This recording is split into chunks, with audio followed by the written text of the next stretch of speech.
цьому форумі. Я попрошу звільнити проходи.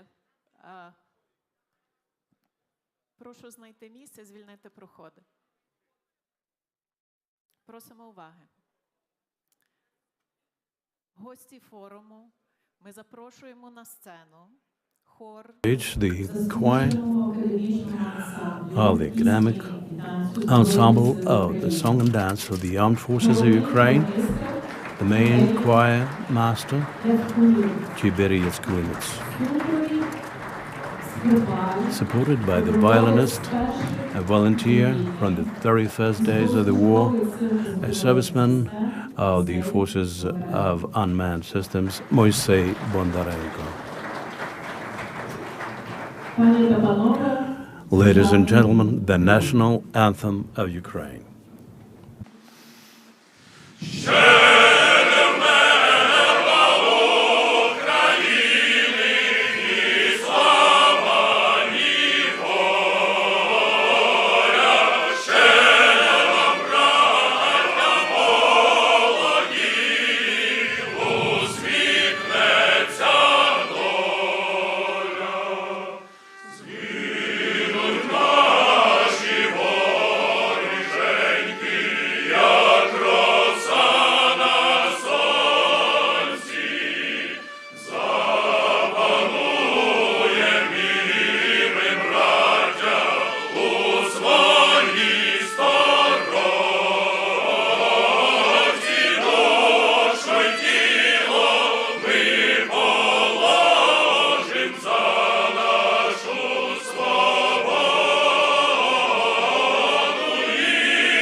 Шановні пані, Dear ladies and gentlemen, we opened the 17th Kyiv Security Forum meeting, and we welcome all the guests, new and old-time friends of the forum from near and afar.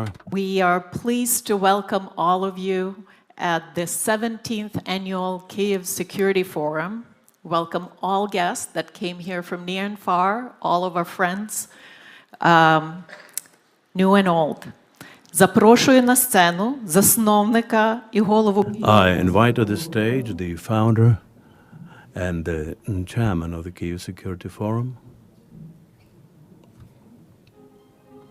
For centuries, Ukrainians have fought to secure their right to statehood and self-determination. The 20th century saw Ukraine endure the horrors of 2 world wars. The First World War brought the collapse of empires, giving Ukraine a chance at independence. On January 22, 1919, in Kyiv St. Sophia Square, the Ukrainian people united into a single sovereign state, establishing diplomatic relations with dozens of countries worldwide. As the Red Army advanced westward, fierce Ukrainian resistance disrupted the Bolsheviks' ambitions of dominating Europe. Nevertheless, in 1921, the Treaty of Riga was signed between Soviet Russia and Poland, leading to the partition of Ukrainian territory. To Soviet Russia, Ukraine was little more than a granary and a source of raw materials. Yet it also remained a persistent threat, a land prone to uprisings. Kremlin policies evolved into outright genocide of Ukrainians. The Holodomor of 1932 to 1933 was the darkest chapter of this period. A man-made famine designed to break the Ukrainian spirit through starvation. Estimates suggest up to 3.5 million Ukrainians were killed. The Holodomor foreshadowed the Holocaust, another state-orchestrated mass murder that claimed the lives of around 6 million Jews and millions of others under the Nazi regime. Überhaupt aufzulösen und den kleinen Rest, der Within just 2 years of Hitler's rise to power, the Third Reich's troops marched unopposed into the demilitarized Rhineland, annexed Austria, and initiated the Sudetenland crisis. Britain and France responded with a policy of appeasement. On September 1st, 1939, the deadliest and most widespread war in human history began, World War II, which would ultimately claim up to 75 million lives.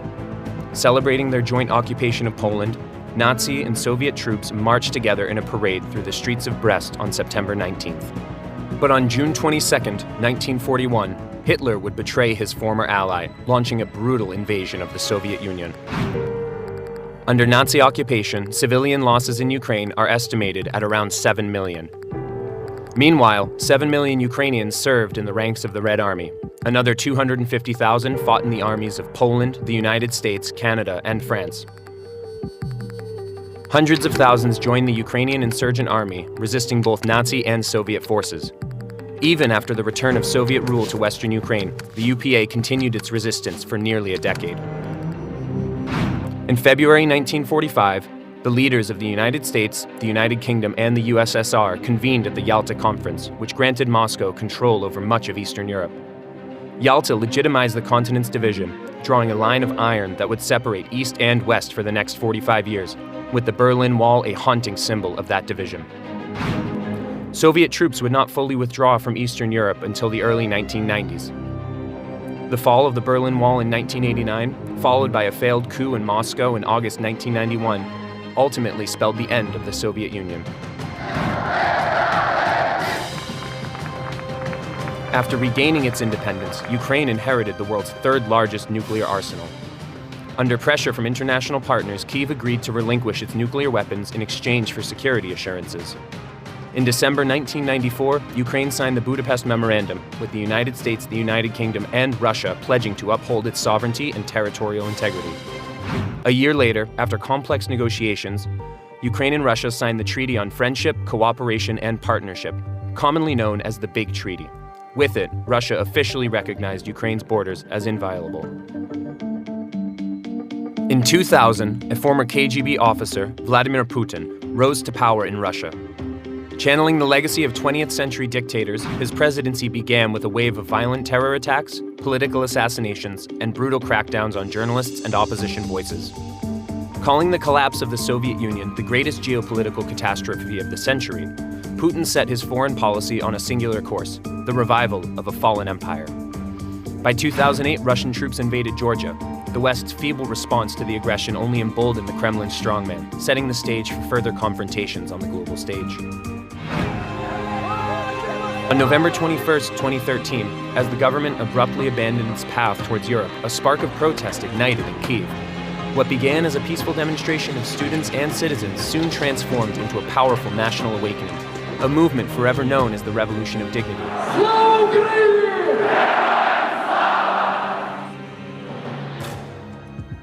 Having lost hope of subjugating Ukraine from within through a fifth column, in 2014 he seized and annexed Ukraine's Crimean Peninsula. Soon after, Russia began a bloody war in eastern Ukraine, occupying the cities of Donetsk and Luhansk. Hitler launched his war as a quest for revenge, a response to Germany's defeat in the First World War.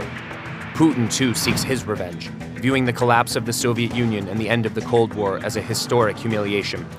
The Kremlin's autocrat echoes the rhetoric of the Führer. Just as Hitler once justified military expansion as a mission to protect Germans beyond the Reich, Putin has framed his invasion of Ukraine as a campaign to defend Russian-speaking citizens of Donbass. On February 24, 2022, Russia launched a full-scale invasion of Ukraine, unleashing the first major continental war in Europe this century and dismantling the post-World War II system of collective security.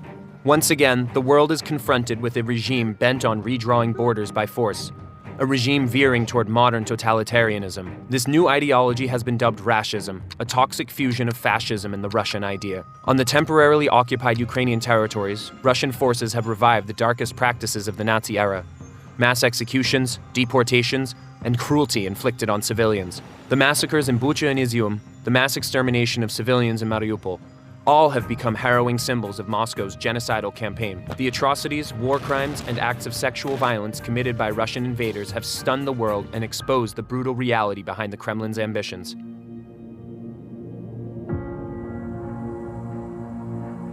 In February 2022, many believed that Ukraine would not withstand the onslaught. But the Ukrainian people proved their ability to defeat Russian military aggression. Today, we face another global aggressor. This is not only Ukraine's war. This is a war against the free world. That is why the Kyiv Security Forum calls on the world. Unite again. We defeated the global aggressor once. We must do it again.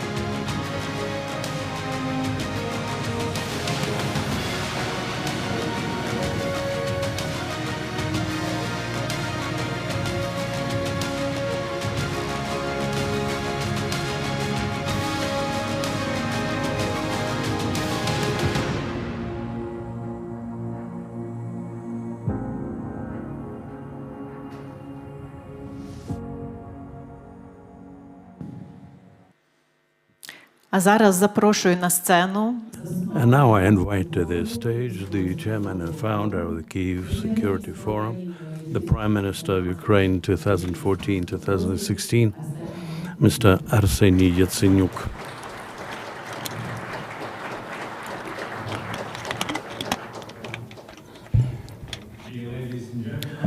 You know, frankly, I have mixed emotions after the movie that has been displayed. On the one hand, today we are commemorating the anniversary, the 18th anniversary of our joint victory against the Nazis. On the other hand, my country is at a state of war. And could you imagine how could it happen that those who had been fighting against the Nazis, they present the Nazi policy, I mean Russians. First, let me commemorate those who perished in the Second World War and those who perished in actually the Third World War waged by Putin against the free world. Please, minute of silence for those dead in the Second World War and in war against Ukraine.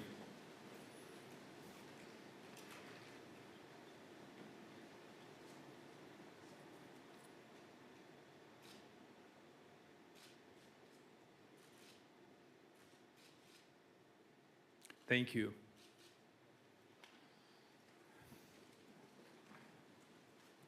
So it's been 80 years.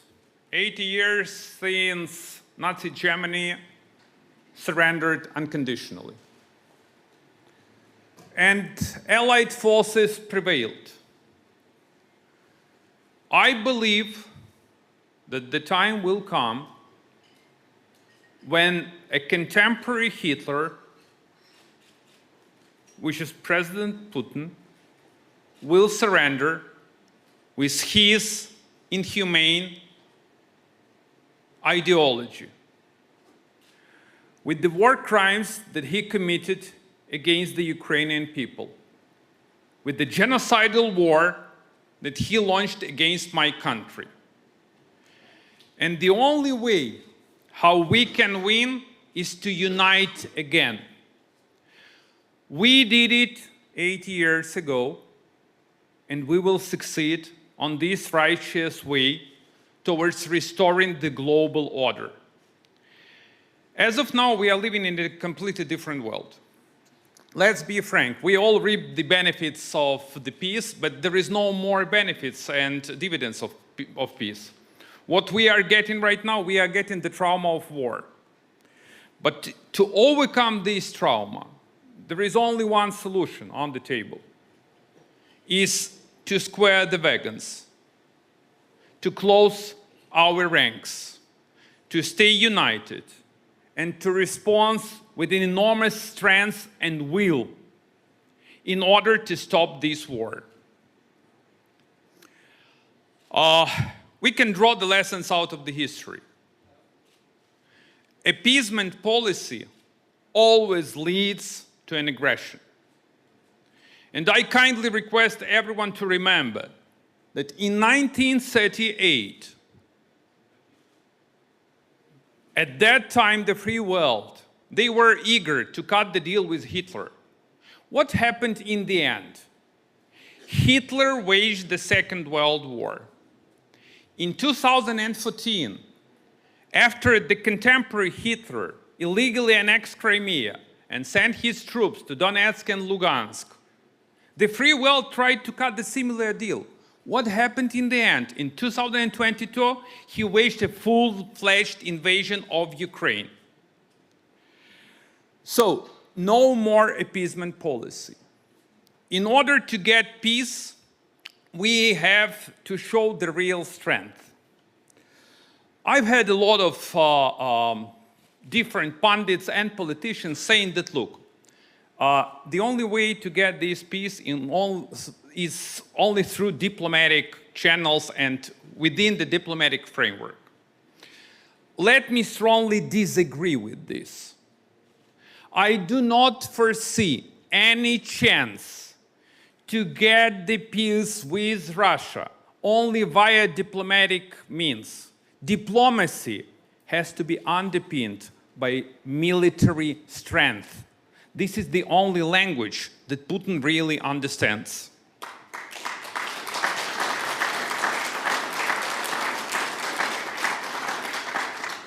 Putin's strategic goal, they hasn't changed.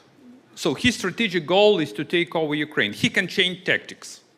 To take over Ukraine, to undermine NATO, to dismantle the European Union, to commit acts of sabotage in the European Union, to have a number of proxy forces in the EU, and frankly speaking, Ukrainian military, we stopped Russian military. But Putin already deployed his proxy military in the European Union and in the free world. He is doing sabotage. He has a huge political representation, and look what's happening in Europe with all these forces. They are not far-right forces. These forces actually present and support and underpin totalitarian ideology. That's what happened in a part of Germany, in Romania, in Hungary, and in the rest of the world. In order to stop the war, we need to get a very coherent and consistent plan. My message to the US administration and to those who want to negotiate with Putin, it's true, Mr. President, I mean President Trump, that Putin wants to negotiate with you. Putin is even ready to play the golf with the new US president, but the only problem is he is ready to play golf on his ice rink because he is playing hockey. And that's the key difference. So what is needed? A consistency and a strong and joint plan. How to bring the real peace. And we cannot get this peace via any kind of concessions. Concessions only increase the appetite of these beasts. We conceded too much. We've paid with our blood and flesh for the security of Europe and for the security of the world. And it is our joint fight. And we really commend and we are very grateful to the EU member states, to NATO member states, to the United States, with the help that you provided to Ukraine. If not you, it would be practically impossible for Ukraine to withstand. But as we are together, it's completely possible for Ukraine and for all of us to win and to prevail in this war. Those who claimed neutrality, and let me directly address China and so-called Global South. Those who claim neutrality, or those who want to present themselves as mediators, have to realize you can be neutral in this war. You have to take sides. Otherwise, it's a kind of complicity in the war crimes and everything that Putin did against Ukraine and against the free world. So, in order to prevail, the second issue is that this kind of strong and consistent plan must be based on a few pillars. The first one is military support. And we ask the US government and new US president to provide a new security supplement for Ukraine. This is the only solution how to bolster Ukrainian military and how to show to Putin that President Trump's motto, peace through strength, is a reality, but not just a hot air. The second one is sanctions. On the one hand, it's hard to imagine that such countries like Iran, North Korea, that under the sanctions for decades, they've managed to provide millions of shells, armored vehicles, and ammo to the belligerent Russia. But we need to wrap up sanctions and to exert an enormous economic pressure on Russia in order really to bring Putin to this negotiating table. As of now, he is not eager to negotiate. He is ready to accept Ukrainian capitulation. And Ukraine will never surrender, never.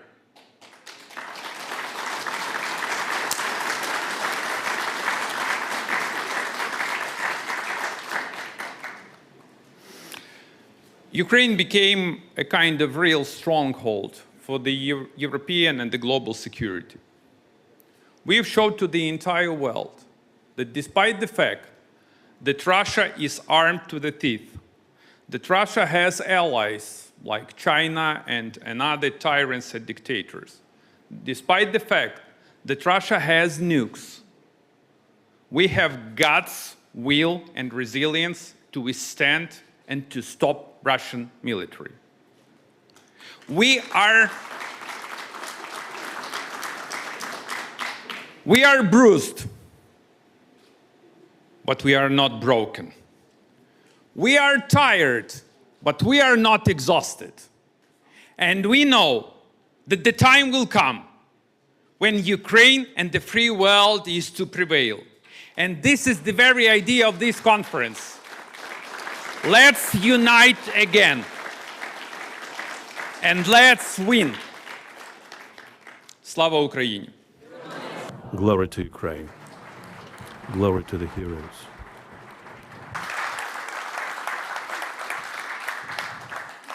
Шановні пані та панове, сьогодні 8 травня, День перемоги у Другій світовій. Dear ladies and gentlemen, today on the 8th of May, as the day of victory in the Second World War 80 years ago, the world nations united to prevail over the global aggressor. So this year, the Kyiv Security Forum has as its motto and even call, let's unite again, because with this union, this heavy victory was reached. And this victory we will celebrate tomorrow on the 9th of May at the 40th day of Europe as an official celebration of the European Union, because European Union must be the best example of such unique unity in our history. So let us start this forum from paying tribute to Ukrainian armed forces. We have video calls in which their tribute to the Ukrainian armed forces is expressed by the top military leaders of NATO and European Union. On this day of remembrance, we honor the countless lives lost in the fight against tyranny and oppression during the Second World War. We remember the courage of those who stood for freedom, the same courage we recognize in you today. For over 3 years now, 1,169 days, you have defended your nation with unbreakable spirit and unwavering resolve.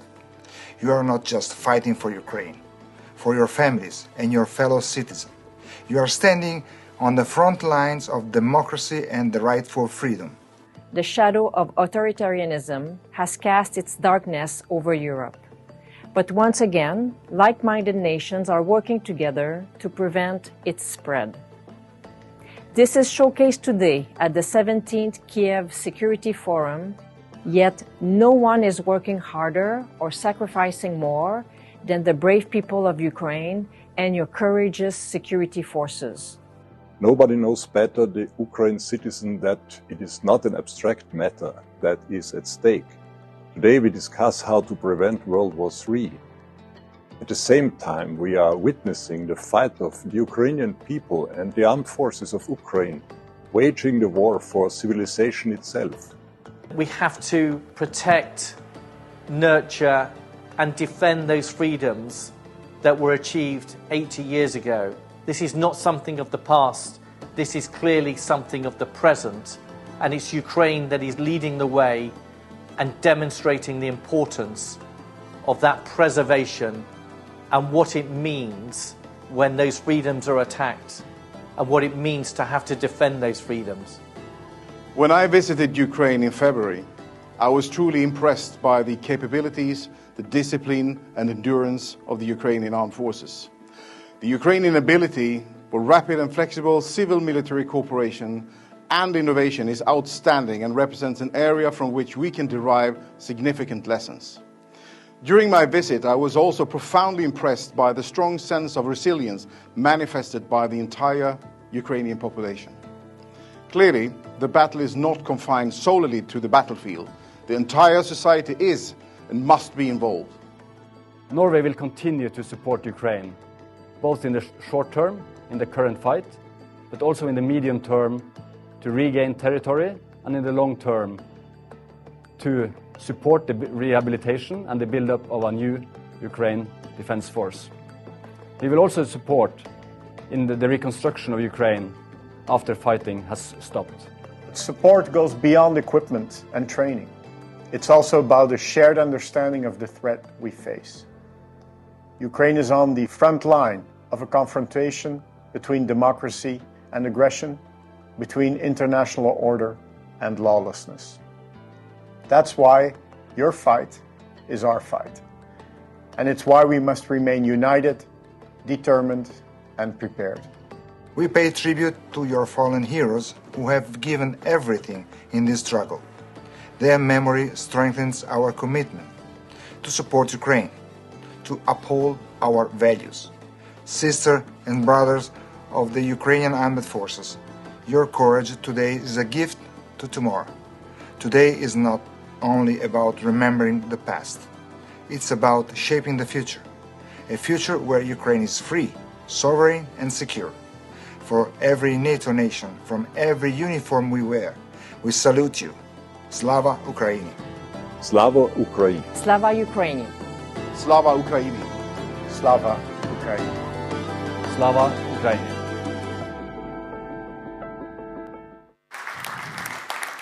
Шановні гості, Київський безпековий форум має честь. Guests, Kyiv Security Forum has an honor to give the floor to the soldiers, defenders of Ukraine, who want to say to the world what Ukraine really needs for the victory. The floor is given to the commander of the battalion of UAVs, Captain Vyacheslav Shutenko, deputy commander of the company of UAVs, Senior Lieutenant Pavlo Yatsenyuk, Senior Sergeant Valery Yarila-Horishny from the 1st Corps Azov of the National Guard of Ukraine, and Chief of the Medical Service of the 3rd Corps of the Armed Forces of Ukraine, Victoria Avicenna Kovac.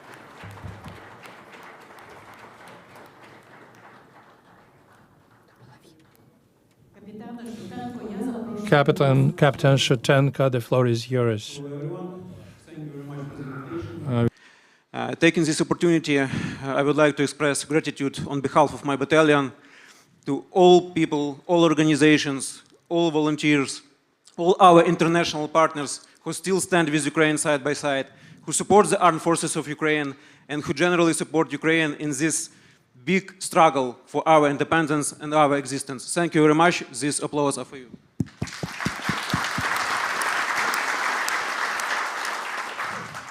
Talking about current situation on the battlefield, I should say that this war has changed.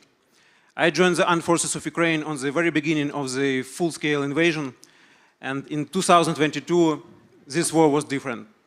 It was, you know, more or less classical. But in 3+ years, today, this war is about technology, this war is about precision, and this war is about speed. Unmanned systems are no longer an auxiliary. They are decisive on the battlefield. That's why, to win, Ukraine needs more drones, more unmanned systems. We need to have scalable production of drones and uninterruptible supply of drones to the military and combat units of Ukraine. The second thing we need, we still need people in infantry and assault units. And I will explain why. We will not win this war only using the unmanned systems. We still need infantry in a position that will repel Russian attacks. And of course, if we want to get our temporarily occupied territories back, we need well-trained and motivated assault units that will perform the effective and successful offensive operations.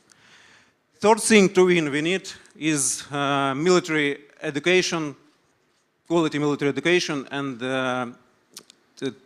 continuous training.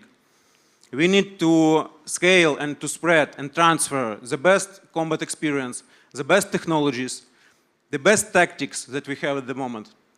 You know, Ukrainian armed units, our brigades, they are very different in their level of combat, their combat level. And we should do our best in order to make this level as high as possible in average. And the fourth thing, and the most important thing, to my opinion, that we should do and that we should have, it's continuous international support. We still need this continuous international support. We need support in diplomacy, we need sanctions on Russian economy, we need aviation, we need artillery, we need tanks, and etc., etc. And dear ladies and gentlemen, we need all this stuff not only because we want it. We need all this stuff because here in Ukraine, we fight against one of the most powerful armies in the world. And we fight not only for our independence, we fight not only for our territorial integrity, we also fight for the free world, we fight for democracy, and we fight for European values and international security. And that is why we should unite again. And if we manage that, if we do that in our best, we will cause such losses and such damage to our enemy that Russians will beg us to negotiate and will beg us for peace. That is the way we should pass. Thank you very much for your attention. Stand with Ukraine. Glory to Ukraine.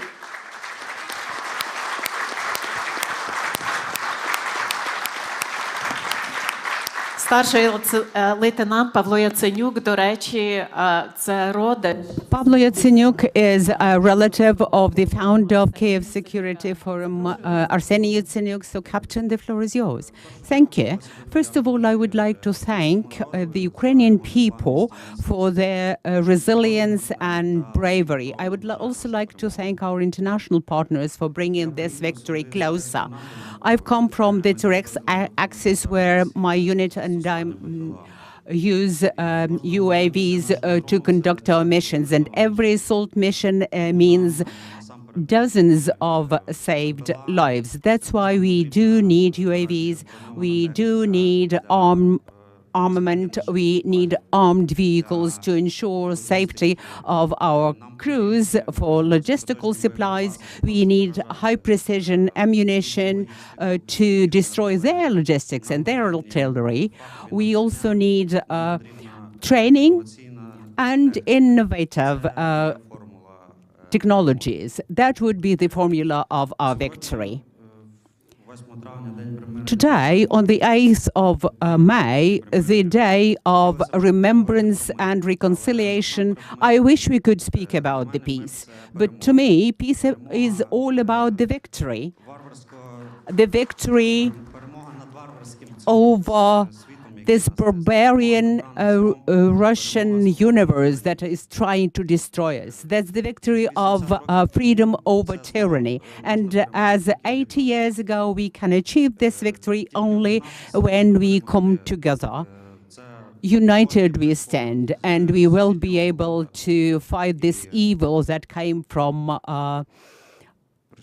the swamps on the in the north, and they are still trying to show to the world that they are mighty, that they are still an empire. Thank you very much, and glory to Ukraine.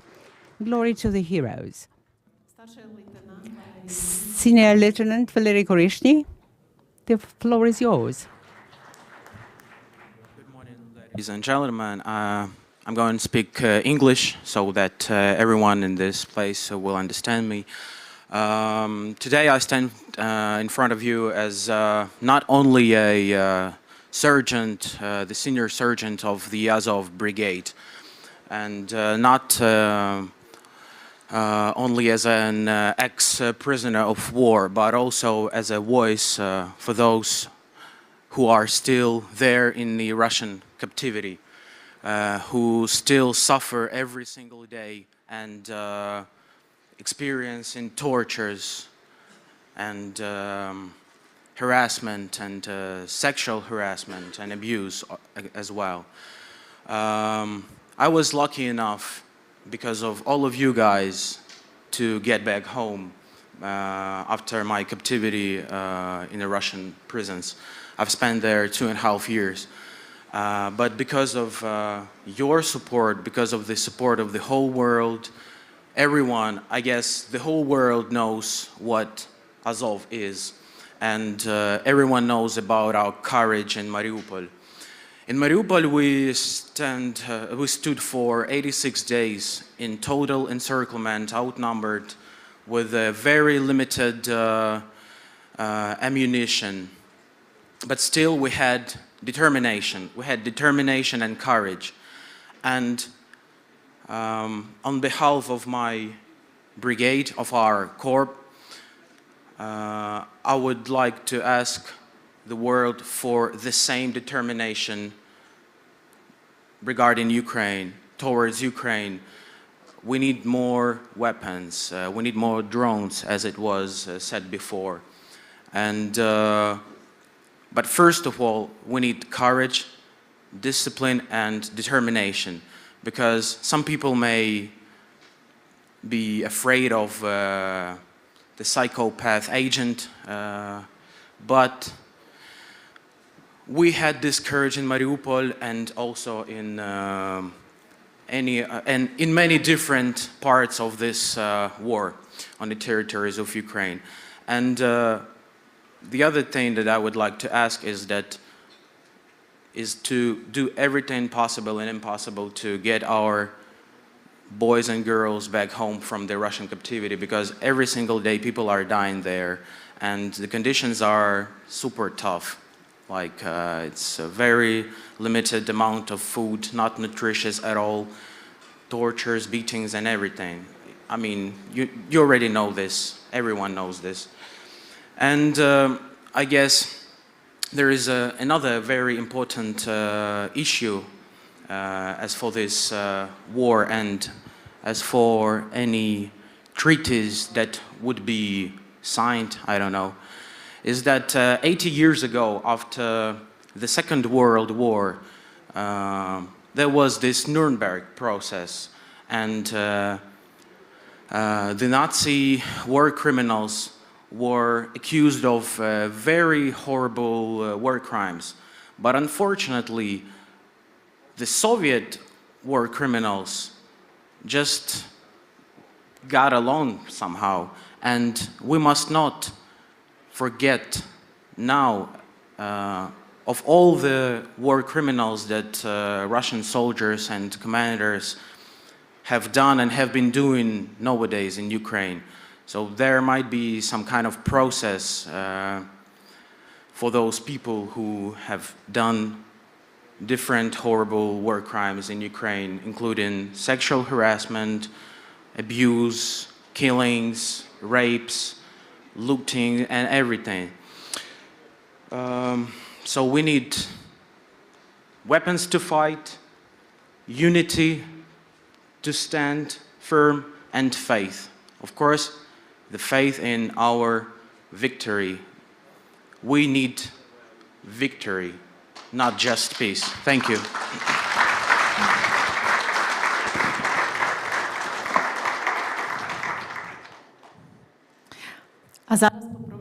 Now I would like to give the floor to Victoria Kovac. She is chief of the medical unit of the Army Corps. The floor is yours. Hello, everyone, and Slava Ukraini. I am really grateful to all partner countries who have supported and continue to support us in this fight to preserve our independence. Since the full-scale Russian invasion, we have been gaining very difficult and unique experience in saving lives in the conditions when our enemy use prohibited weapons, make terrorism to our civilian population, and destroyed energy infrastructure. And we are continuing to saving these lives. However, we know why and for whom we are fighting. Not only why, but for whom, firstly. Military medicine is first and foremost is about the confidence that I will have care for me, medicine care. And because the highest value that we can protect is the person, his life, his health, and his honor and his dignity. Medicine, it's about dignity, firstly.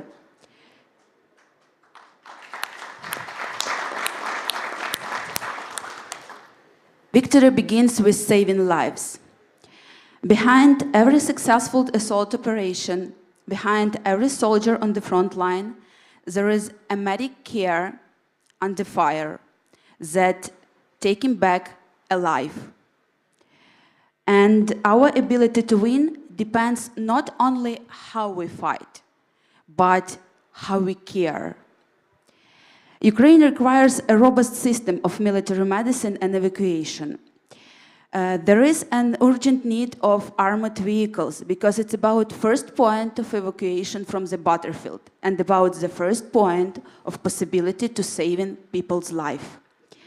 Secondary, we really need additional tactical medical supplies because it's the first part of medical care.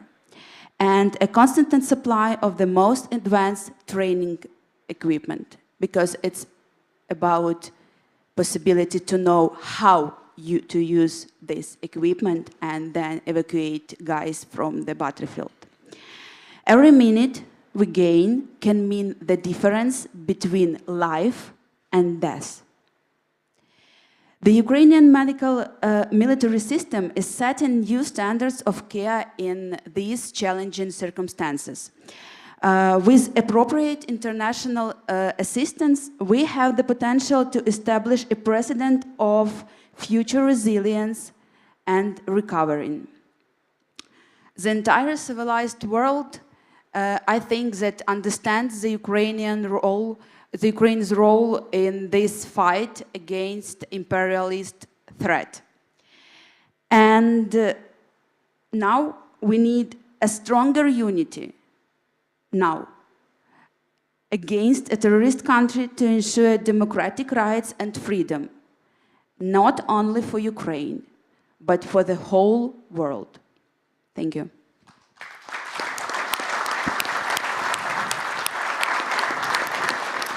I've got a question to all of the panelists if we go in the reverse order, okay? Oftentimes in the Wells, even amongst our partners and friends who support us, we hear that no matter what technologies, the scope of assistance, the correlation between the forces will always be in favor of Russia because Russia is stronger, they've got more resources, they've got more troops available. So what would you respond to such people? Where is their flaw, their major mistake, do you think? Maybe I will use not my mind, but Sun Tzu said that if if you have a larger enemy, you should be smarter. We should be smarter.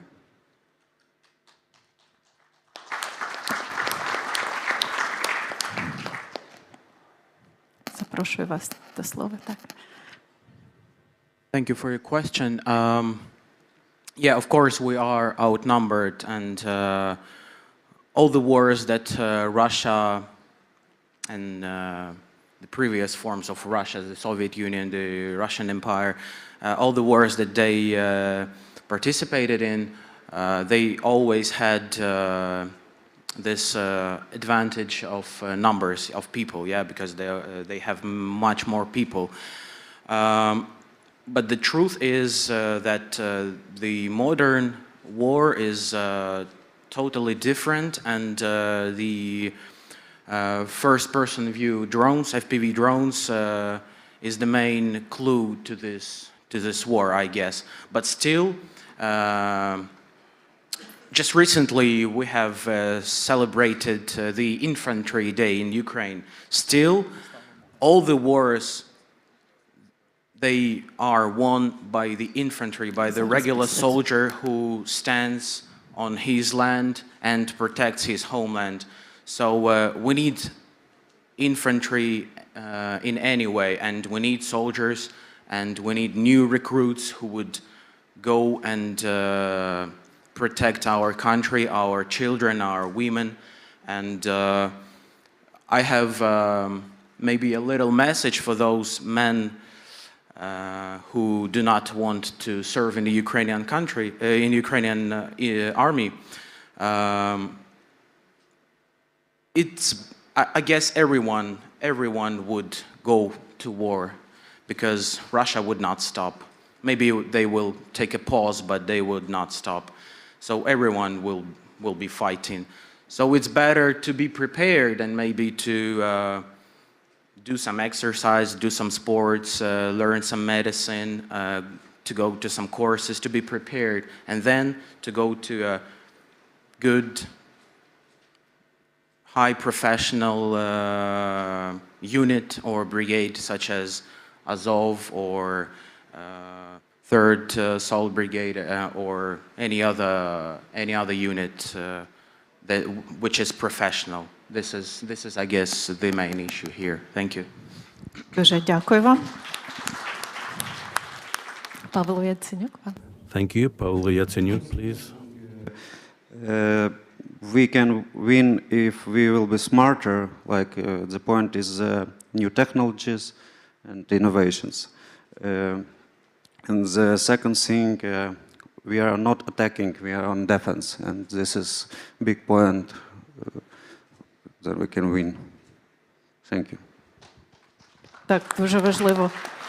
Капітане Шутенко. Yes, it's very important. Captain Shutenko. I will respond in Ukrainian because I think this is primarily about our domestic reforms. So this message is primarily for the Ukrainians.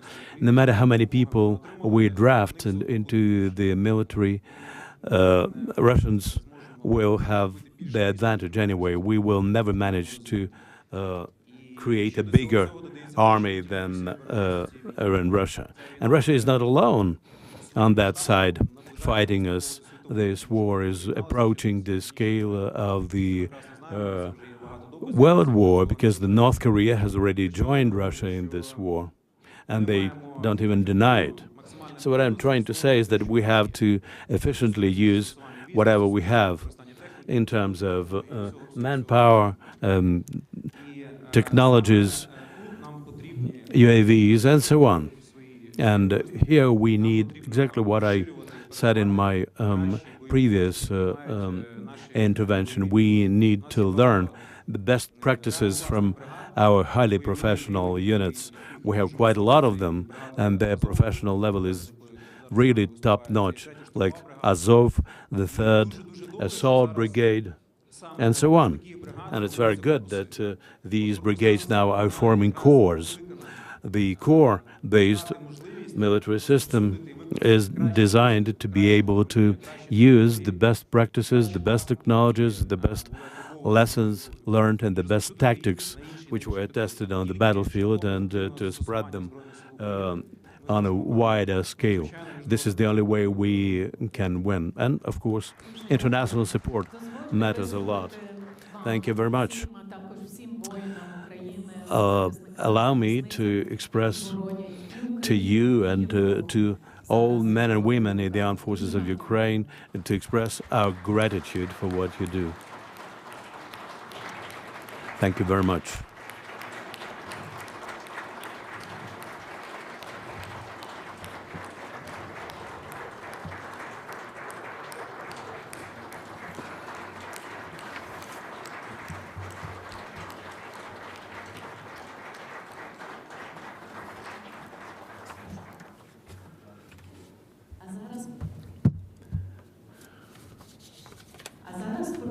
And now we offer to your attention a special video address from Deputy Secretary General of NATO, Radmila Shikarinska. Dear friends, it is a privilege to share with you today NATO's message of solidarity and support for Ukraine.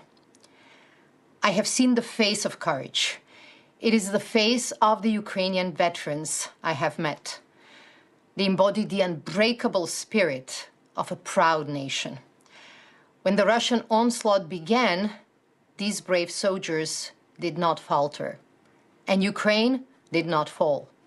The men and women of this country have served with bravery, strength, and determination.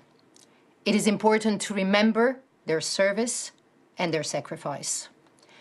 It is also important to remember the resilience of the civilian population. They continue to suffer as a result of Russia's war of aggression. Terror from the skies targets civilians, destroying homes, schools, hospitals, and energy infrastructure. We will not forget the deadly missile attack on Kyiv last month. We will not forget the strike on Sumy on Palm Sunday. And we will not forget the hundreds of thousands killed or wounded throughout Russia's brutal war. Ukraine's people have endured so much. They deserve real peace, real safety, and real security. At this critical moment, there should be no doubt. NATO stands with Ukraine. We stood with you from the beginning, we stand with you today, and we will stand with you throughout the challenges ahead. NATO allies and partners have provided unprecedented military support to Ukraine, including critical air defenses, as well as essential financial and humanitarian aid. NATO will continue to help Ukraine so that it can defend itself today and deter any future aggression. Our commitment is clear and concrete. I have been to NATO's command in Germany and have seen how it is leading the coordination of security assistance and training for Ukraine. I was there when the first ever joint NATO-Ukraine organization opened its doors in Poland. The Joint Analysis, Training and Education Center will help us all learn the lessons from the war. NATO allies are continuing to step up for Ukraine. In the first 3 months of 2025, they have already pledged more than 20 billion euros in security assistance for Ukraine. Many allies, including through the efforts led by France and the United Kingdom, have shown that they're ready, willing, and able to take more responsibility and to help secure peace when the time comes. 80 years ago today, the Second World War ended in Europe. This VE Day, let us not only honor the sacrifices of the past, but also the courage and endurance of all Ukrainians facing war today. They deserve, once again, to live in peace, one that is just and lasting. Thank you.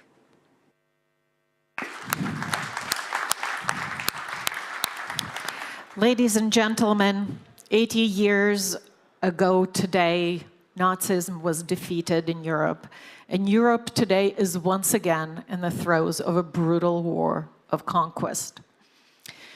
It is true that one nation is in active combat duty now on the front lines, trying to thwart this aggression. It's Ukraine, but Russian assault is not only an assault on one nation's sovereignty.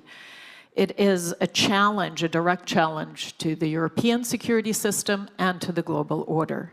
And so today, at the Kyiv Security Forum, we're pleased to gather senior military commanders and strategic experts from our partner nations to confront some of these most urgent questions of our time. I invite to join me here at the stage the Admiral Rob Bauer, Chair of the NATO Military Committee in 2021-2025, Lieutenant General J.P.R. Prevost, Chief Professional Conduct and Culture of the Canadian Armed Forces, Major General Dr. Christian Freuding, Director of Joint Planning and Command Staff, Director for Special Staff for Ukraine, Ministry of Defense of Germany, will be joining us hopefully shortly, and Undersecretary of State of the Defense Ministry of Latvia, General Andis Dilants.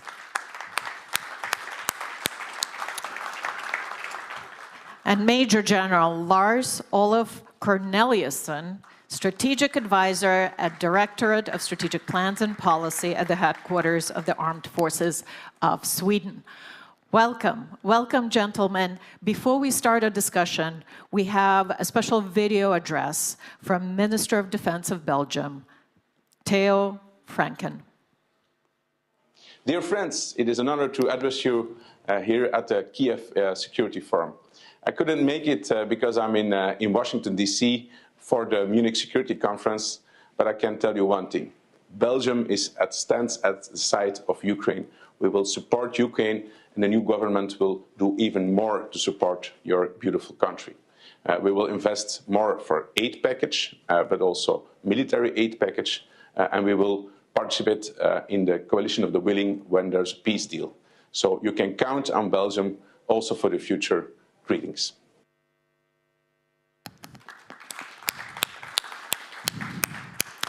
And so I have a first question to the entire panel, and I invite your reflections. And the question is about unity. Unity is the theme of this conference. What will it take for the free world to maintain this unity and determination? The kind of unity and determination that is necessary to stop Russian war of aggression. Admiral Bauer, I invite you to reflect first.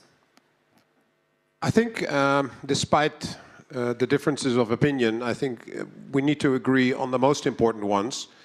And one is that we can never accept that if a nation is trying to grab another nation's land, that we accept that to be normal. And I think that is something we have to continue to agree on, as we have done in the last more than 3 years. So I think that is a very important one, very important principle, that we respect sovereignty and internationally recognized borders. Because that is what started the whole problem, that Russia invaded, the full-fledged invasion, of course. It started already in 2014, but in 2022. So that is one. Second, we need to also make sure that there is a just peace for Ukraine, and that in the end we have to continue to support Ukraine to make sure that it is in the best possible and strongest position when any peace negotiations start. Thank you so much. All right, well, we'll thank a panel possibly at the end. I invite our next speaker. Yeah, Paul. Paul's my first name. People call me Pepe. Oh. That's fine, Mariana. Thank you. So good morning, all. Quite a pleasure to be here.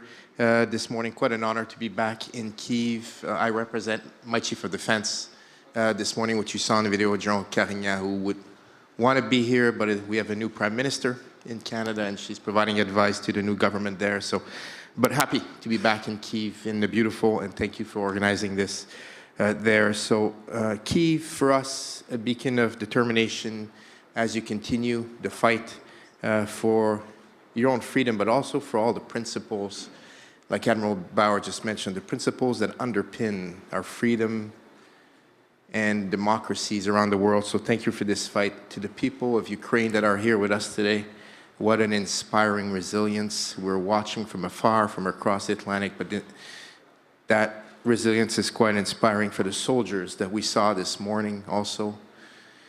The courage that is admired by all our soldiers that are training you, but also that are back home watching. So congratulations on that. To answer your question there, Mariana, so what will it take? I think, as we've demonstrated in the past, democracies ultimately do what they need to do in the times that are there in front of them. So the response, the response is being shaped here and tested and strengthened in Ukraine, and things will continue to change. I was happily in the post of the Director of our Strategic Joint Staff in Canada as we mounted, as this fight started to mount in the months before, but also the years after.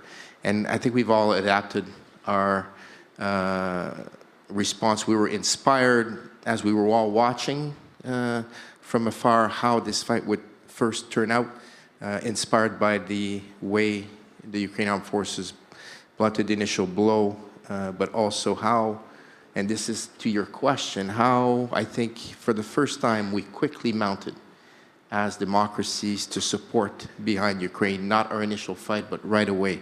You could see that as democracies, we gather our support, military equipment forward, and then started gearing the industry to support. So I think we've already united out there. We need to continue. We hear the message of the chairman. We hear the theme of the conference, which is Unite Again. But we have been united from the beginning, and we will continue to be united because it's an important fight there. This fight is not only fought with tanks and trenches, but through cyberspace, through disinformation, through diplomacy by drones, and fear and intimidation. So we need, like you mentioned, the strategy moving forward to combat not only the terrible fight that's happening here, but across the world with the sabotage, like you mentioned. So we need that strategy. I think it's there. You've laid the pillars there, which is support to Ukraine in terms of material, but also the training, which we're happily doing in Canada. It was kind of glad to hear Victoria here in front of us, and Valerie and Pavlo, and also Yasheslev. Everything they've asked for, I think we're all together providing from afar. There was no surprise, which shows how we're already united. But it has to continue. We have to continue. Unity is not a one-shot deal. It needs to be renewed, reinvested in. And as we celebrate here this week, victory in Europe, we basically have to honor those who came before us. And as times change, we will continue to form our unity like it was done 80 years ago. That's how I have Mariana. Thank you. Thank you so much. General Dillons, over to you. You represent a frontline country as well. Okay. Thank you so much, and thank you, organizers, for having the opportunity to participate in Kyiv's forum. And let me actually start with a well-known phrase: if there is a will, there is a way. And this is the first of all the unity, what we have to have it among ourselves, and to have a will and to do something. If you are having a clear strategy, what we want to achieve, then we'll be able to also to build it and accomplish it. Regarding the NATO and alliance, of course, we well know that NATO's center of gravity is cohesion and the unity. And that's certainly should remain and prevail. And also we have to put the emphasis on the collective defense, as well as on open door policy and the partnerships. And I am true believer that someday also the Ukraine will join the NATO and join the greatest alliance, which already had celebrated last year the 75 years anniversary and was able to adapt and change throughout the history. Yeah, well, I said the unity of the threat perception, we have to see the threat among all the allies and the partners, that Russia is an existential threat for all the West, and therefore the policies should be also united. That's shortly for the first round.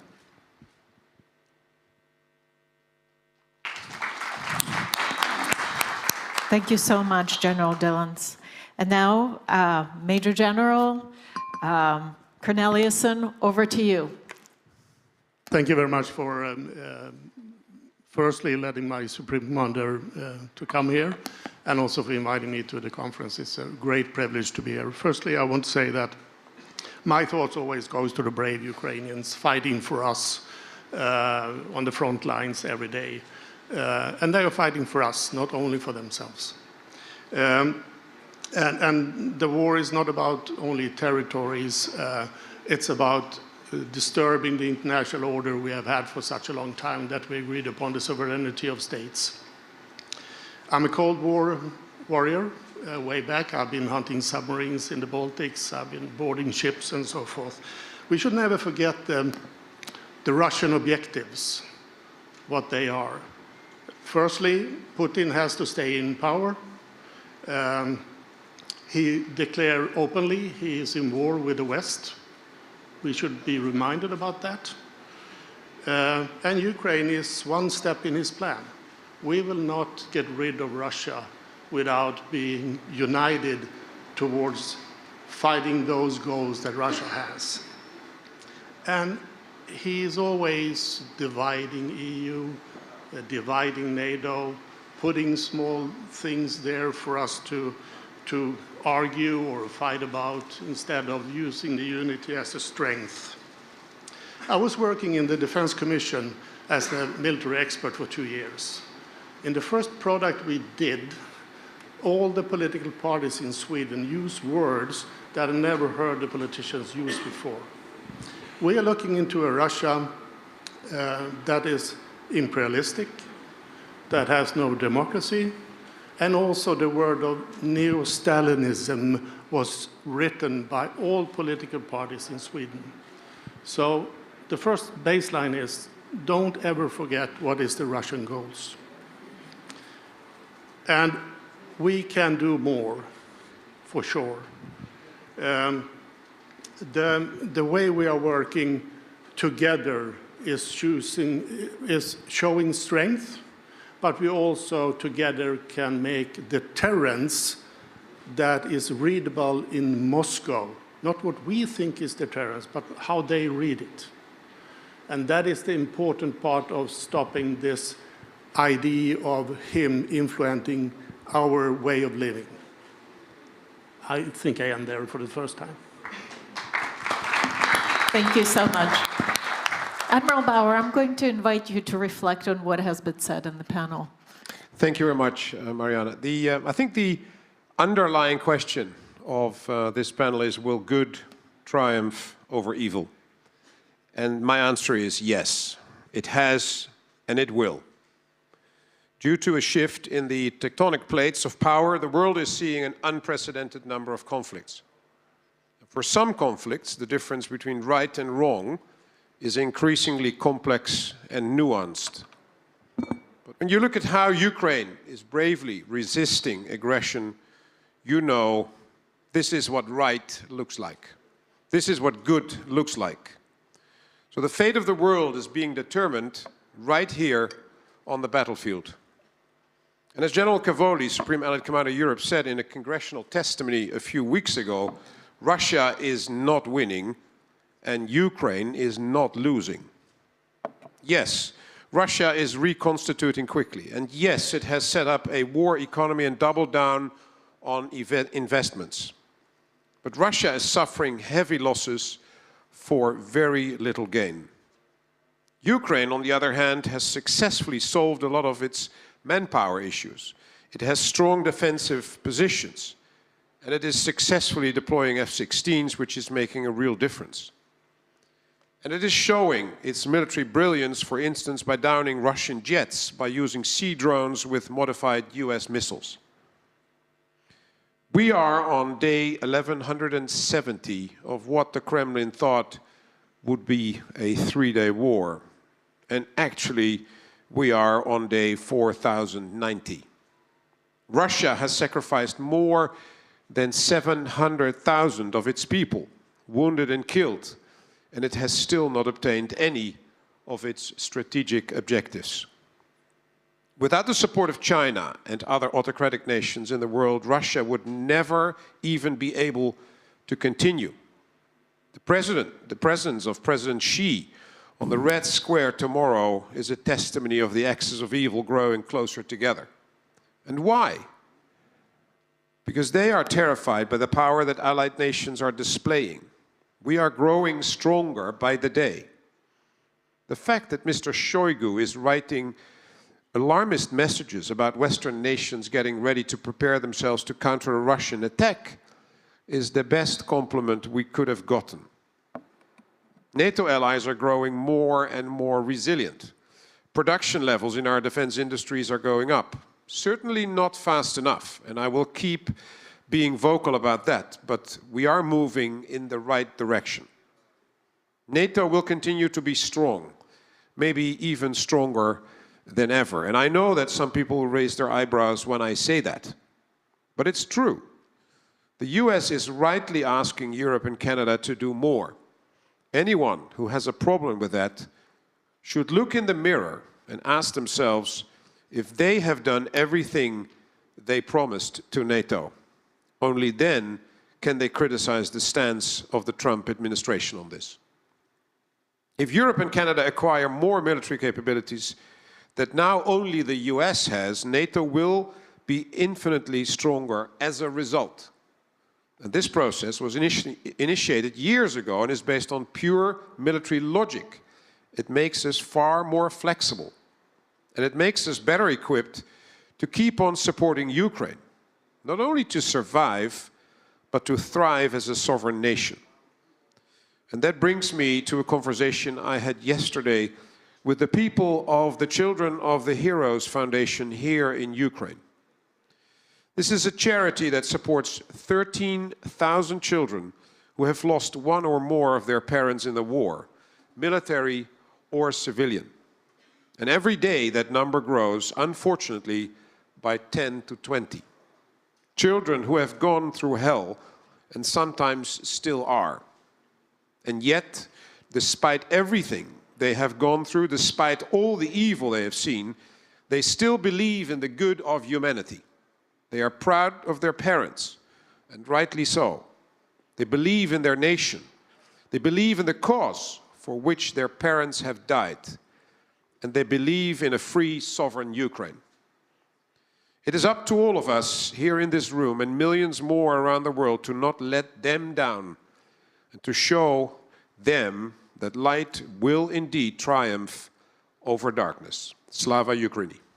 Thank you. Slava. Admiral Bauer, I'm going to stay with you for a minute because when you said NATO will continue to be strong, I must admit that I was one of those people whose eyebrow was somewhat raised.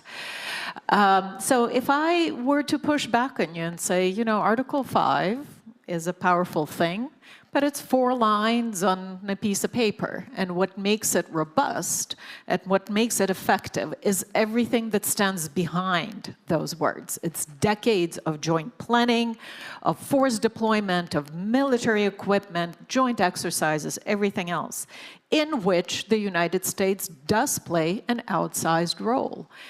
It's not just a matter of financial contributions, it's a matter of planning, which you are very intimately familiar with. Could you speak to that a bit, how perhaps a retreat of the United States from these European security structures might be reconfigured, compensated for by the European allies? Well, first and foremost, Marco Rubio, the Secretary of State of the United States, a couple of weeks ago, reiterated that United States is a member of NATO and is not aiming to leave NATO. So that sort of a discussion is not being held at the NATO headquarters. If the US would, and I mean, at the moment, there's 100,000 troops of the US in Europe. 100,000. So they're not taking them out. There's not a decision on that. There's discussions, and that's not the first time. In the last 40 years, there have been more discussions and moments where the US had to reconsider the number of troops in Europe. So if that would happen, I assume it will be the result of a discussion between allies, amongst allies, to make sure there is no void, that there is no, let's say, it is not seen as an opportunity for Russia to use that transition, that change, in a way that they can gain from it. So I think it's not unthinkable that there will be less troops, less American troops in Europe over time. And then European nations and Canada will have to make sure there is a replacement of those troops. And if that is the outcome of a discussion in the next couple of years, then I think NATO has become stronger, because then the nations have more military, have more capabilities to replace those American troops. And Europe is able to basically look after itself more than it has been doing over the last 80 years. So I think it's not bad per se, but it will require a certain amount of time to organize ourselves in that direction. But again, there is no decision from the United States to take out the troops. It might be the case, and then we will have to have a discussion in the alliance how to solve that issue. Thank you so much. Lieutenant General Prevost, my next question is to you. You were also the commander of Joint Task Force in Afghanistan.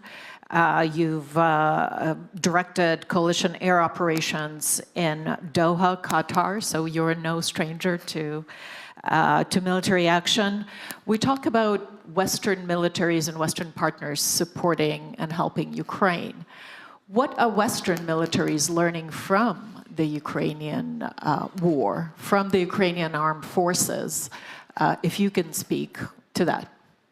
I sure can. Thanks, Mariana. So we've been involved here in Ukraine as Canadians, training Ukrainian soldiers since 2015. And that never stopped. Even in 2022, we took a few months pause, I would say, to reposition. But we continue to train Ukrainians of all color, I would say, of all services. So we're proud of the work we've done before. Now it's kind of, as we're training them, it's turning around where now we're learning as we're training the recruits. So I think the entire West has adapted. We've looked at technology for sure. Technology was discussed a lot this morning with Victoria and others. We learned from that. We learned from exploiting the material. But we learn also from resilience. Our troops that come here and train the Ukrainian soldiers come back home and are truly moved. And I think for those of us who are visiting Kyiv today and tomorrow, if you didn't get emotional in the choir this morning, I think everybody felt the same. This is how our troops come back from either London or Poland or elsewhere, training the troops. We are learning tremendously. We're learning at a tactical level, but we're learning at a strategic level as well. The chairman talked about strategy today. We're learning every day about strategy on how do we tackle this on the long run. How do we need to adapt? We see disinformation is probably what haunts us all in this fight here, to keep us united through that disinformation. And I would say to the question you probably just asked Admiral Bauer, which I hope you're not going to ask me, what I would say is I think Churchill, which we saw plenty this morning on the video, didn't have all the answers, but I think he once said that democracies always do the right thing after they've tried everything else. So that comforts me if he was right. Well said, absolutely. And we're very happy to be joined right now by Major General Dr. Christian Freuding. Welcome to the panel. And let me turn the floor over to you. We're discussing today unity and a way to stay together to oppose Russian aggression. Yeah, thank you very much, and my apologies. I was with the official memorial ceremony with the president and just came here in. And of course, it's not by chance that we have today this conference as well on May 8. But I think we are not only here to reflect on history, but to confront our responsibility in the present. And the question before us is, will today's democracies show the unity and the determination needed to stop Russian imperialism? And I think this question is not a rhetorical one. It demands clear answers and, more importantly, concrete action. The first truth we must face is this: Russian aggression in Ukraine is not an isolated conflict. It is a test of the entire democratic order. And if we fail to respond with clarity and strength, we send a dangerous message that borders can be redrawn by brute force and that democracies will hesitate when authoritarianism rises. My second point: unity is not a given, it's a conscious choice. Especially in the 1940s, but not exclusively at that point in history, the Allies had political differences, of course, but they united to confront a common threat. 80 years ago, it was Nazi Germany. Alliances gain strength and they gain power if they are able to overcome their political differences and to focus on a common goal. And this goal is to restore just peace and preserve freedom. Today, this moral core is the same. And if we allow fatigue, economic concerns, or political divisions to fracture our support to Ukraine, we betray our historical legacy. Third point: determination must go beyond speeches. It must mean sustained and increased military support. It means firm sanctions and the readiness to bear economic costs in defense of our values. Democracies often act slowly, but when they do act together, their power is unmatched. And let us not forget, Russia is betting on our indecision more than on its own strength. Final point: we must recognize that this is about more than Ukraine. It is about what kind of world we are willing to build and defend, one governed by international law or one ruled by fear and by force. So, will we match the unity and determination of the past? I am convinced we can, but only if we treat this moment with the seriousness it demands. Let history not remember us for hesitation, but for resolve. That is the lesson we have to learn. That is the moral obligation of our generation, and that is for the sake of mankind. Thank you very much. Thank you. Major General Freuding, I'm going to stay with you for a minute and ask this follow-on question to you. You mentioned history, that we have to look in the future, but history has a certain weight. We celebrate, or we commemorate today the 80th anniversary of the defeat of Nazi Germany. And there has been a certain perception that perhaps Germany, with its defense establishment, have been weighed down by the history in terms of the military matters, have been somewhat reticent to be more proactive in, defense and military support, or proactive in the European theater. Do you see that shifting? Do you see the Zeitenwende happening? Can you speak to that a bit? Yes, of course I can speak on that. I think Zeitenwende is really happening, and I think what we see currently in Germany is a major shift in strategic culture. I think the strategic culture of Germany within the European Union, embedded in the European Union, developed over the 90s and the 2000s, but I think the aggression in Europe against Ukraine really marked a shift in our strategic culture. And I think the upcoming decisions when it comes to the NATO summit now with a new government will demonstrate that this shift is with determination, with resolve, and of strategic importance. Thank you so much. General Dillons, over to you. You represent the country, one of the staunchest supporters of Ukraine historically, but especially throughout this war. But within NATO and the European Union, it seems that for a while the Baltic states have been the kinds of countries that perhaps were out of sync with the mainstream narrative on the Russian threat. Now you represent a country that could say, "We told you so," a while ago. Do you see that shift through the sort of Western core of the alliance in joining your understanding of the Russian aggression, or there are still outliers? How does this interaction happen within the alliance? As a general, I have learned that geography decides the strategy. I cannot choose the location of my country where I'm located. I cannot choose my neighbor. Of course, I want to have a good and cooperative neighbor with us, but same as Ukraine, we have a neighbor as we have.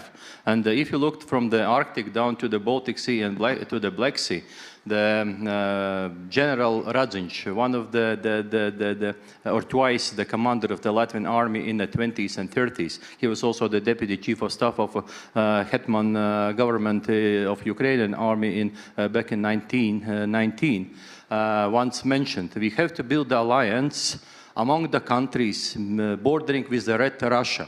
And the principle of that alliance should be attack on one country is attack on other one, on all of.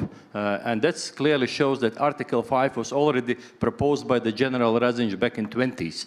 But unfortunately, due to the difficulties and hurdles of the 20s and the 30s, changes of the government and regimes, that's never happened that we build the alliance. Then we went to the Second World War, and actually, if someone commemorates and celebrates the 80 years anniversary today, no, for Latvia, the Second World War hasn't ended on the 8th of May 1945. It's ended in 1990, 4th of May, 35 years ago. And we just celebrated 35th anniversary of our independence from the Soviet Union, because that was the most terrible period of our country's history. And we therefore understand also the Ukrainian nation quite well. Because we always stand with a country like Ukraine because we have to find the enemy what we are facing.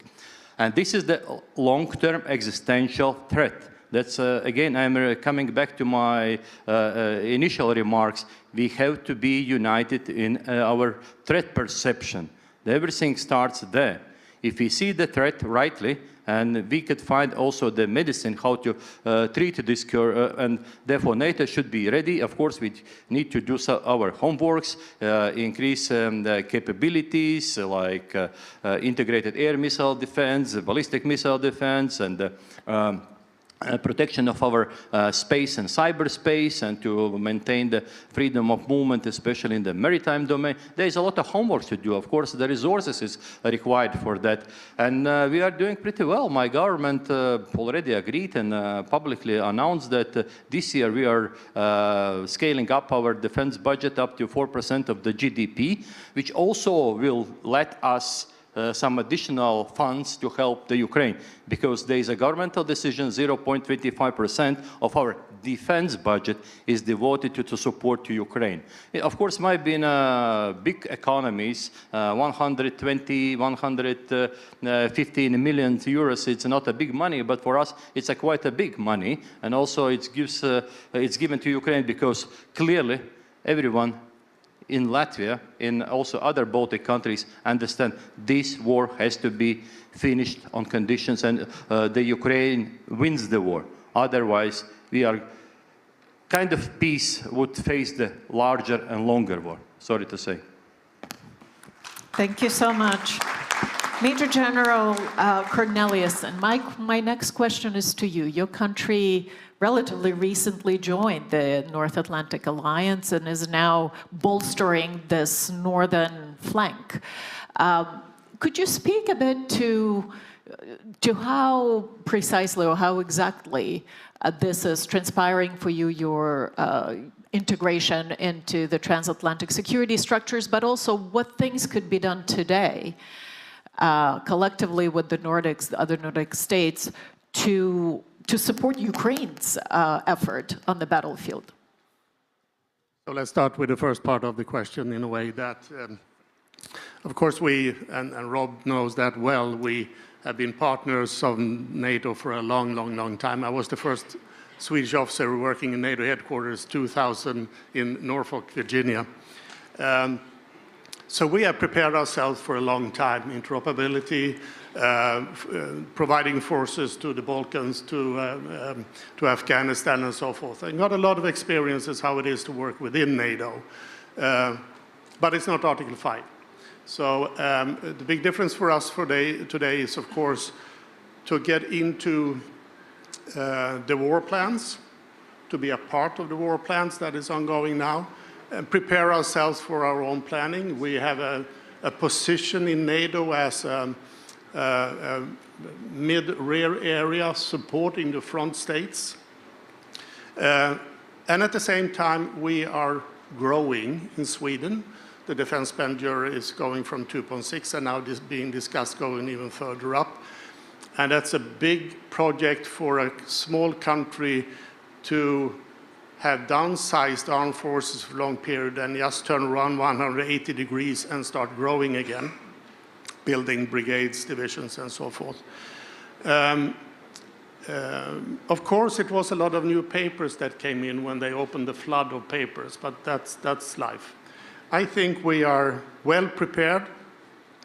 We have started our burden sharing within NATO, providing forces to Latvia, air policing, forward forces headquarters being planned in Finland and so forth, to be a part of the deterrence, frontline deterrence as a country.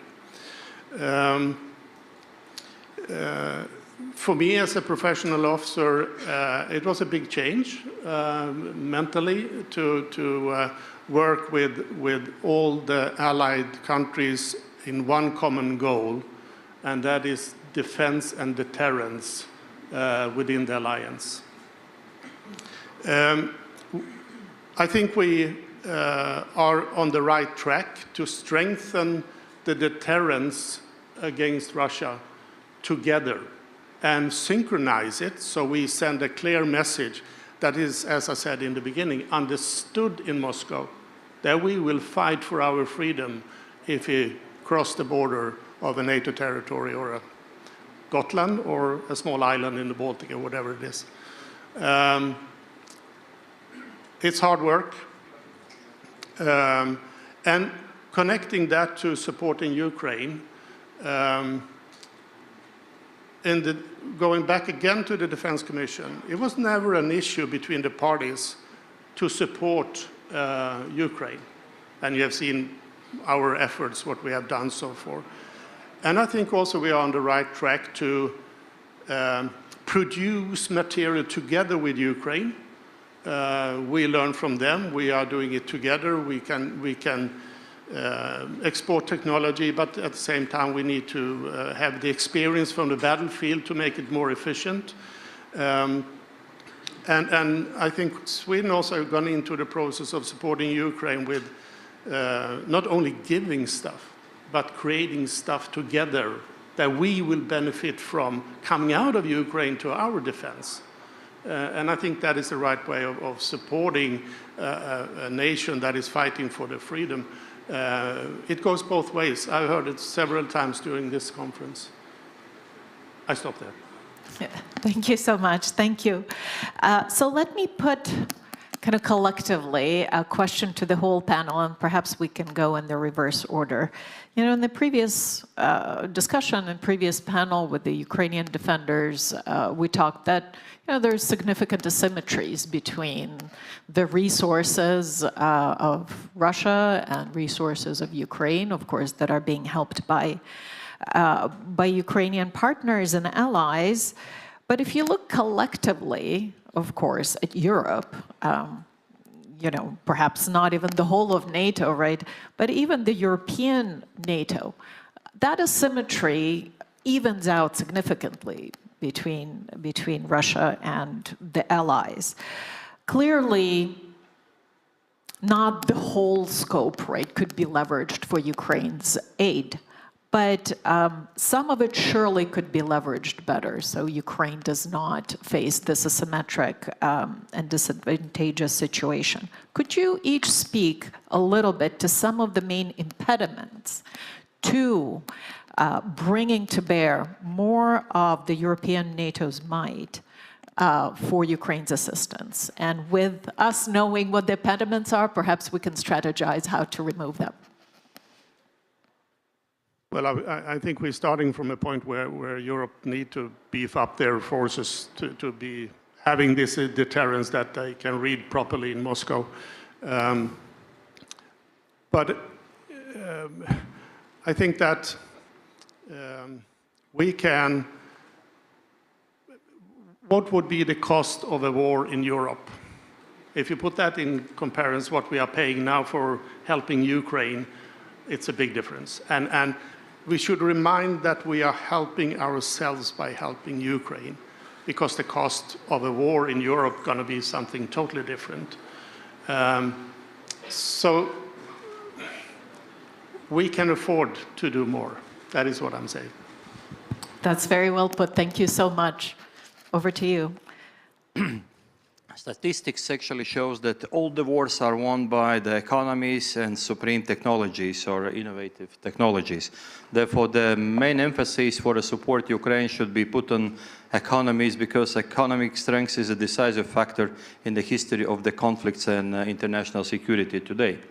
Therefore, as you know, that Russia's military capacity has benefited quite a lot from the increased revenues of oil and gas. Once, or some time ago, the US Senator McCain said that Russia is a gas station pretending to be a country. And actually this said, if you really want to stop the gas flow and oil flow from Russia to Europe and any other countries, you can stop the war very easily. But again, this is what I said at the very beginning. It's the will. The political will is the most important thing in order to do it. Therefore, we have to revise the sanctions, which doesn't really work to the aims they were imposed on Russia. We have to be serious about the economic sanctions, and that will kind of stop the flow of revenues into the military industry of Russia. If you look at Russia's military industrial base currently, they are capable also of producing the electronic warfare capability. They're also quite well in a drone capability development and competing. Therefore, Ukrainian forces on a daily basis struggling to compete with what the Russians made. And also they are able to produce new tanks, new missiles, and to store them and stock them. And quite many of them are not going just to the front line here in Ukraine. They are going to the newly re-established Leningrad military district. And Leningrad military district, this is exactly the district which borders with the NATO and EU countries. And what for they are created, think about it just a moment. Therefore, if you would like to avoid the further escalations in the wars, we have to stop or we have to put the sanctions in order to stop the flow of Russia's gas and oil to Western and other countries, make them richer on a daily basis. Thank you so much. Major General Freuding, over to you. if we agree that we need to help Ukraine prevailing in this conflict, and if we agree that this is a test of our generation, then we are doing too less. And I think we have to step up and to do more and to support the Ukrainian armed forces to equalize the Russian military power. I think what we achieved over the last year to go into the depths of military technicalities is we equaled Russian military power with regard to artillery. We equaled Russian military power with regard to drone, and this is possible due to the innovation power of the Ukrainian industry as well. And I think we should make use more of this innovative power of the Ukrainian military industry. And the big question is, and I completely agree with my colleague who underlines the importance of industry and industrial capacities for a long war. Have we done enough to step up our production capacities within the industry and did we achieve enough progress with regard to this over the last 3 years? And I think there is really room for improvement, the need to step up. I think we will hear later more about this, Commissioner. And I think if you unite the industrial power and the innovative power of the Ukrainian defense industries and the defense industries of Europe, we are able to not only equalize the Russian military complex, but to outproduce them and then winning this war. That's an excellent point. Thank you so much. I think, you know, that's part of filling anything that could be written down on the paper in the way of guarantees with actual operational backing. It's those joint defense projects. I'm going to go to Lieutenant General Prevost with the same question about impediments.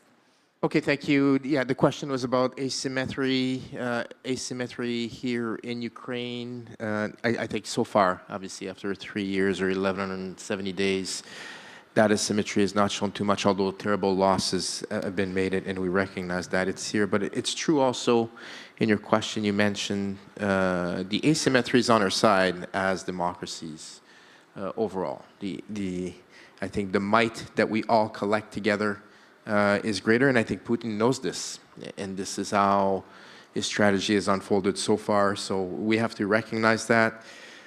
As we mount more support for Ukraine, we do have to, Canadians, for instance, who live across the ocean, we have to think deterrence. Deterrence is probably a lot cheaper than full war.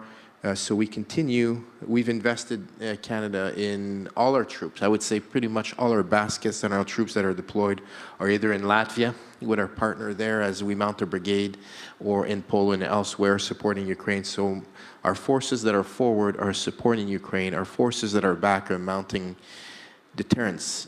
Canada lives on another continent, but our closest neighbor after the US is Russia. And throughout the Cold War, how we were able to deter was through NORAD, for instance. So we have to continue to invest in deterrence, and that's how we're going to continue to invest in deterrence, which will hopefully contain and bring not only peace but victory on this side here as we continue to plan. The military officer's job is to plan constantly, and that's what we're doing right now. How do we adapt our support to Ukraine so we can get to peace faster there, deter further aggression, but also get to peace faster? So our job is to do this. This is exactly what we're doing. We're looking at options continuously, and more is to come. Our new Prime Minister already talked to President Zelensky, offered our support over time here so we can get the good security needed here in Kyiv. So we all know that the outcomes of war are normally always determined by morale or material attrition. I think all of our job today, which is, we thank you for putting the forum together, because that's why we're here, to determine how we can continue to build the morale and the material necessary to win this war faster than Russians can. Thank you. Let me just follow up with you with one more sort of follow-up clarifying question. You mentioned Russia is Canada's neighbor, of course, and the Arctic region is becoming increasingly active and increasingly challenging. If you could just speak to that for a little bit, how is your country, Canada, facing that challenge in the Arctic? Yeah, it's been the approach from Russia to North America over the last 60-odd years. 1958, I think, is when NORAD stood up. So it's always been our closest approach. We've kept an eye on. We probably had let an eye off that ball right after the wall came down, but we're back on it, rebuilding NORAD. So NORAD is our first effort there. Our government published our new defense strategy last spring called Our North Strong and Free, all eyes in Canada on defending the Arctic. It's not only our Arctic, but it's also, we have Sweden here with us. Now NATO has expanded all the way to the Arctic. It's all our Arctic. It's a contested area, not only by Russia, by others. It will become a battlefield, so we do have to put an eye there, not only to defend it, but mainly to deter there as we move forward. Important part of it. The more we de-risk North America, I think we've learned that lesson twice in history, the more we de-risk North America, the better we are prepared or deterring for a full war in Europe. So that's what we're doing in Canada. Thank you. Absolutely. Thank you so much. And yes, Admiral Bauer, over to you about asymmetry and the ways to deal with it. Yeah, I'm extremely happy Mr. Kubelius is with us today, because I think he will become more and more instrumental in making Europe more effective when it comes to security. Because I think that is one of the things Europe has always been extremely good at, being efficient. But I think we have gone too far there. I think we have focused on efficiency as the sole sort of North Star in everything we did in the last 80 years. But I think what a war proves again is that it's only about effectiveness. And so I think that is something Europe has to become better in. When it comes to the things you asked on the resources and the asymmetry, one of the problems we have done is we have exported fragmentation. There is fragmentation in Europe when it comes to weapon systems. I think we have 172 different weapon systems in Europe when it comes to tanks, frigates, fighter aircraft, armored vehicles, guns, etc., versus 30 in the US. And we have exported that fragmentation to Ukraine, which of course basically creates a nightmare. There's 14 different types of 155mm grenades. If you give a box of grenades to the Ukrainians, they might look at it and say, can't use it, and give it back to you, because they don't have the guns with which they can use the shells. So that is ridiculous. And we have to, so therefore we have to improve on standardization. NATO is the authority when it comes to standardization. We have the STANAGs, the standardization agreements. But the problem is it's in a way voluntary to nations. I mean, NATO says this is how a grenade has to look like, and then 14 nations in NATO might say we have the right to deviate from the standard, which is not helpful when you try to achieve standardization. So in a way, we have to improve ourselves there, and especially in Europe, we have to improve and reduce the fragmentation in the number of systems. So that is one, standardization, less different systems. Second is, if we do that, that will lead to more the ability to go to more joint procurement. If we do that, we actually provide the industry with the long-term demand signal they are asking for, because the industry says, yeah, the governments have been rather unreliable clients over the last 40 years, so therefore we need long-term demand signals, otherwise we're not going to invest in the industry. So if we do more joint procurement, because we have more standardization, then we can provide the long-term demand signal. And third, we need to make sure that we align with the financial world, Because in the financial world, and we're talking banks and we're talking pension funds, they still talk about investments in the defense industry as not being ethical. I honestly don't understand what defending yourself, what there is unethical about defending yourself. But secondly, they talk about the sustainability goals being against this. Well, to those people, and I've talked in the last 2.5 years to many, many bankers and pension funds chairmen, etc. But I say, if you see what war does, go to Ukraine. And if you see that, then you understand that preventing war and the idea of NATO is to prevent war. So if we have a strong defense and we invest in stronger armed forces and larger stockpiles of ammunition, etc., then actually you become more, not only more resilient, but also the deterrence goes up. And therefore, it is in the interest of sustainability to have strong armed forces. But it is a deep sentiment in the financial world, and I hope, and there's some signs that the European Union will also work on this to make sure that that thinking goes away.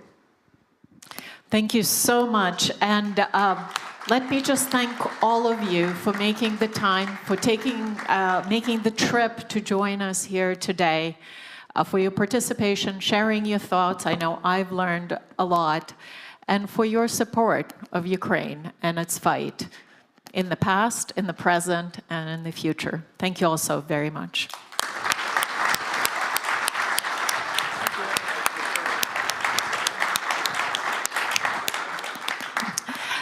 And now I am very, very pleased to announce a very, very special session with a person who's a long-term friend of this forum, but also a very long-term friend of and supporter of Ukraine, European Commissioner for Defense and Space, former Prime Minister of Lithuania, Andrius Kubilius. I invite Arseniy Yatsenyuk to come up on stage and introduce our speaker, and then proceed with a sort of collegial conversation once we have the stage set up for it. We're very pleased to have you, Mr. Kubilius.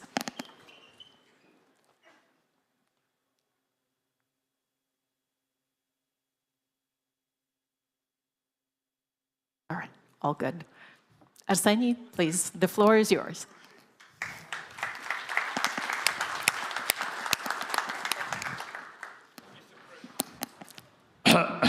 Mr. Prime Minister, no need an introduction. You are the 2 times Prime Minister, the first ever Defense Commissioner in the European Union. So we believe that your mandate and your portfolio is an immense one. You are running an extraordinary office, and I would be delighted to invite you to deliver a very strong, uniting message to the Ukrainian audience, and we would be happy to listen what kind of action plan the European Union is ready to unfold in terms of bringing real peace and security to the European Union and to Ukraine. The floor is yours, Mr. Prime Minister.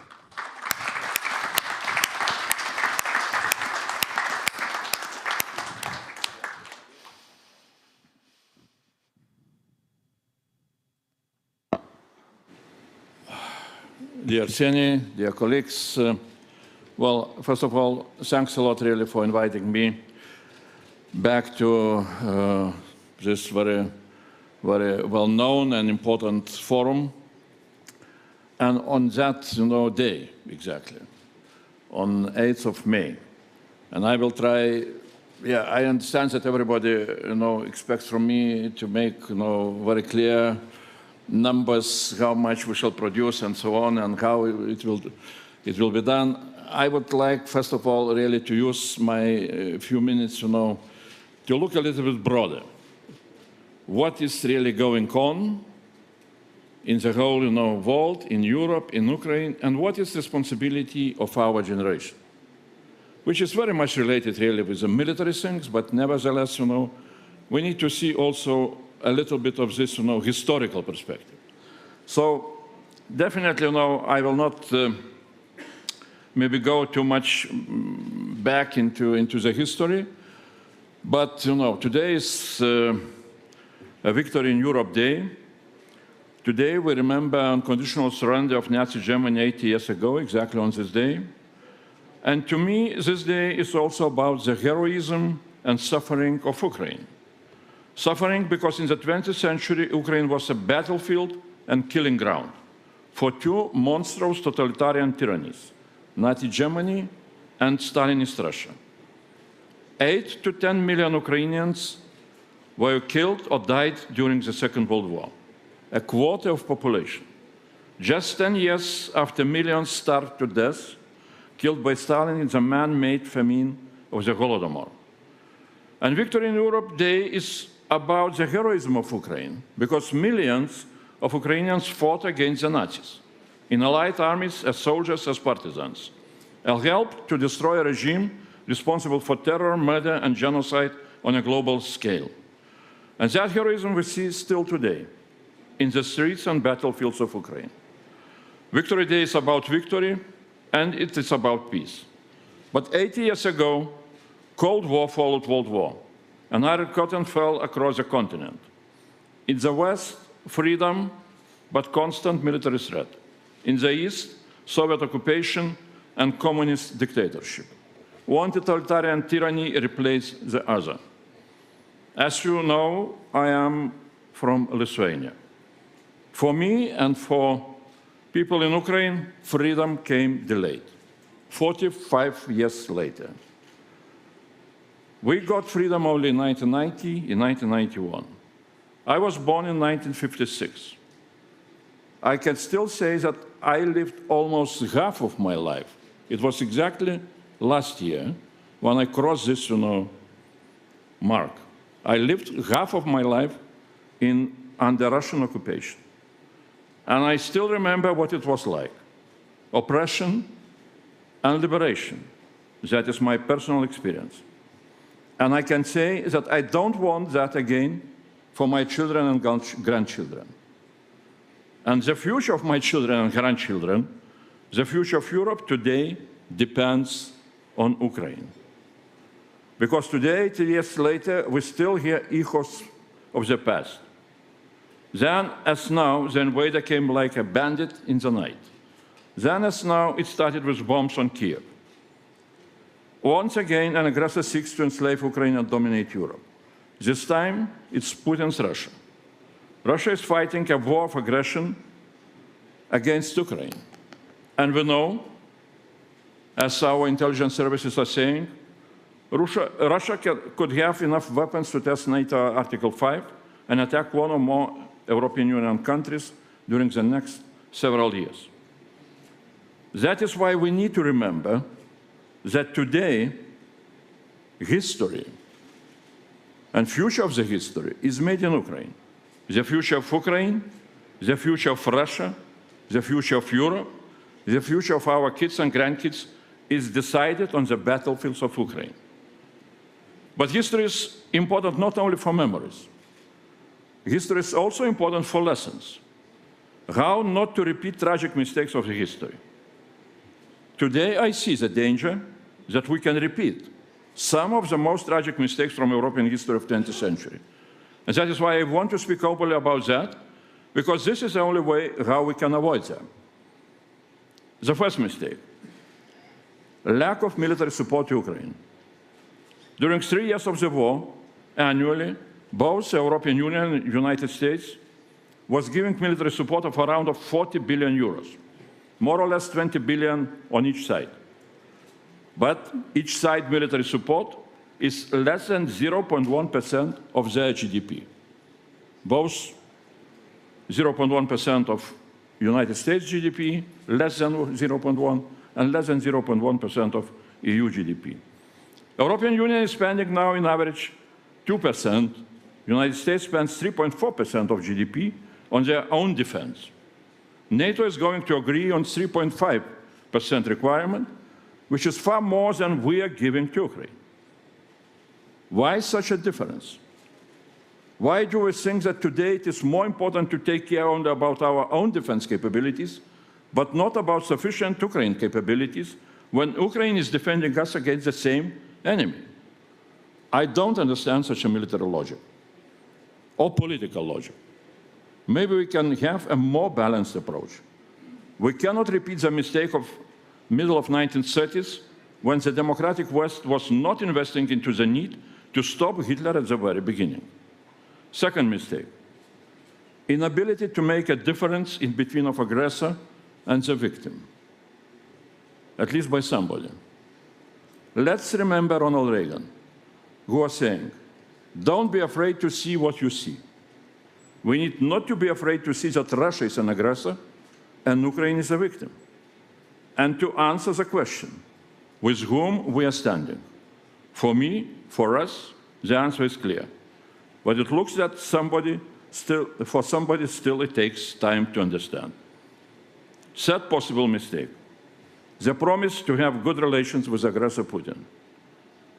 The big mistake, in my view, is to declare the strategic interest to establish good relations with aggressor Putin after peace will be established. NATO and all of us, we consider Russia the biggest threat to European security, and NATO plan to radically ramp up preparedness to defend and to deter Russian aggression. It is impossible to plan to be friendly with the biggest threat and to demand bigger defense spending in order to deter the biggest threat. Implementation of the promises of friendship with aggressor Putin will embolden Putin to continue his internal and external aggressive policies, will bring confusion to the whole Western world of democracies, and again will encourage aggressiveness by other authoritarian regimes. The fourth mistake, recognition of occupation of Crimea.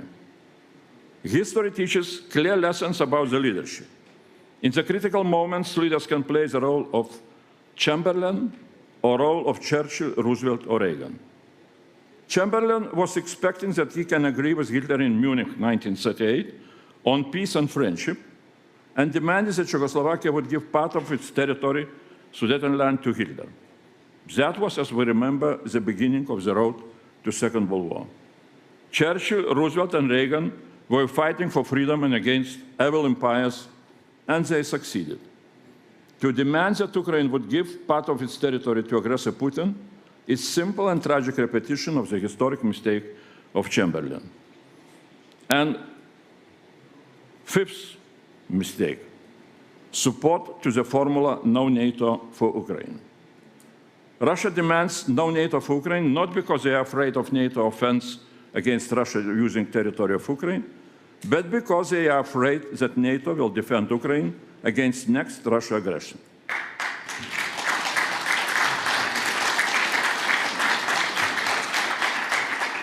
Support to formula no NATO for Ukraine makes Russia planning of next aggression against Ukraine more easy. And here I want to use this occasion also to say a few words about Russia, about tragedy of Russia and about the future of Russia. Russia's war against Ukraine is a global tragedy. Russia's war against Ukraine creates an incredible number of tragedies for Ukraine. The war again raises memories about the tragic history of the European continent in the 20th century. Can we avoid another pan-European tragic war, similar to First World War or Second World War? But paradoxically, this war waged by Putin is also a tragedy for the Russian nation.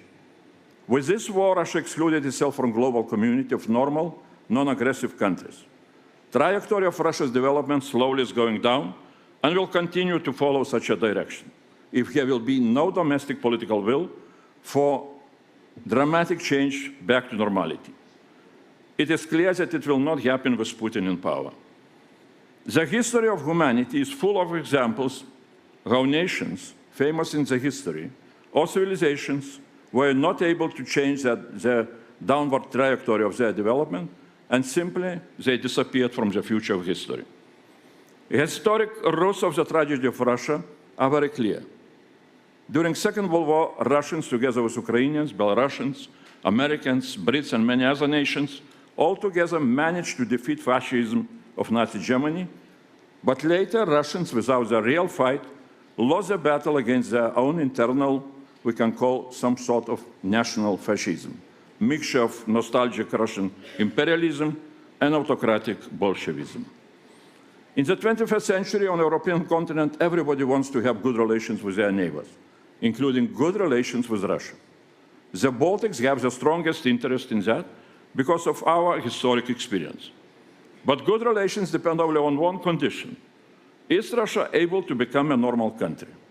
You cannot have good relations with an aggressor, especially if you are living in its neighborhood or on the European continent, not separated from aggressive Russia by Atlantic Ocean.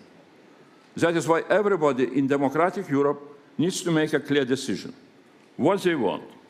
Good relations with Putin, knowing that it will just prolong tragedy of Russia and threats to Europe, or good relations with normal Russia of the future, which maybe will manage to come back if Russian people will be helped to understand what are the alternative directions of Russia's future development.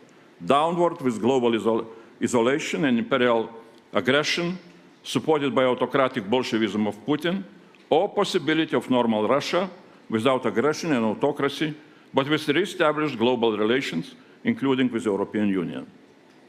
If we agree that aggressive Russia was, is, and will stay as the biggest threat for European security, which will not disappear even if the peace will be established, there is a need for democratic West to have a clear strategy what to do with such a permanent threat. It is not enough just to strengthen Ukraine's or European Union's defense capabilities against aggressive Russia. It is paramount importance for the European Union to have a long-term strategy how to assist Russia to become a non-aggressive normal neighbor of the European Union. This is how permanent threats to Europe will disappear. Our support to creation of success of Ukraine is the single most important strategic tool in such a strategy towards Russia, since Ukraine's success can inspire Russian people to follow this example. Putin is afraid of such an inspiration and of the possible dreams of Russian people to have a normal life. Putin is himself a tragedy for the future of Russia, and his regime is not so permanent as it looks at the moment. The European Union needs to have a strategy how to help Russian people to have a different, not so tragic future for themselves. That would be also the biggest benefit for the security of the whole Europe. Today, when we have such a historical gathering, we need to talk not only about urgency and the strategic defense needs of today, but also about the longer-term future of Europe. In my view, we face two different timeframes with different security challenges. The first challenge, most urgent, Russia's aggression against Ukraine and the possibility of Russian aggression against EU and NATO member states before 2030. The second challenge is for the longer term, the next decade. China's rising military power, and as a result, the United States shifting its attention more and more to the Indo-Pacific, at the same time diminishing their presence on the European continent. As the white paper on the future of European defense says, a new international order will be formed in the second half of this decade and beyond. And that is why we need to act based on our long-term strategy, because history will not forgive us for inaction. Defending Europe is an European task. Those are the words of my mission letter. Today, quite often, myself and various Europeans were repeating the self-evident truth that 450 million Europeans should not ask 340 million Americans to permanently defend us against 140 million Russians who are not able to defeat 38 million Ukrainians. Economically, we are strong and powerful enough to take our defense into our hands, but it will take time. Looking into longer-term future, it will not be enough to spend more on defense and to produce more defense weapons. In order to defend ourselves, it is essential that we develop an European security architecture, as stated in my mission letter. Our strategic goal is to unite all efforts to strengthen European defense into a true European defense union. Ukraine today is playing a crucial role in the urgent defense of Europe, and it will play most important role in the longer-term development of European defense readiness, in development of new European security architecture, in the process of building a true European defense union. That is why we need to understand the strategic significance of our long-term strategy on Ukraine. And our Ukrainian strategy is based on 3 pillars of integration. First, security integration. European security formula is very simple. Europe whole, free and at peace. Freedom needs to be defended and expanding more and more towards the eastern part of European continent. Formula for peace, peace through strength, can be implemented only with us giving additional substantial strength to Ukraine. That can be achieved with increased defense assistance to Ukraine. And as Commission President Ursula von der Leyen is repeating, the best security guarantee for Ukraine is porcupine strategy, strengthening Ukrainian defense and military capabilities to the level of real deterrence. As Commission President repeats, our best investment into security of Europe is our investment into security of Ukraine. The new European Union program, Rearm Europe, and safe loans are creating possibilities for European Union member states to increase military support to Ukraine through joint procurement of weapons together with Ukraine, from Ukraine and for Ukraine. And we're establishing the joint European Union-Ukraine Task Force for exploitation of safe loans, and such a new arrangement will be very helpful. And I am really hopeful that with that instrument, we can make a big change in our support for defense capabilities of Ukraine. Second, it's defense integration. Integration of European and Ukrainian defense industries is becoming a very important part of our agenda. New opportunities are opening with forthcoming European Defense Industry Program. On forthcoming Monday, very important European Union-Ukrainian Defense Industries Forum will be held in Brussels. Ukrainian defense industry is showing unbelievable successes. We can support Ukrainian defense industry with our financial and industrial strengths, but Ukrainian defense industry can support European defense industry with Ukrainian know-how, remarkable skills of innovation and modernization. Warfare doctrinal integration also can help us to understand the significance of Ukrainian drone army in order for us to be able to repeat that on our side. New initiatives of our integration in this field also are coming. And the last, European integration. It is symbolic that today we remember 8th of May, the end of war. Tomorrow we shall remember 9th of May, the beginning of European unity. European integration proposed by Schuman Declaration on 9th of May in 1950s had a very clear goal: to protect peace and avoid wars on the European continent through unification of Europe. As Commission President said yesterday, Ukrainian accession to the European Union can be the strongest guarantee. That is why Ukrainian membership in the EU is needed not only for Ukraine, but also for the whole European Union. That is why, as Commission President also have said, we are working hard with Ukraine to open all negotiation clusters in 2025. And the best way to finish is again to quote Commission President. Ukraine joining our Union is the greatest guarantee of a just and lasting peace. In our history, peace and European integration have always gone hand in hand. So let us bring Ukraine inside of our Union. Let us walk the path of peace together. This is the most important responsibility of our generation. Slava Ukraini!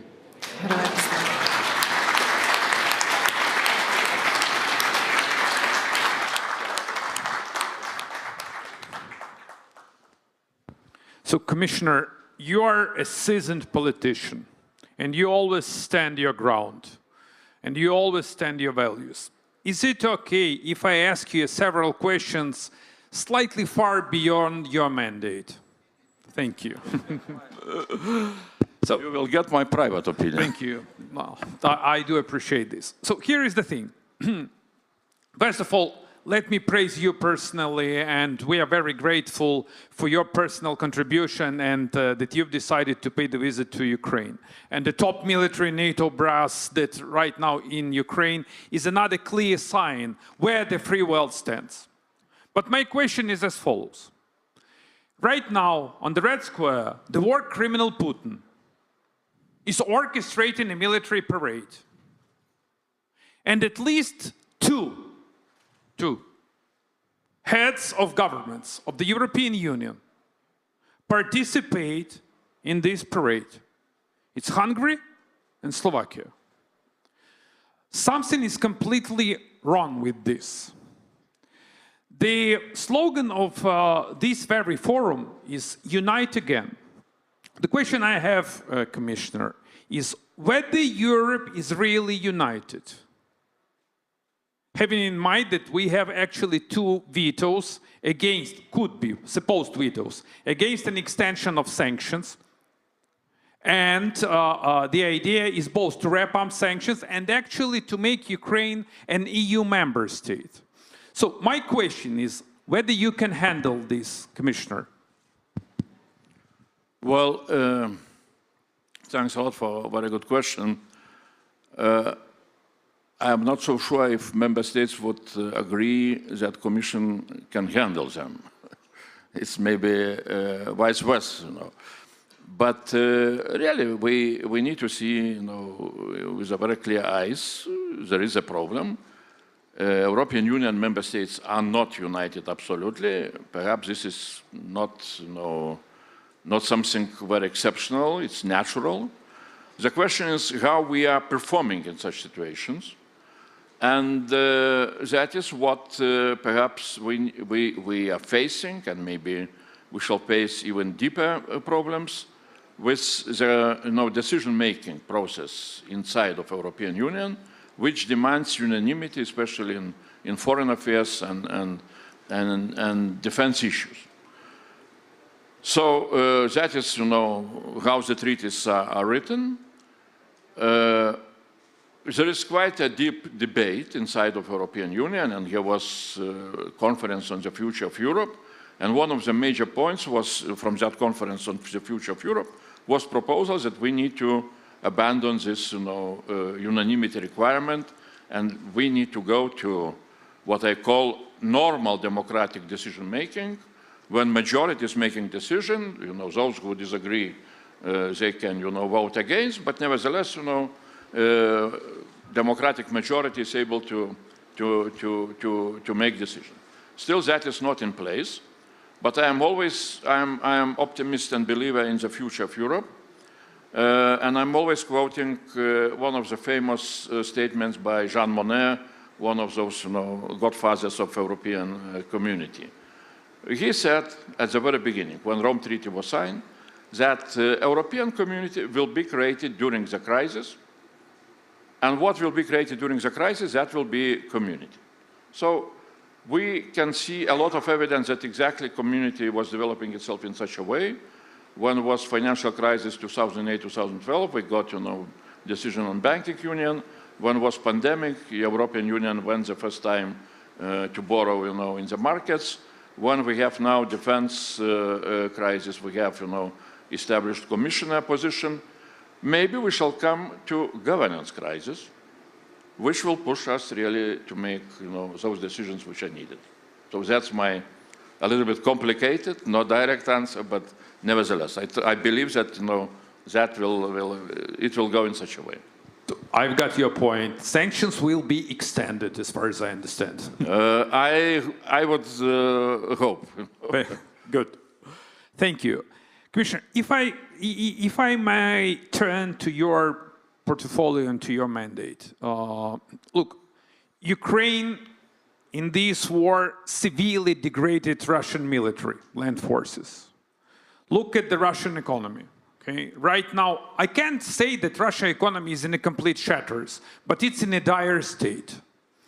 War criminal Putin and Russia lost around 1 million of those who had been killed and wounded.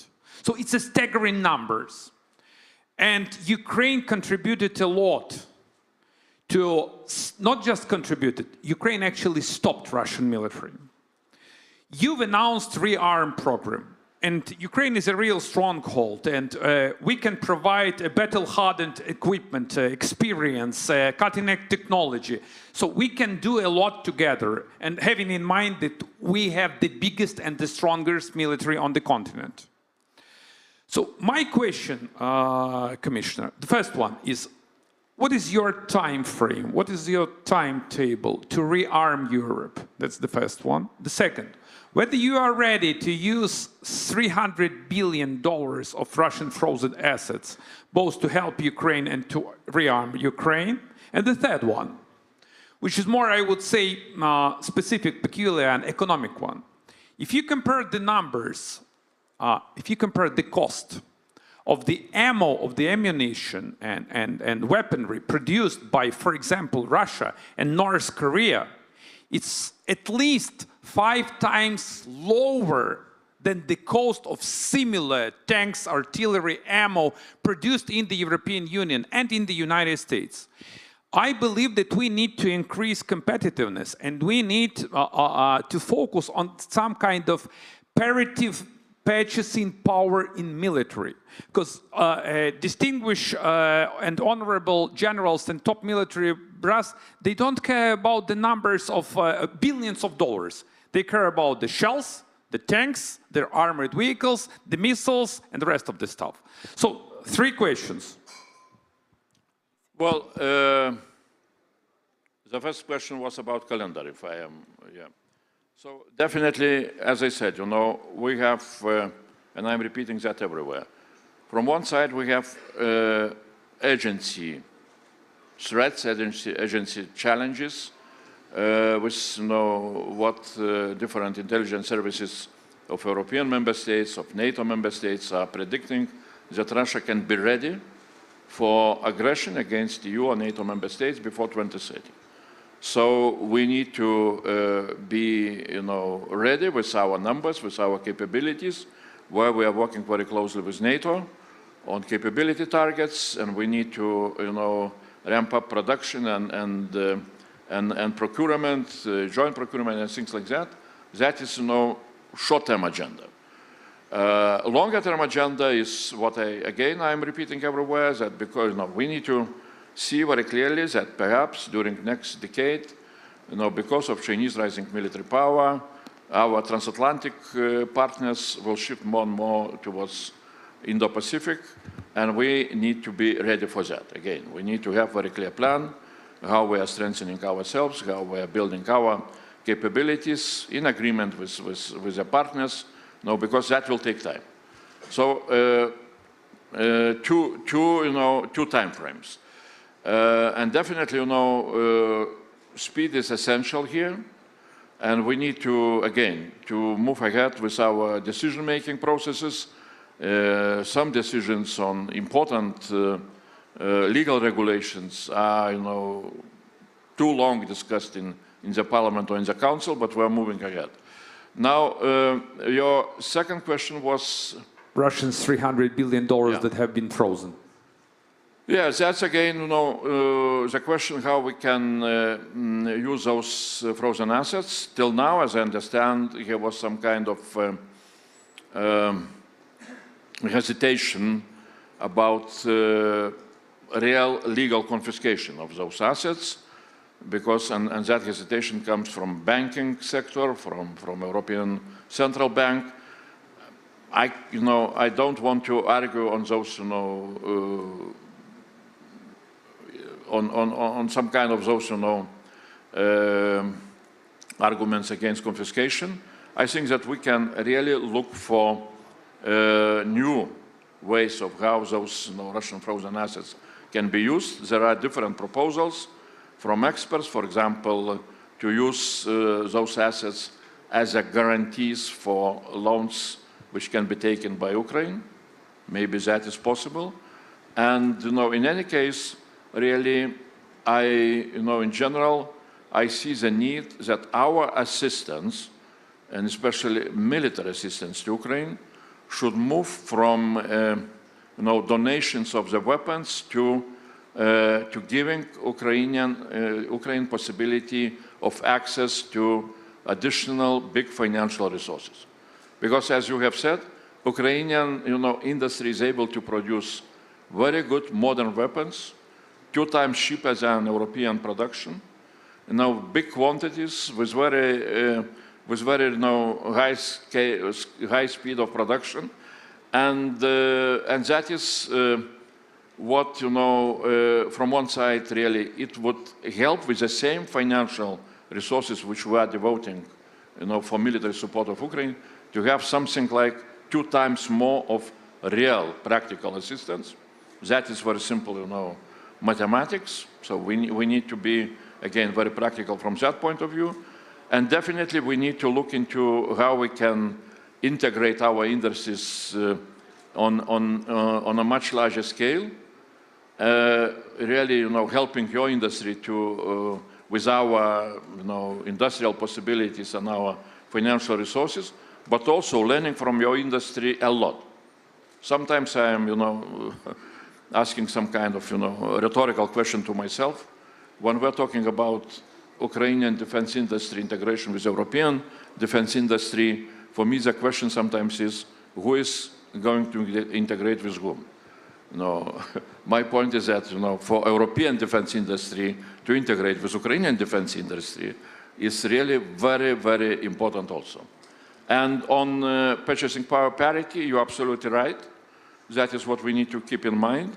And at least I saw some experts saying that if to measure Russian defense spending, not in nominal, dollars or euros, but in purchasing power parity, then it appears that Russia this year will spend more of financial resources than all the European Union member states are going to spend.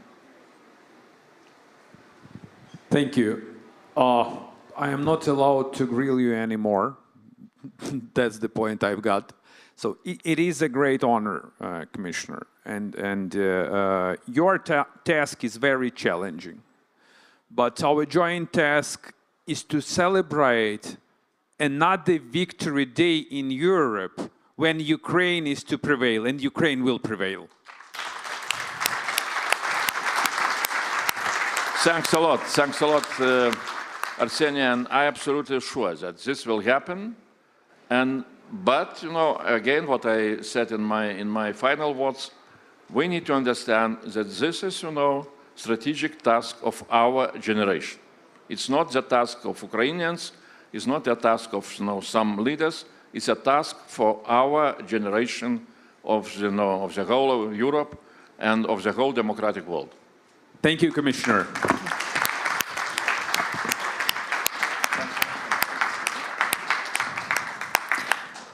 Thank you all, dear guests, for joining us this morning. We now will have a short coffee break.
Разумкова і КБФ, для того, щоб окреслити, показати, які зараз є головні настрої серед українців, які є червоні лінії і які є наші категоричні переконання.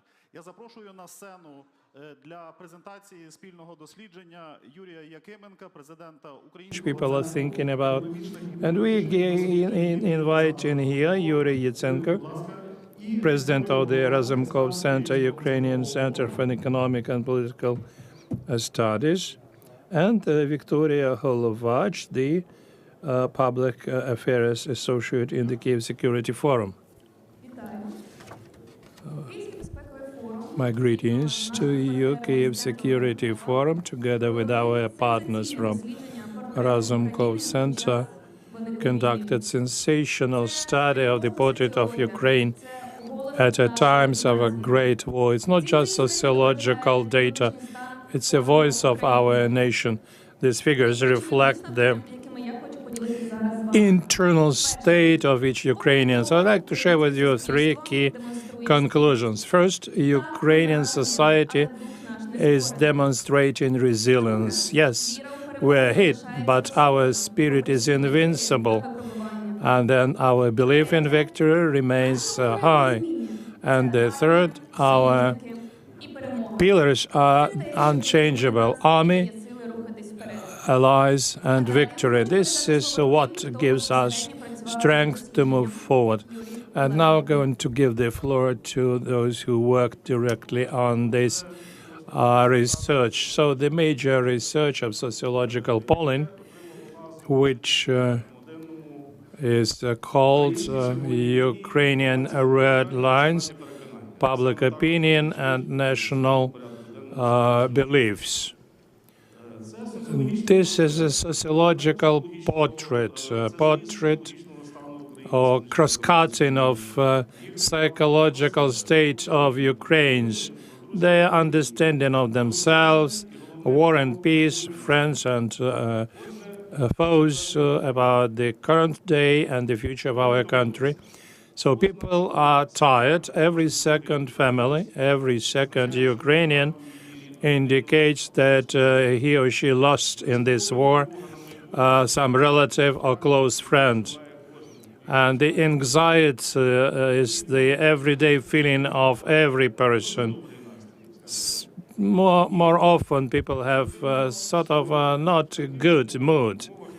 And it's strange that under such situation, people trust most of all to their defenders. Ukrainian armed forces are the definite leaders of public opinion, as well as other structures of the defense forces, and among them the President of Ukraine, who is the Commander-in-Chief of Ukrainian armed forces, civil society institutes, trusted NGOs, church, those who help our defenders and our people, both morally and spiritually. For Ukrainians, democracy is the biggest value and the best possible state system, even in the war situation, not authoritarian regime. Ukrainians believe that their state is either completely democratic or is moving towards full democracy. But people understand limitations for democracy connected with the war. In particular, half of the population does not support the presidential election in the country at the moment.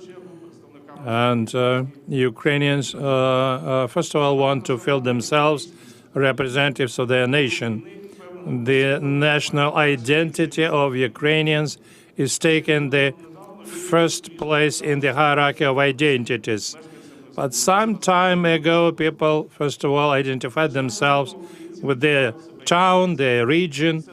The big portion of Ukrainians feel themselves Europeans. It's also very important in such situation. Ukrainians strive to peace, but not in any way or at any price. Full liberation from Russian troops as a requirement for peace is the demand of the majority of Ukrainian citizens. Absolute majority of Ukrainians don't want to give up their territories or their move towards the Western world. These are the red lines which we talked about. Other red lines for Ukrainians would be a reduction of Ukrainian armed forces. The majority of Ukrainians believe that Ukraine should not should seek to be a NATO member. There is no trust to the aggressor state. Most Ukrainians believe that Russians will violate any future peace agreement and will attack Ukraine again when they have convenient situation.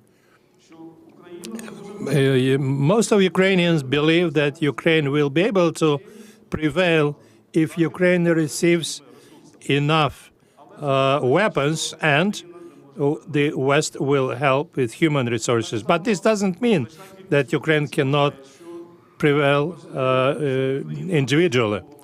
Also, the majority of Ukrainians believe that Ukraine should develop its own defense industry in order to defend itself. But coming back to the issue of asymmetry, Ukrainians don't think that the prevalence of Russia and resources or help by the allies of Russia would be an obstacle which on the way to victory. The most important is that Ukrainians believe and trust to the victory. What situation they believe is the victory in the war? First of all, the occupation of Ukrainian lands, and it is supported by many citizens, but also Ukrainians think that the victory would mean defeat of the army of the aggressor. Belief into victory as a source of strength.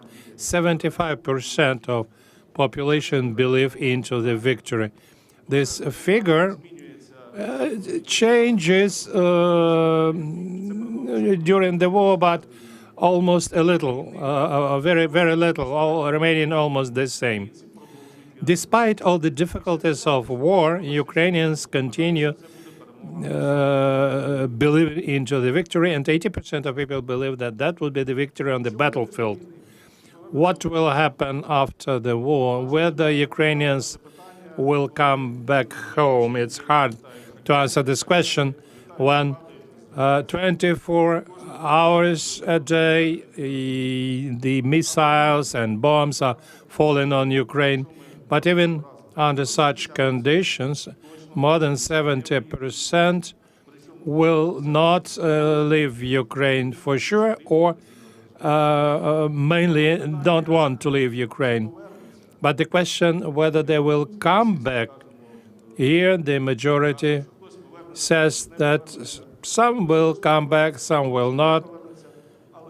But those who are in Ukraine, the majority, overwhelming majority of them will stay in the country. The future, the vision of the future, what future Ukraine its citizens think about. The majority of Ukrainians think that Ukraine will be a highly developed, democratic and influential European state. I underline European state because 57% believe that the European model is the most appealing for Ukrainians. There are other alternatives where people may think about some specific way of development, but this is an absolutely real picture. And the most important, that other alternatives are not supported at all by Ukrainians. So this is the future for which Ukrainians are struggling now. They believe into the victory, and they will be victorious. Thank you. I will only add with the full results of the research. You will get acquainted at the websites of Kyiv Security Forum and Razumkov Center. Thank you very much.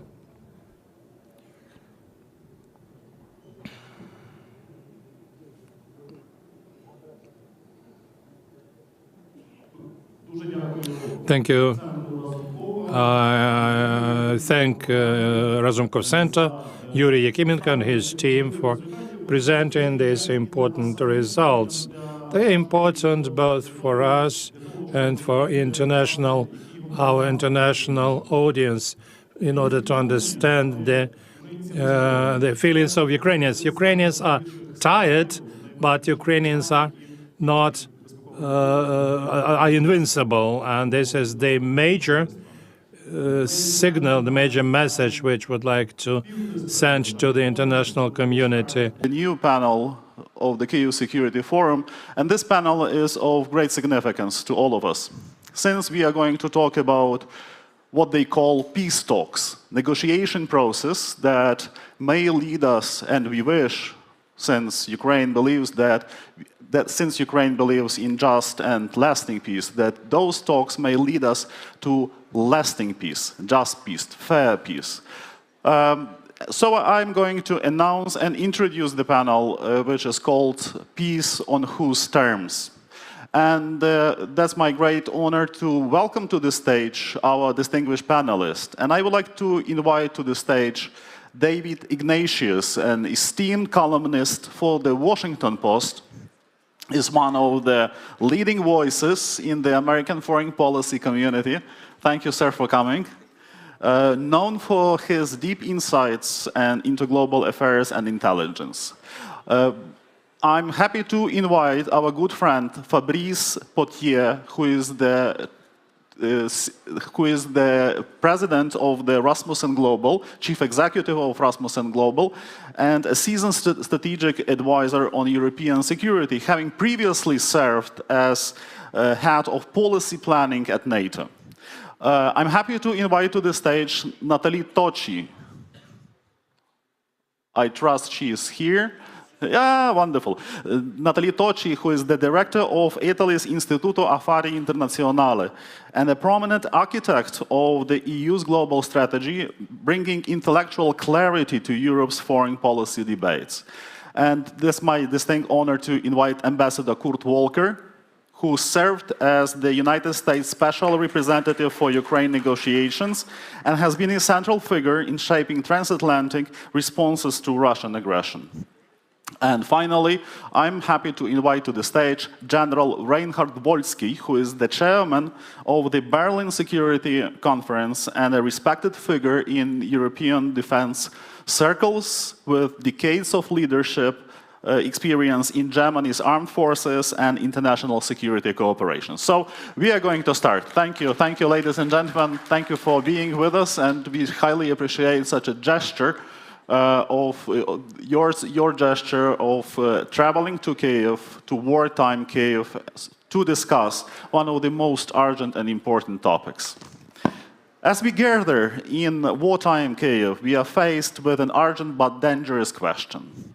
What kind of peace should the world pursue? Peace that rewards the aggression, only plants the seeds for future wars. It's an obvious thought. Everyone understands this. We've just heard some compelling data on the mood of the Ukrainian people. Ukrainians are tired, almost exhausted, but Ukrainians remain unbroken and undefeated. Our red lines remain clear, and in my opinion, the world community should clearly understand this. Sovereignty, strong army and defense, membership in the European Union and NATO, the return of our territories and people and our children. Yet Ukrainians feel a deep disappointment that the powerful West cannot deal with Russia. And this is, in the perception of people, is a defeat of the West. It's not Ukraine's defeat. It's the West's defeat. And this defeat could lead to even greater disaster. I will start with a question to Ambassador Volker, if I may. Kurt, I'm happy that you are here. I feel safer when you're here. Ambassador Volker, you've been inside the negotiation room. We met once over there. What must be done differently, in your opinion, than Trump's team is doing now? Did they ask for your advice? And do you really understand President Trump's plan?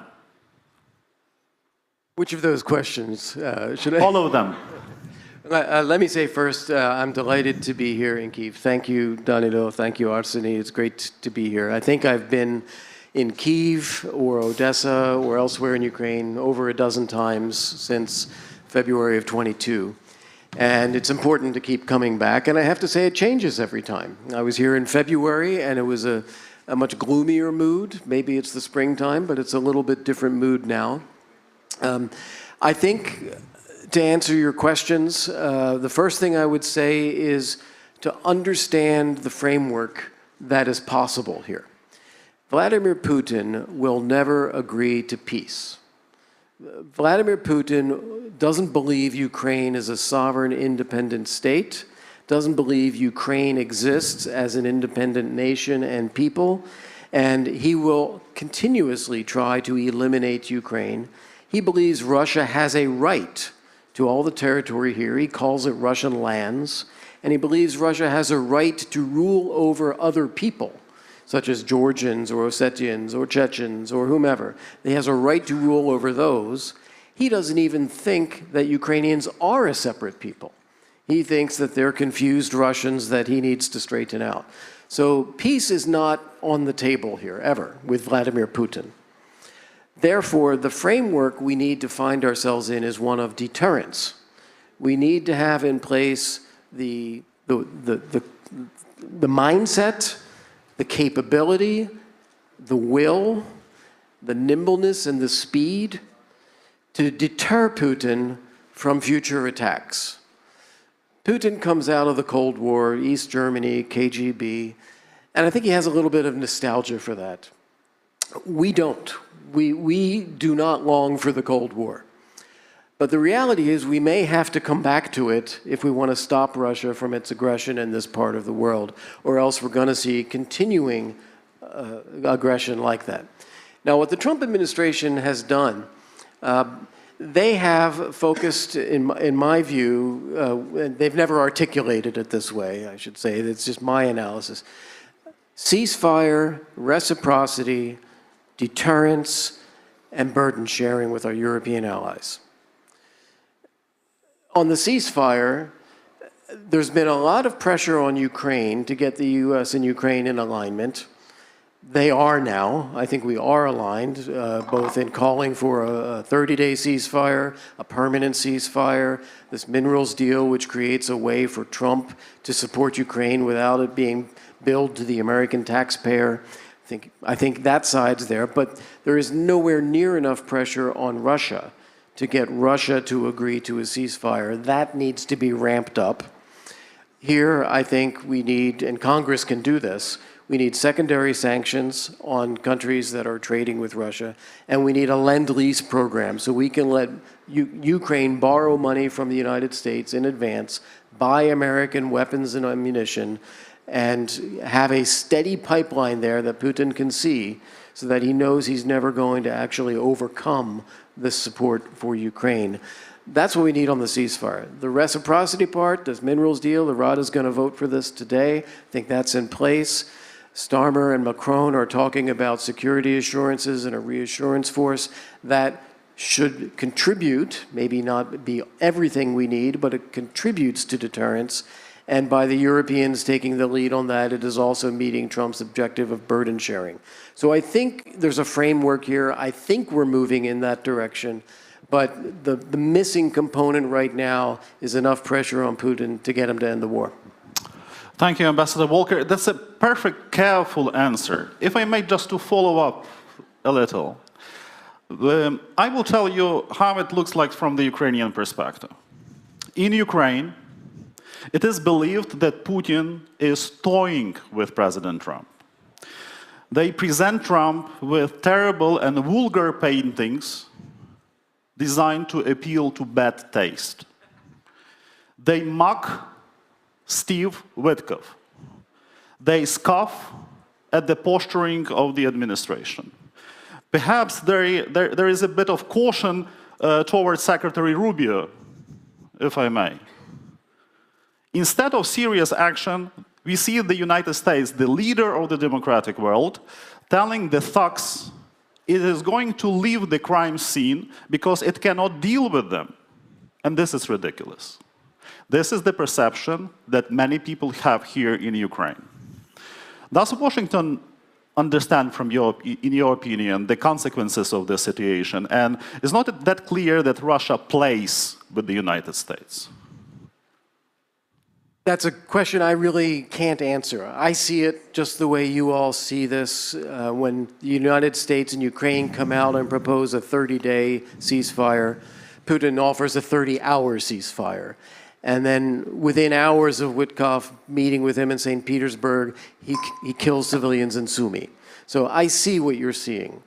Now, what President Trump, I think, has chosen to do is try to entice Putin, try to offer carrots, say, we can have a relationship, we can have a summit meeting, we can get you into the G8, which I doubt, by the way, but we can do that.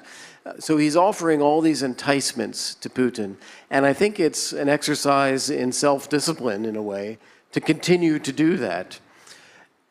The problem is that, and every president has done this, is mirror imaging. Trump is probably thinking, what would I do if I were Putin? He would be attracted to a deal. He would be attracted to doing business again with the West. He'd be attracted to making money. He could end the war on a heartbeat. So he thinks Putin can be enticed into that. That misunderstands Putin's motivations completely. Putin's motivations are to rebuild the Russian Empire on the backs of the neighboring people around Russia, and just has to be stopped. So whether they see that they're being mocked or not, it's hard to say. They might, but they're choosing not to react to it. That's an answer. Thank you, Ambassador Walker, and please be assured that we highly appreciate you being here, and we are grateful for your efforts to support Ukraine. And now I come to Natalie Tocci. Natalie, if I may. We are witnessing a resurgence of the basest instincts in Europe. Orban in Hungary, Fico in Slovakia, they don't even hide that they are working in Russian interests, openly and with impunity blackmailing Ukraine. Populism in Poland and Romania, AfD in Germany. Putin simply is happy. It fuels him and he fuels them. You've spoken of a strategic awakening in Europe, but what is truly happening? Is Europe sleepwalking through history as it did before the First World War, and with no real leaders to stand up to Putin, to Trump, to European own domestic devils? So, well, firstly, thank you very much, and me too. I'm absolutely delighted to be back in Kyiv.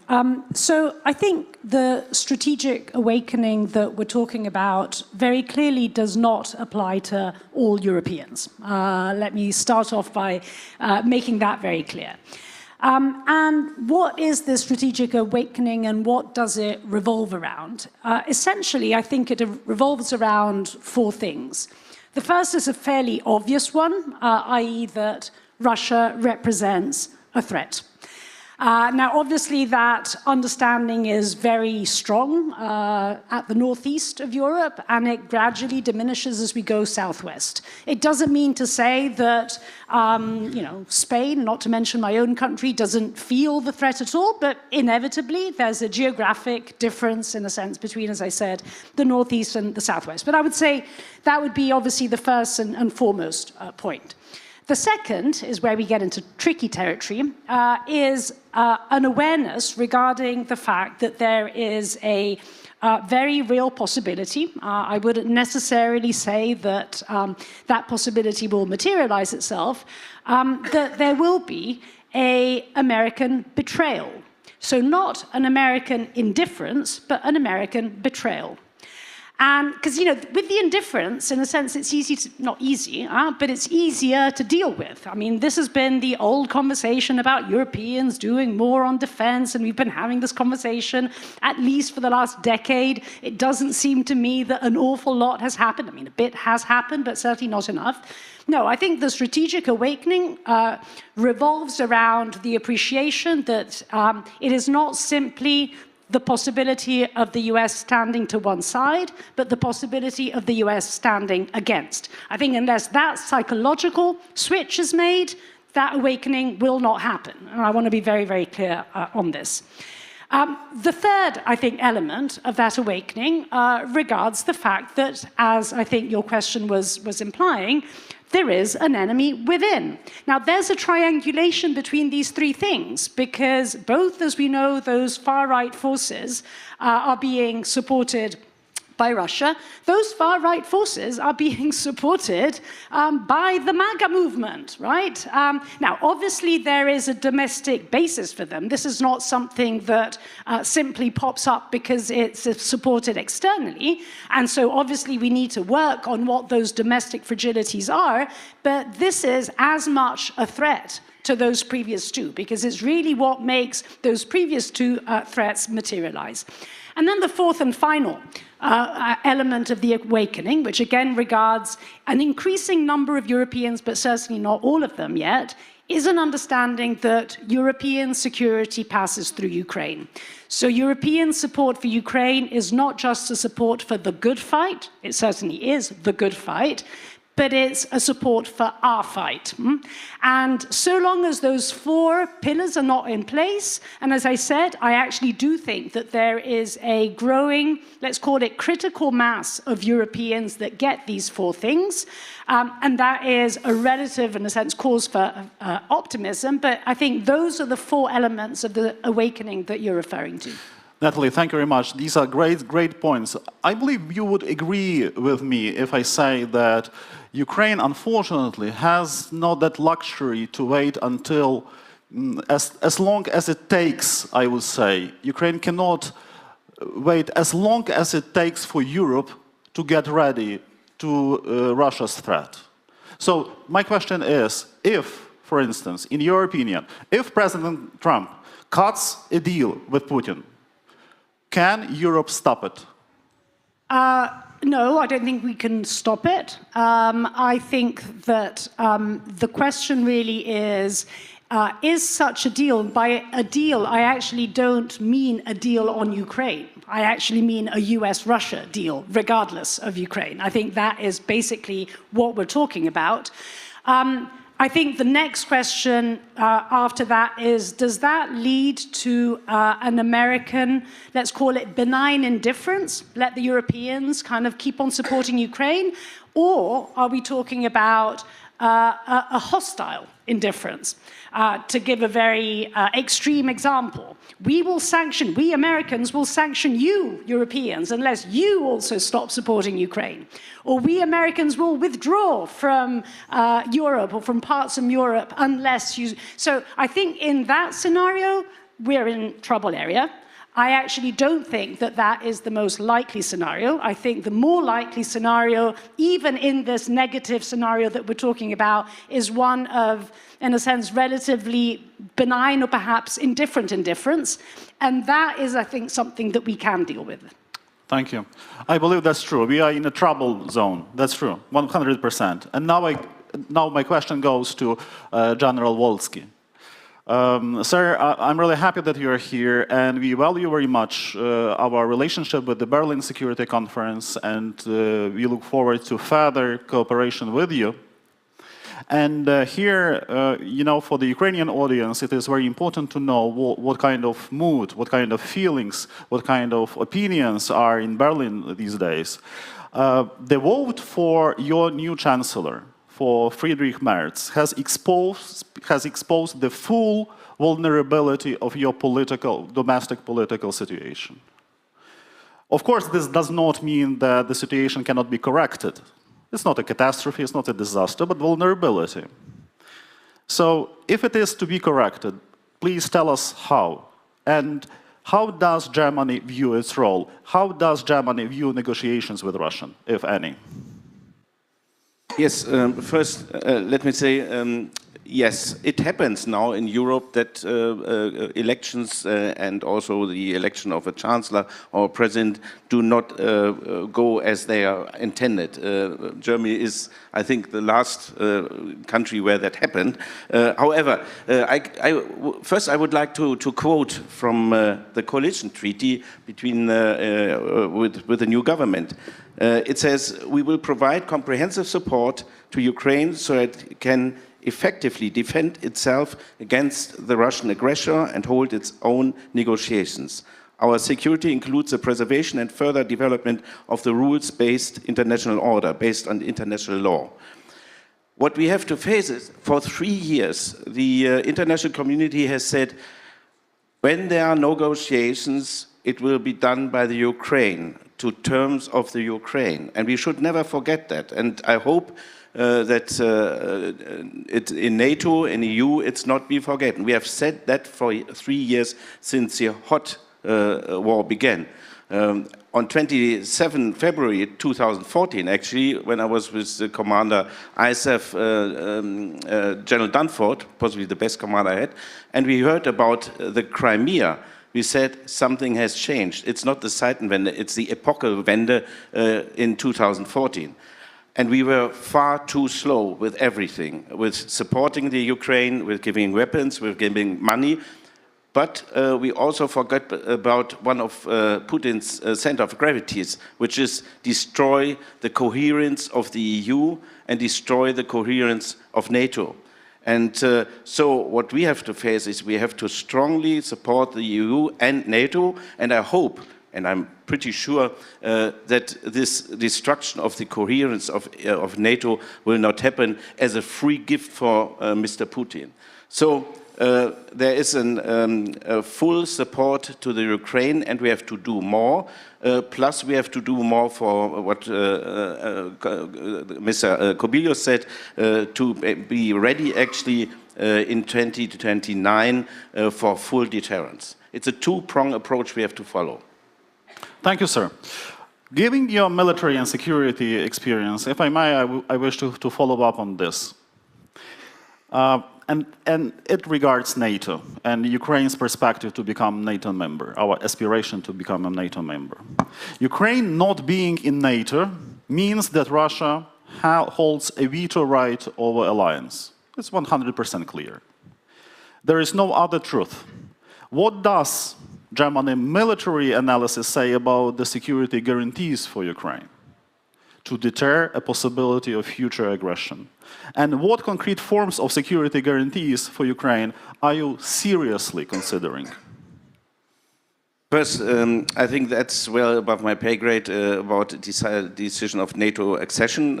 I think it will come at a certain point. It has to come at a certain point. The other question is, of course, how do we secure a ceasefire if that happens, and how do we do it? We have seen OSCE didn't work because they were actually securing some kind of peace. Didn't work so far. I'm very convinced that if there's a ceasefire, all EU and NATO nations have to come to terms to say, yes, we are going in, that's my personal view, we have to go in and secure this peace with clarity of mission, with robust rules of engagement, with basically the capacity you have to need, and also with this exit strategy, which means that there's a lasting peace. So that is my personal view. Somebody has to do it. It's the Europeans, hopefully together with the Americans. But if not, we have to do that. I thank you, sir. And now my next question goes for Fabrice. Fabrice, before I ask that question, I would remind that Moscow is following our conference and they are listening to what is said here and they will follow up to that later. You've advised NATO leaders and helped them to figure out some kind of vision of transatlantic security. But how do you read Putin's tactics in talks with Trump and in his politics regarding Europe. Do you believe his bet on self-absorbed Trump and a weak, divided Europe will ultimately prove to be a miscalculation? Thank you very much, and thank you to Prime Minister Yatsenyuk for the invitation and the Kyiv Security Forum. Well, the problem sitting on a panel with Kurt is that it's likely that he will steal a good line. So he stole my line, which is basically, I think victory was always sadly a soundbite, because we never really put the resources behind giving Ukraine a chance for victory. A long-lasting and just peace is probably not attainable right now, and not because of Putin, as we heard earlier. He doesn't have any interest in a good peace, but because of Donald Trump, where you see a mix of disengagement, at least in mind, not in the letter, but in mind from Europe, adversarial posture towards Europe, especially the European Union, and obviously very extensive, deep ideological sympathies towards Putin. It's not just big strategy. I think there is a value ideological compatibility between the Trump-Vance world and Vladimir Putin, which is probably has surprised or we had underestimated before he came to power.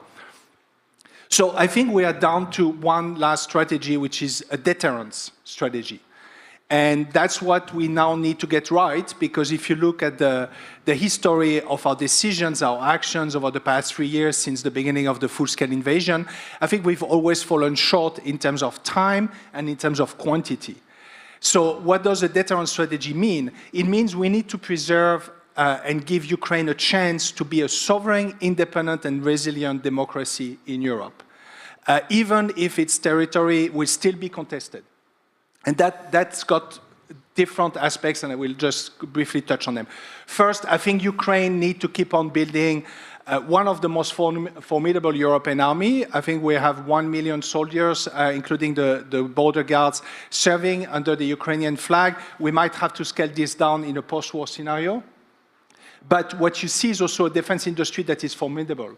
And they can produce 5 million drones. They can now produce 1 million munition shells a year, which the Europeans are not capable of doing. Some companies can produce 40 artillery systems a month, which, again, Rheinmetall or Nexter are not capable of doing.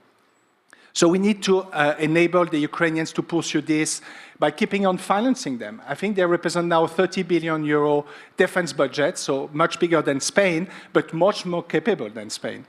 That's for the Ukrainian piece.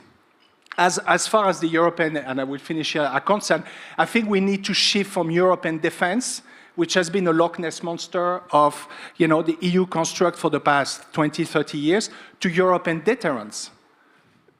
Which in essence means European defense need to be capable of defending Europe, and I include Ukraine. So there needs to be a mind shift, which also involves, I think, a resource shift in 3 things. We need to build mass. We need to show steel to Putin, because drones are very efficient as killing machines right now in Ukraine, but they're not deterrence signaling. We need deterrence signaling. We need artillery. We need deep strike. We need readiness. We have, I think, close to 1.5 million European soldiers, but we can barely deploy and sustain. I would say it is very optimistic to say 100,000. And we have to keep the edge and build the edge also by integrating what Commissioner Kubilius said earlier, integrating Ukrainian UAV and lessons learned from the battlefield into our own defense industry. So I think provided we do this and provided we can keep some US contributions to a minimum, which is ISR, and not releasing or relieving the sanctions, which will have a domino effect in Europe. Provided we can do those things, I think we can hold to a deterrence strategy, which in a sense is not about changing Vladimir Putin's view or behavior. It's just putting Vladimir Putin into a big box of steel. Thank you. It sounds like a perfect plan. I like it very much. Everyone likes it. Everyone likes you too. It sounds very good. But what if Orban says no?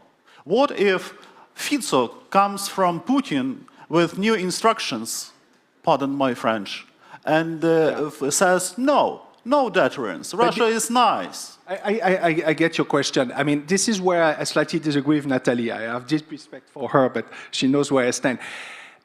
I think we make a mistake by rejecting these far-right reactionary movements in Europe. Not that I like them, and I think when they pose a threat to the rule of law and to our democratic ways, I think we should sanction them. But we should not condemn them politically, because they represent now close to a third of European voters. So the notion of a cordon sanitaire towards Meloni and the others was, I think, deeply undermining some form of, I think, European strengths, despite the fact that they have different politics and different views. And I do think Prime Minister Meloni is a much better partner than Prime Minister Orban. And it was a mistake after the European elections to have excluded her from basically the big three, the European Socialists, the European Conservative parties, and the Liberals, who were agreeing on jobs and positions. I think this is what Europe is made of today, and it might have an inoculation factor to bring them in the mainstream, put them in government, and indeed put them in front of the reality of governing European taxpayers and voters. So, and I know it's not easy, and I know that obviously Prime Minister Orban and Fico have a very contrarian agenda to most of the European Union values and interests, but I do think we cannot just exclude them. So, for example, and I finish here, my belief, and I know it's a bit controversial, we have made a mistake in not shifting from talking about a war and as long as it takes to talk about a European peace strategy. Because the only person in Europe who was talking about that 6 months ago was Prime Minister Orban. And you don't want Orban to shape the terms of what a European peace strategy for Ukraine should be. You want the mainstream leaders. But there was a bit of I think, a paradigm. We were a bit paralyzed in some old paradigm of as long as it takes, we will win, we will stand by Ukraine. But in fact, we never really resourced this. So my hope, and I understand Saturday we'll have 3 European leaders coming here, is they're not coming here only for a photo opportunity. They're coming here with a real proposal to how to do a European deterrence strategy, how to rebuild Ukraine even though it will have part of its territory contested, and how somehow to keep the US in by including paying with European taxpayers' money for American contributions. Thank you. Thank you. I do appreciate your answers, and that's true, that we rely on the strong union between London, Paris, Berlin, Warsaw, Kyiv, and other capitals that would lead Europe towards that peace strategy, as you mentioned, not giving a chance for others to shape it, or, frankly speaking, not giving a chance for Putin to shape it. And now comes David Ignatius. I'm sorry, I'm really happy that you are here, and we are privileged to have you here. My question is very simple, if I may. You recently wrote that Putin believes time is on his side. Is that so? And has Donald Trump's peace initiative already failed? If so, what comes next? And if not, then what? So, good questions. First, I should say it's inspiring, as always, to be in Ukraine. Thanks to Prime Minister Yatsenyuk for bringing us together. I want to make an argument for what I'm going to call strategic pessimism, which is to assume precisely in response to your question that Trump's negotiating effort will collapse, that Russia will continue to say no, and that Trump will walk away. In other words, don't hope for the best, assume the worst. I hope Ukraine will think about what it does if the worst happens, if the process collapses. How will it sustain the war? What specifically does it need to hold its defensive lines, to protect its cities? Where's it going to get the air defense? I mean, the planning, I'm sure, is beginning now, but it should begin not on the assumption that this peace process will move forward and succeed, but on the assumption that it will fail. Similarly, if you decide you're going to be optimistic and think there will be a ceasefire of some duration, how will Ukraine prevent Russia from cheating? Assume Russia will cheat. Don't hope that it will obey the terms. Assume that it won't. And then how do you prepare for that? Assume Russia will violate the ceasefire lines. How will that be monitored specifically?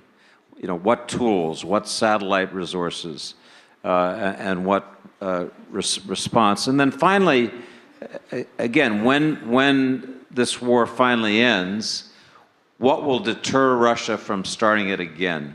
Assume that Russia will start it again. Don't hope that Russia will somehow have learned a lesson. And that obviously comes down to the question of European reassurance force, deterrence force, and the question that's inescapable, which is the American backstop for that force.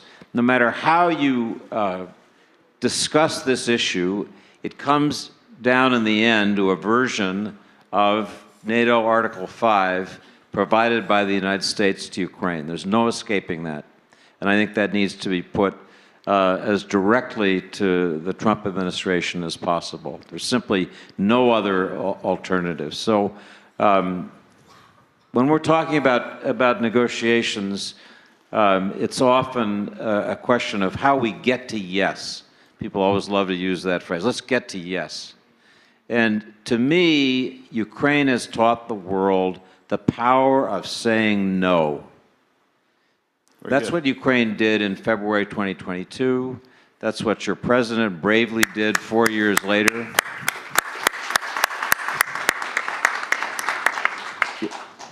That's what he did after that, in that nightmarish meeting in the Oval Office. He said no to a minerals deal that was inadequate, inappropriate, and now there's a better one. Ukraine has been writing the word no in blood for 3 years on the front lines.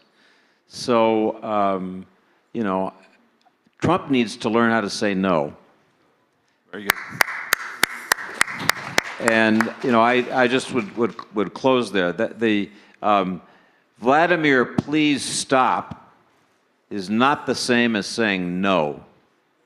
J.D. Vance took a step in the right direction yesterday when he said that Russia was asking for too much. And Special Envoy Keith Kellogg said Russia is an impediment to these negotiations. You need to take those statements, which are correct but are just a beginning, and turn them into a very loud no, backed up by meaningful penalties for that. So that's my answer. Don't hope for the best, assume the worst. Thank you. Thank you. I cannot but ask you yet another simple question. Wes Mitchell, in his latest piece, suggests that I almost quote, United States should use Russia's weakness to drive a wedge between Moscow and Beijing. We cannot mention China today. Who can seriously believe Russia would break with China when Russia's dependence is already a milestone in China's strategy? Who can seriously think about this? The floor is yours. So when you say seriously think about it, nobody should seriously think about it because it's erroneous, but people do think about it. There is this, to me, fantasy that you can do, people like to call it a reverse Kissinger, where Kissinger pulled the Chinese away from the Russians, Trump will pull Russia away from the Chinese. And I think that is something that animates his policy. I think one of the things that worries me the most is that at the very outset of this negotiation process, Trump gave up the most valuable card, which was to readmit Russia back to the community of nations that the United States will treat, in effect, as an equal. Incredible. at a time when Putin and Russian leaders are charged effectively with war crimes, that there would be no mention of that. Simply open the door and welcome them back. I think it was a terrible mistake, but once that has been played, it's hard to undo it.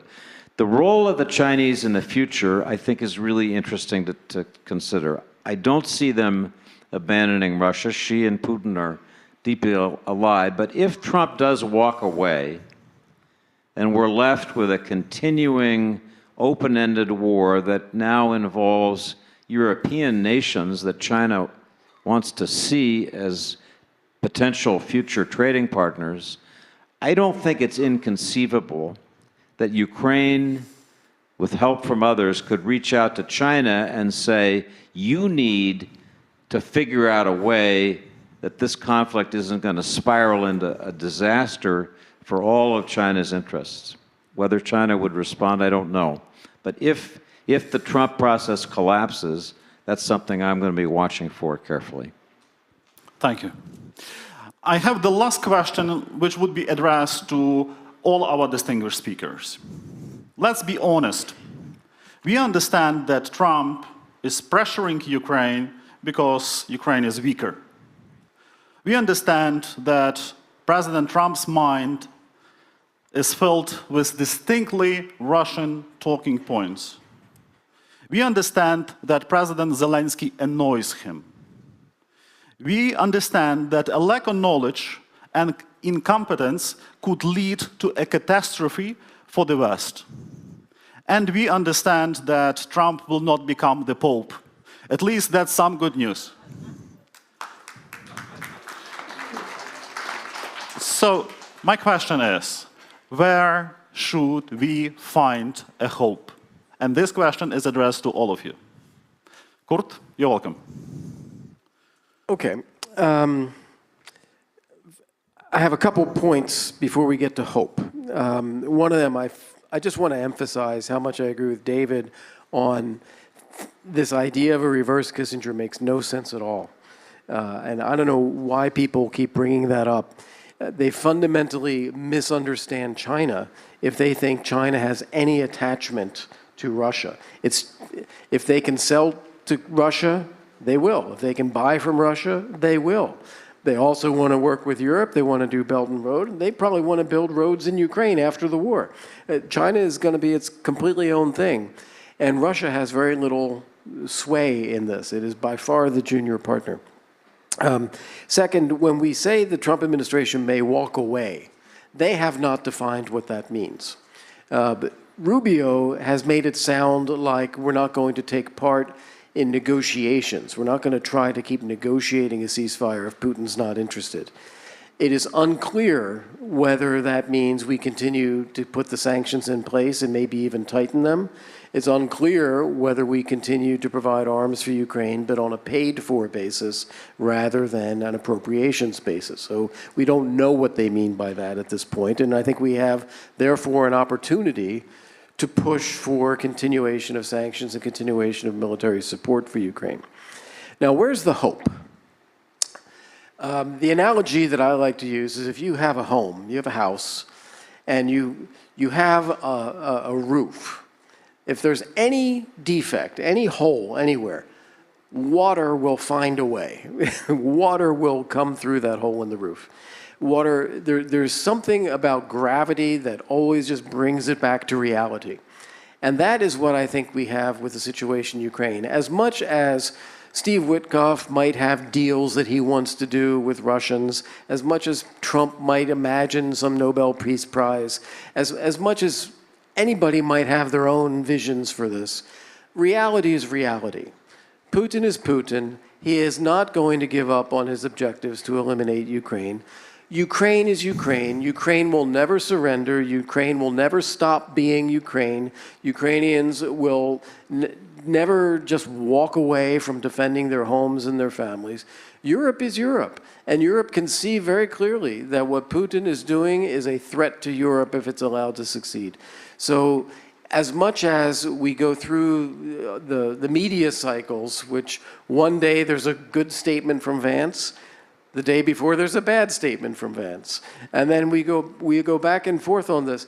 The reality is going to drive where things ultimately go. Thank you. And now over to General Wolski. 1 minute, please. 1 minute. My hope is that we, also the US administration, realizes that there's currently 150 disputes over land or sea. That means over the world. And that we realize, and he realized, that if the litmus test of Ukraine seizure, a war crime, by the way, if that goes into the books and encourages other people, it will be a big problem for Mr. Trump. It will be I do not imagine what happens in Africa if Ukraine doesn't prevail. So my hope is that we realize that, and of course that we are united and coherent in EU and NATO, and that the weapon delivery to Ukraine will stream and stream and stream, including the money. That's my hope. Thank you, sir. Over to Fabrice. 3 points. One, I think one hope is that the US remains a democracy, in the sense that in 2026, if I'm correct, the midterms will be a very important test for the Trump-Vance consensus. If they do deliver, especially on immigration, border security, to an extent on inflation, to be seen, but I understand migration is a more emotional theme. If they do deliver on that, they stand a chance of being validated and doubling down for the remaining 2 years of Trump's mandate. If they don't, you might see a backlash and you might see a return that leads to some mainstream priorities and choices. So let's hope that the US is still a democracy in a year and a half. Second hope, I think it's also about democracy here. I think Zelensky has proven to be an impressive war leader, but at some point it will be important for the full democratic life in Ukraine to resume. And not just for artificial reasons, but because I think Ukrainian people need to be given a say into what is the new consensus. It might even not be a post-war consensus, it may be a kind of complex consensus of having still war, but trying to rebuild and continuing the EU integration. And I think it's very important to carry the Ukrainian population along that journey. As now we have seen, it was a more, I would say, short-term management of the war for obvious reasons, because the war has had many phases. It's time to resume the long, deeper democratic conversation between the Ukrainian leaders and the population. And finally, on the Europeans, I really think this is their hour. This is when they need and can deliver. The question is whether they are going to have, A, the courage, and B, the consistency. Because if it's only like we saw when I was in NATO after 2014, there was this moment, oh my God, Russia is a threat. And then there was some form of going back to business. I'm not saying we're going back to business with Russia, but we're going back with business with being lazy about our European defense and resilience. Whilst I think it is key that they maintain a sense of urgency, a sense of crisis where you need to mobilize not just public or fiscal power, but also your entire population. And if we do that, actually Europe could emerge as a much more interesting proposition than it has been for the past decades. Thank you. Amen. Natalie, if I may, over to you. Only 1 minute, please. 1 minute. So firstly, I would say, before I even get to hope, good news is that Ukraine has actually reappropriated the language of peace, which I think is extremely important. I mean, we know how much basically this had been in the domain of Russian propaganda. And thanks to Putin and to Trump put together, Ukraine has reappropriated that language of peace. Incredibly important. What are the reasons for hope, let's say realistic hope? Number one, the fact, and we've been discussing it this morning, Ukraine and Ukraine's defense is moving towards self-sufficiency, and we should do everything in our power to accelerate that journey.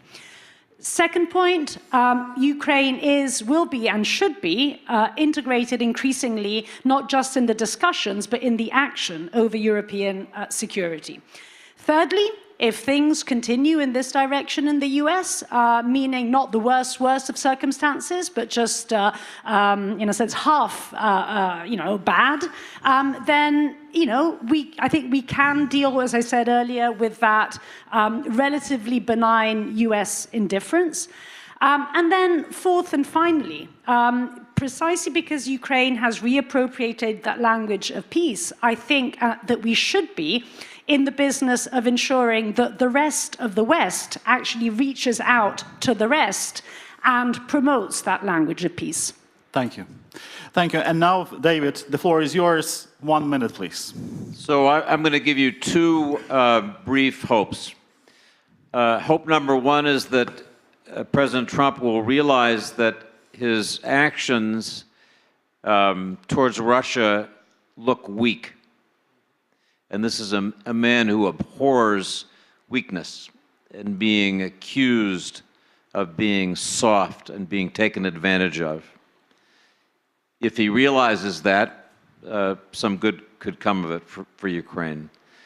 The second hope may sound bizarre, but it's a hope that this process will in fact fail, as I said earlier, I think is likely, and that the Russian people who've been waiting for Trump, counting on Trump to deliver them from a war that, let's not forget, has cost Russia, by current U.S. intelligence estimates, 790,000 dead and wounded, more than Russia has lost in every war it's fought since 1945 combined, that the Russians will look at the prospect that Ukraine is going to keep fighting, backed by Europe, and that this is effectively a process without an end that they thought Trump was going to finish. And maybe that will lead to a change in Russian elite and general opinion. Yes, you're welcome. Danilo, if I could add one point to what David said, just to close on this. Let's assume David is right, and I tend to agree. There won't be a peace agreement. We may have a ceasefire. What we have to do is use the time better than Russia. Russia, we hope, goes through that kind of retrospection or internal problems. We need to use the time, if there's a ceasefire, to strengthen Ukraine militarily, strengthen Ukraine economically, accelerate integration into the European Union, look at how we can get them into NATO, put a security assurance force here. We need to act quickly on the knowledge that Putin will try to regroup. Thank you. Ukraine stands tall. Ukraine stands firm. This is because of Ukrainian men and women on front. And this is very important for the Kyiv Security Forum to pay our tribute, respect, and to recognize the bravery of the Ukrainian people who fight against an enormously dangerous, bigger, larger enemy. And our victory will become real, not only because there is Ukrainian people, but because there is unity among our allies who support Ukraine in our fair fight for freedom and independence. And today you listen to our good, true friends who contributed to this extremely interesting panel, in my view. And I would like, on behalf of you, to thank them all for this wonderful discussion. Thank you.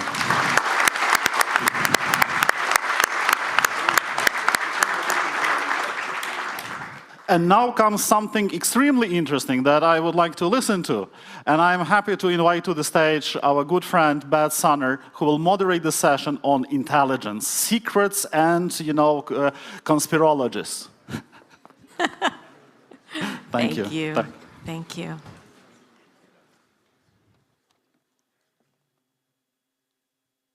Well, as everybody gets ready here, I just want to thank the Security Forum for inviting me. This is my first time here, and I'm really excited to be here. This could not be a better time for all of us to be gathering here in Ukraine to talk about the present and the future. So I'm not going to spend a lot of time introducing our guests. You can all look it up. I'm going to start with Paul Colby. Is Paul Colby in the house? Here he is. These are my friends. Paul, now at Harvard School, but head of Central European Division, like our 3 other people at some point in time. A lot of experience at the pointy end of the spear in terms of going toe-to-toe with the Russians. Rolf Goff, same. Was Chief of Operations for Europe and Eurasia, one of the greatest operations officers of my time.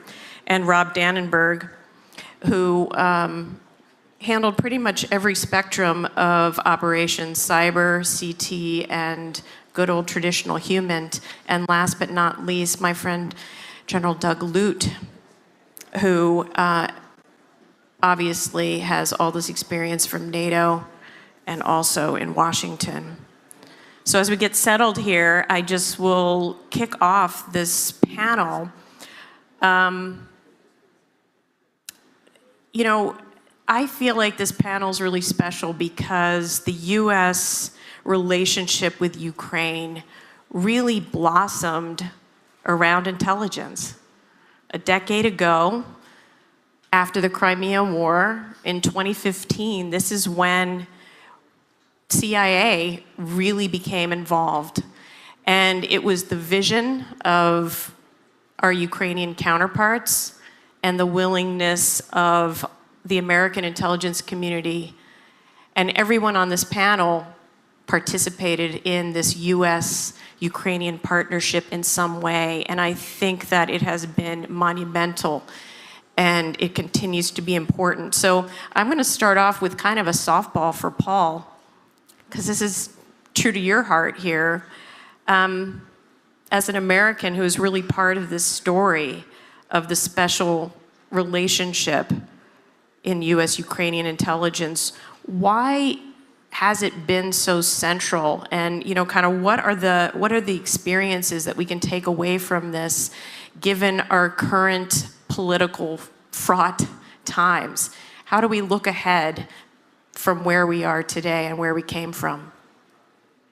Beth, and I'd like to thank Open Ukraine and Arseniy Yatsenyuk for sponsoring this event. Extraordinarily important right now. Beth, I'll take you a little bit back farther in history to the post-Soviet era. Because you're old. I'm old. I'm decrepit. So, okay, go with it.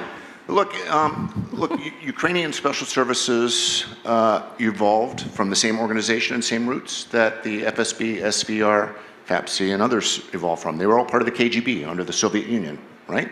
Similar doctrines, similar personnel, great friendships and relationships. Following the collapse of the Soviet Union, those two services took two very different paths, right? So, particularly under Putin, but even before that, we saw the security services in Russia fall back on their roots of oppression, of becoming primarily a domestic security organization focused on suppressing dissent, co-opting, suborning, kidnapping, or jailing or killing opponents to the regime. Used to be the Communist Party, and then it became the Yeltsin, and then the Putin regime in particular. So very much focused on its roots. To this day, the security services of Russia have more resources focused on suppressing internal dissent and ensuring internal stability of the regime than they have focused on fighting Ukraine. Right? So that tells you something. It tells you that the leaders of those services, and Putin in particular, there's a few things that they fear. They fear a free, prosperous, democratic Ukraine. They fear the collective West. But what they fear most is their own people. And so that's why they have their resources focused on that. Ukraine took a very different path. Over the course of years and decades, it de-Sovietized the service. It became true intelligence services focused on conducting operations and activities which preserved democracy in the state. It moved away from being focused on suppressing internal dissent to being security services that operate in a free and democratic society, and that's a tough balance. But I think that was the key also to cooperation with Western services, not just the US, but others. Ukraine leaned into wanting to reform, wanting to become part of the Western family of defense and intelligence structures. that set the stage for cooperation that took place that accelerated after 2014. Thanks. I'm going to continue on this theme of, what makes Ukraine special here, because I think that has been the key. It was really part of this democratic evolution, and the intelligence services evolved with it, as Paul just said.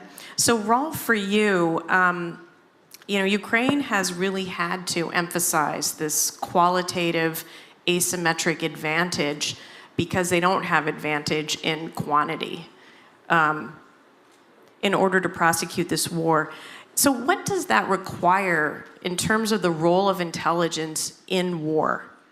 And what are the features of Ukraine's approach that, having been at this with Ukraine over many years, are there any things that surprised you or stands out to you about Ukraine's approach to intelligence in wartime? That's a great question, Beth. Thank you for that.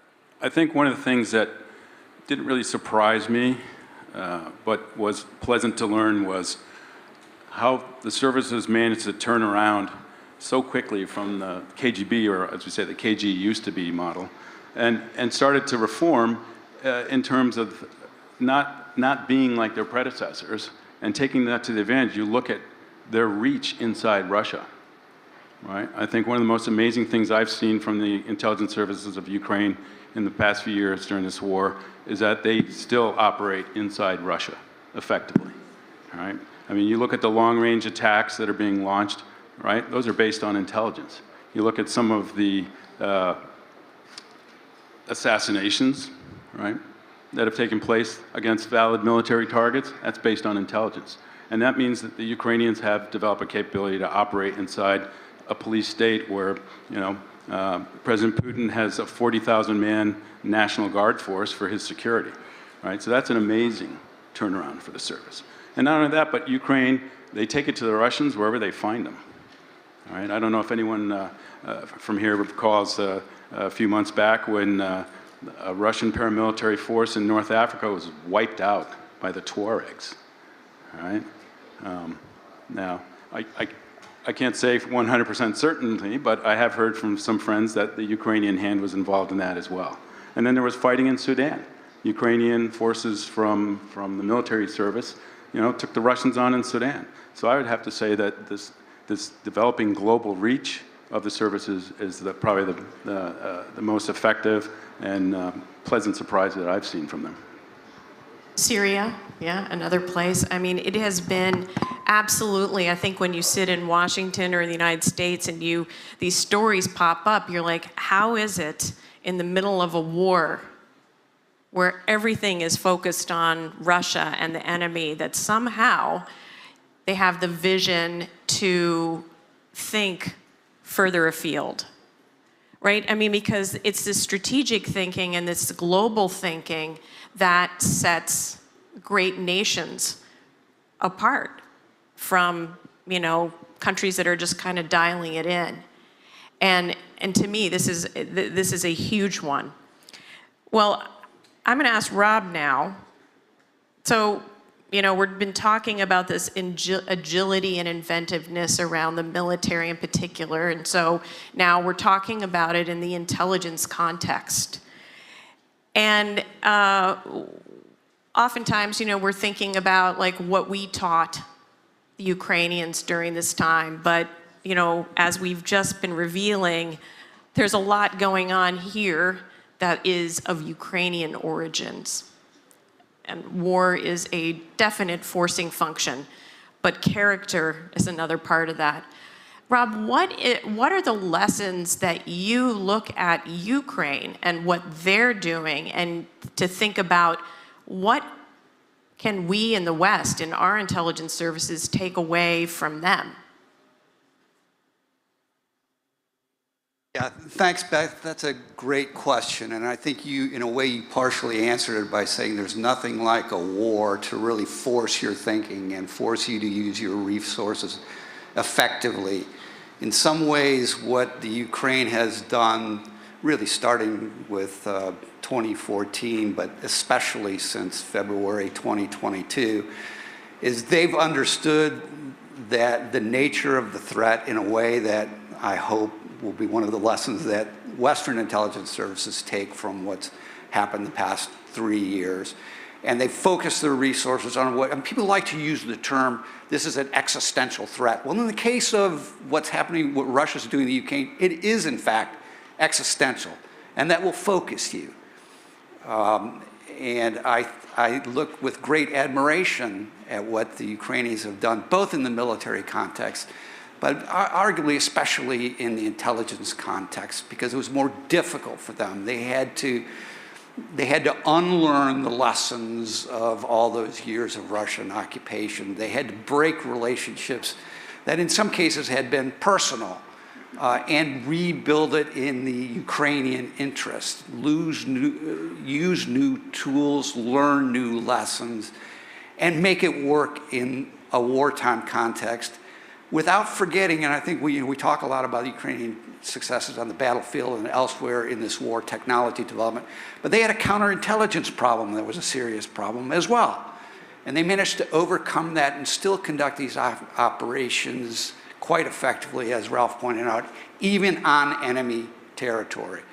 And so when I look at what the Ukrainians have done, I hope that part of the messaging that the US intelligence and Western intelligence services have picked up is the nature of the enemy, and that the enemy is not invincible. The enemy can be addressed and defeated, and that should be part of the intelligence messaging that my current colleagues take to the leadership in the United States. I think this idea that Russia is not invincible, Doug and I were talking earlier about the US intelligence record here, and when we think about the lessons learned, so I mean, I feel very proud that the United States intel community was way ahead of pretty much everyone else in calling the fact that this invasion was going to happen. But we also didn't do so well in figuring out that Russia's game plan wasn't going to go as envisioned. And I just wonder, Doug, what is the lesson for all of us out of that? So first of all, I must say, I think I'm on the wrong panel because these are all intelligence professionals, 25, 30, 35 years of experience, and I'm a military guy. So I'm not sure how I got on this panel, but I'm happy to be here. You know, I'm reminded of an old saying in military science, and that is that often quality beats quantity, right? Smaller, more capable forces are known in history to beat larger quantitative forces, those who have a numerical advantage, right? And we talked about this somewhat in the course today, because Russia is bigger, right? Russia has a larger military, has a larger economy, and so forth. But it doesn't have the quality that Ukraine has. And I think, to go actually back to the last panel and the last question, what can provide us hope? The thing that gives me great hope is that Ukrainian quality will beat Russian quantity. And what do I mean by that? I mean that the Ukrainian intelligence services, the Ukrainian government, the Ukrainian military forces reflect Ukrainian society in a way that gives them an asymmetric advantage. Because Putin's army reflects Russian society. And it reflects its corruption, it's top-down driven, indisciplined, and so forth. And on the Ukrainian side, you have innovation, looking forward to the future, adaptability, discipline, nationalism, a national drive, a national spirit. Putin has none of that. So if there's something that gives me hope here, and I think that distinguishes Ukraine from Russia, it's the fact that the quality here in Ukraine will win at the end of the day. Now, we didn't get that right at the time of the invasion, right? There were predictions where Russia will invade, and this will be a matter of days, if not weeks. Well, it's now a matter of years. And I think the reason for that is this differential between quantity and quality. And I'll add to that too. I think in terms of the small is beautiful, I welcome many foreign delegations into CIA and the Office of Director of National Intelligence. And so many of these delegations were like, oh, we want to be like you. And I was like, no, you don't. You actually don't. Because we're too big. I'd like to pull on that thread from Doug. Please. You know, the intelligence failure, we got it right, the Russians are coming, right, and they came. You look at our gross overestimation of Russian capabilities because our intelligence was based on lies, right? And the lesson for the West is you need better humans, right? We were relying on cyber intelligence, signals intelligence, right? All these reports that our great cyber people were stealing or our signatures were stealing from the Russians, it was all lies, right? What we needed was one good human source, a general or a colonel, who could say, I haven't written an honest report in my entire career, right? And that's where we failed. We didn't have the human resources there, and I certainly hope that our Ukrainian colleagues are making up for that today. And I think one of the other things is that in our big service, we have so much specialization.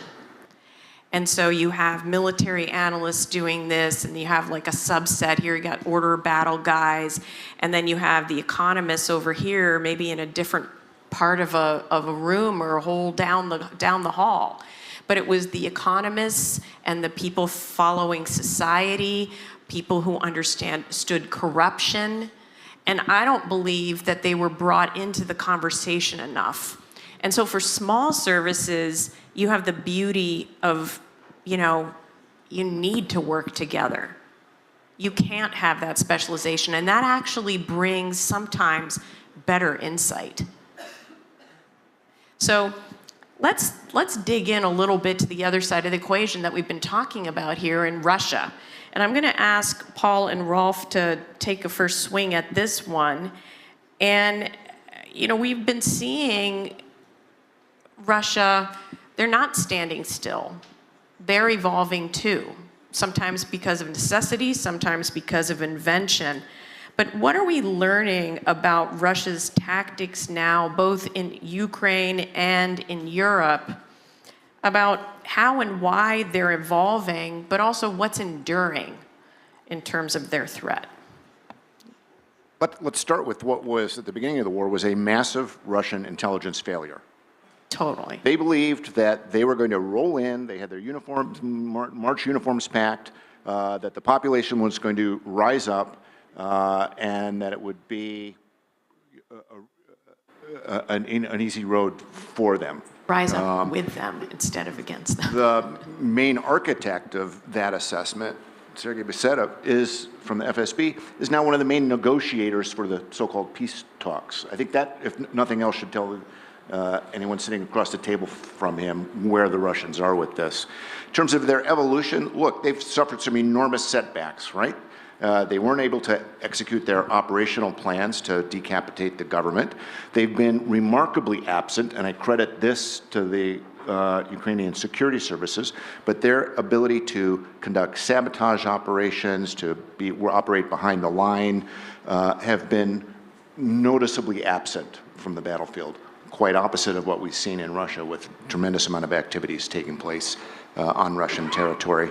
But they also suffered severe setbacks in Europe and in the West in terms of P&Gs of their officers, destruction of their agent networks, arrests of their illegals.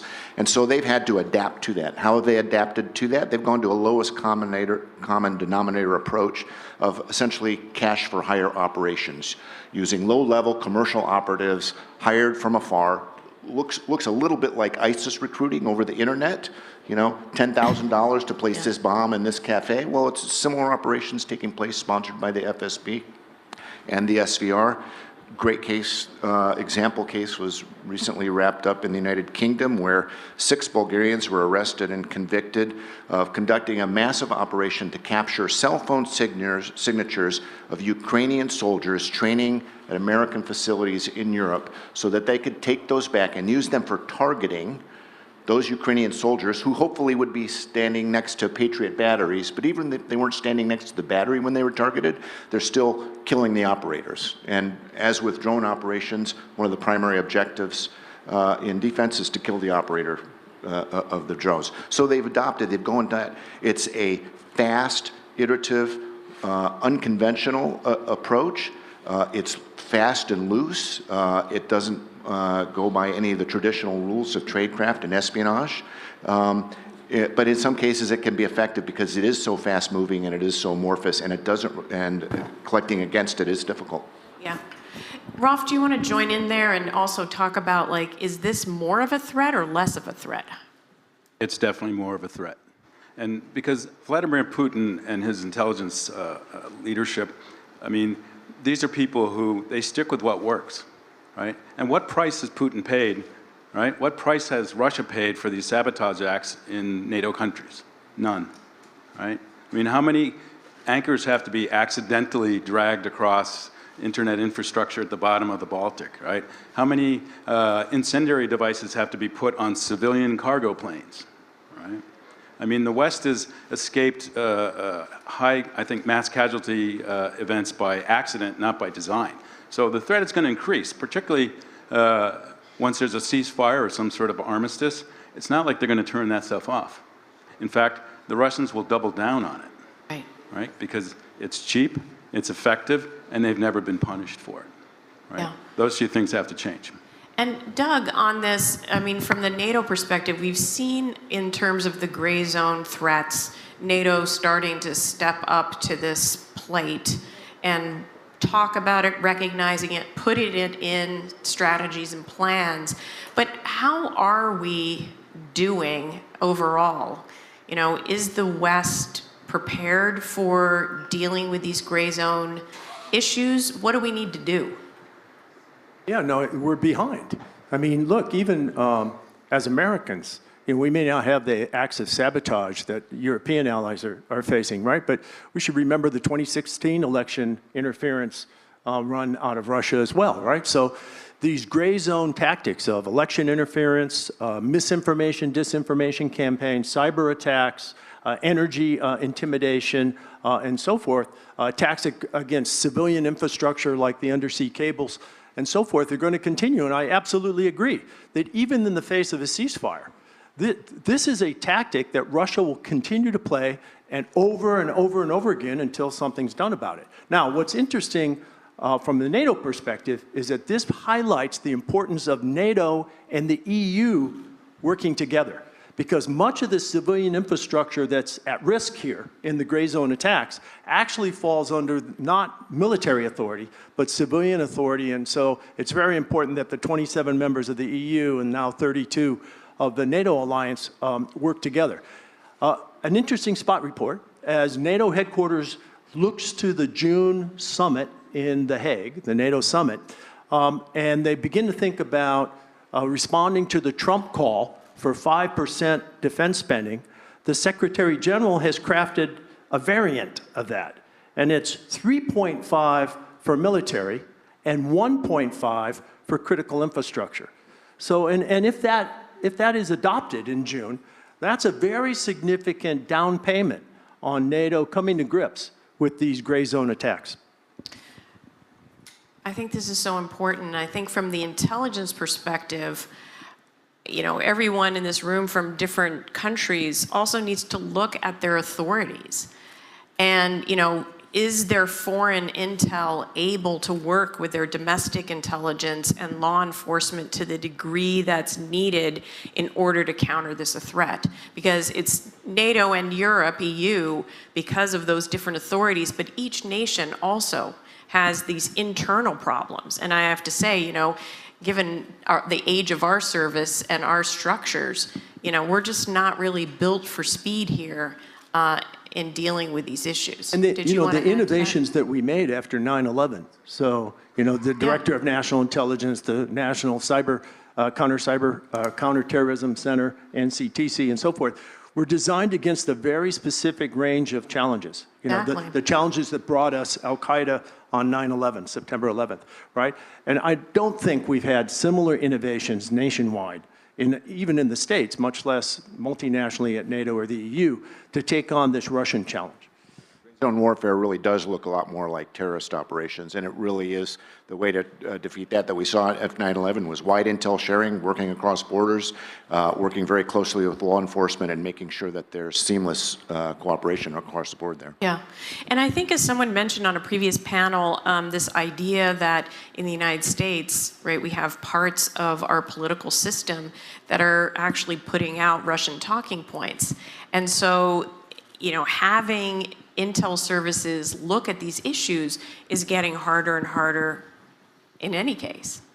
Well, Rob, I'm going to put you on the spot, and I would like everybody to answer this question. You know, all of you have kind of gone toe-to-toe against the Russians, and you see the Russians through this vantage point of adversaries, whether it's intel or military. From that vantage point, if you were in a room with Steve Witkoff, with your own interpreter, sorry, what would you advise Steve Witkoff about the Russians? That's kind of a critical question, and it gets to the, I mean, first of all, the likelihood of me ending up in a room with him is quite low, because I've got better uses for my time, I think. But you're raising the important point, which I think is consistent with what most of the panelists have had to say today. Putin is the problem. It's not Russia as much as it is Putin.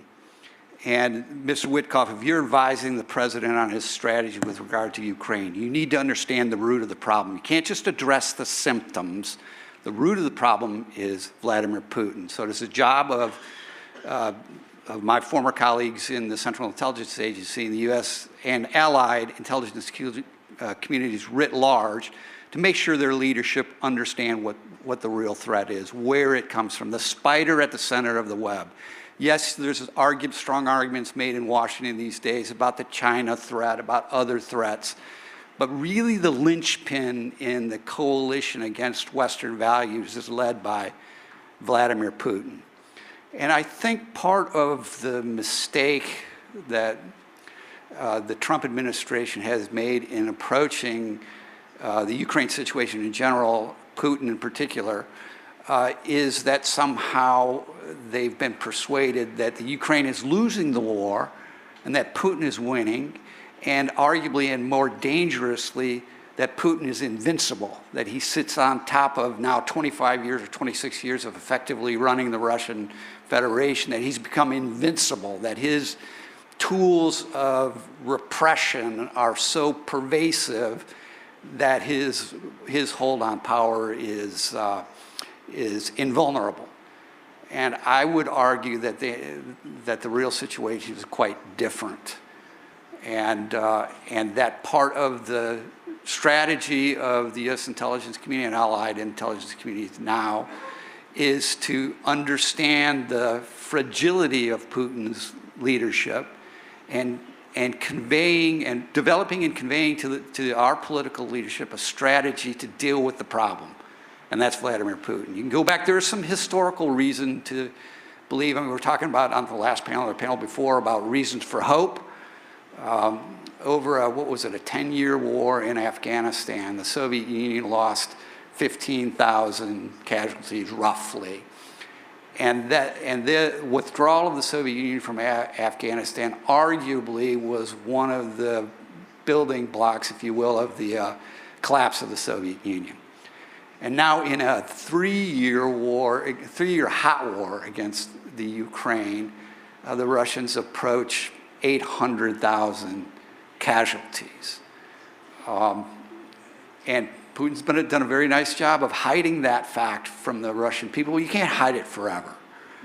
There are other consequences of Putin's war that one would hope serious people in Russia have started to appreciate. Let's look at what the Ukrainian Navy has done in the Black Sea, which the Russians considered to be a Russian lake. Or look at the consequence of Sweden and Finland joining NATO is for the Baltic Sea, which the Russians also considered for many years in the Cold War, particularly a Russian lake. mean, these are huge strategic losses for Russia.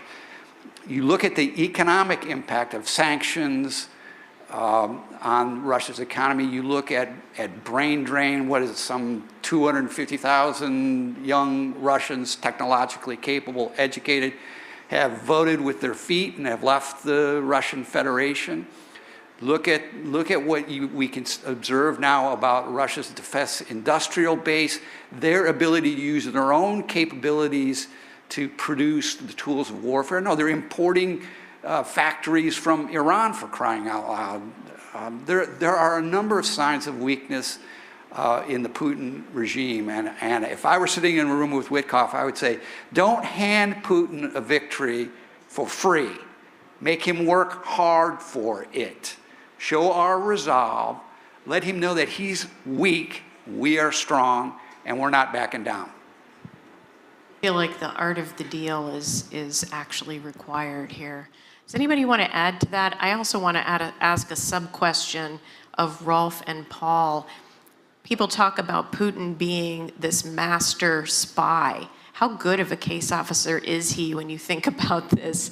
And how would you advise Witkoff about that? Answer however you want in this. Okay, I'll answer the previous one really quickly. I'd say don't mistake any deal that they sign to be a deal, because they'll take whatever tactical when they can, from whatever tactical advantage they get from the terms of the deal, but they will violate that deal. The deal means nothing to them. It is simply a means to an end, whereas for you, getting the deal is the end. Rolf?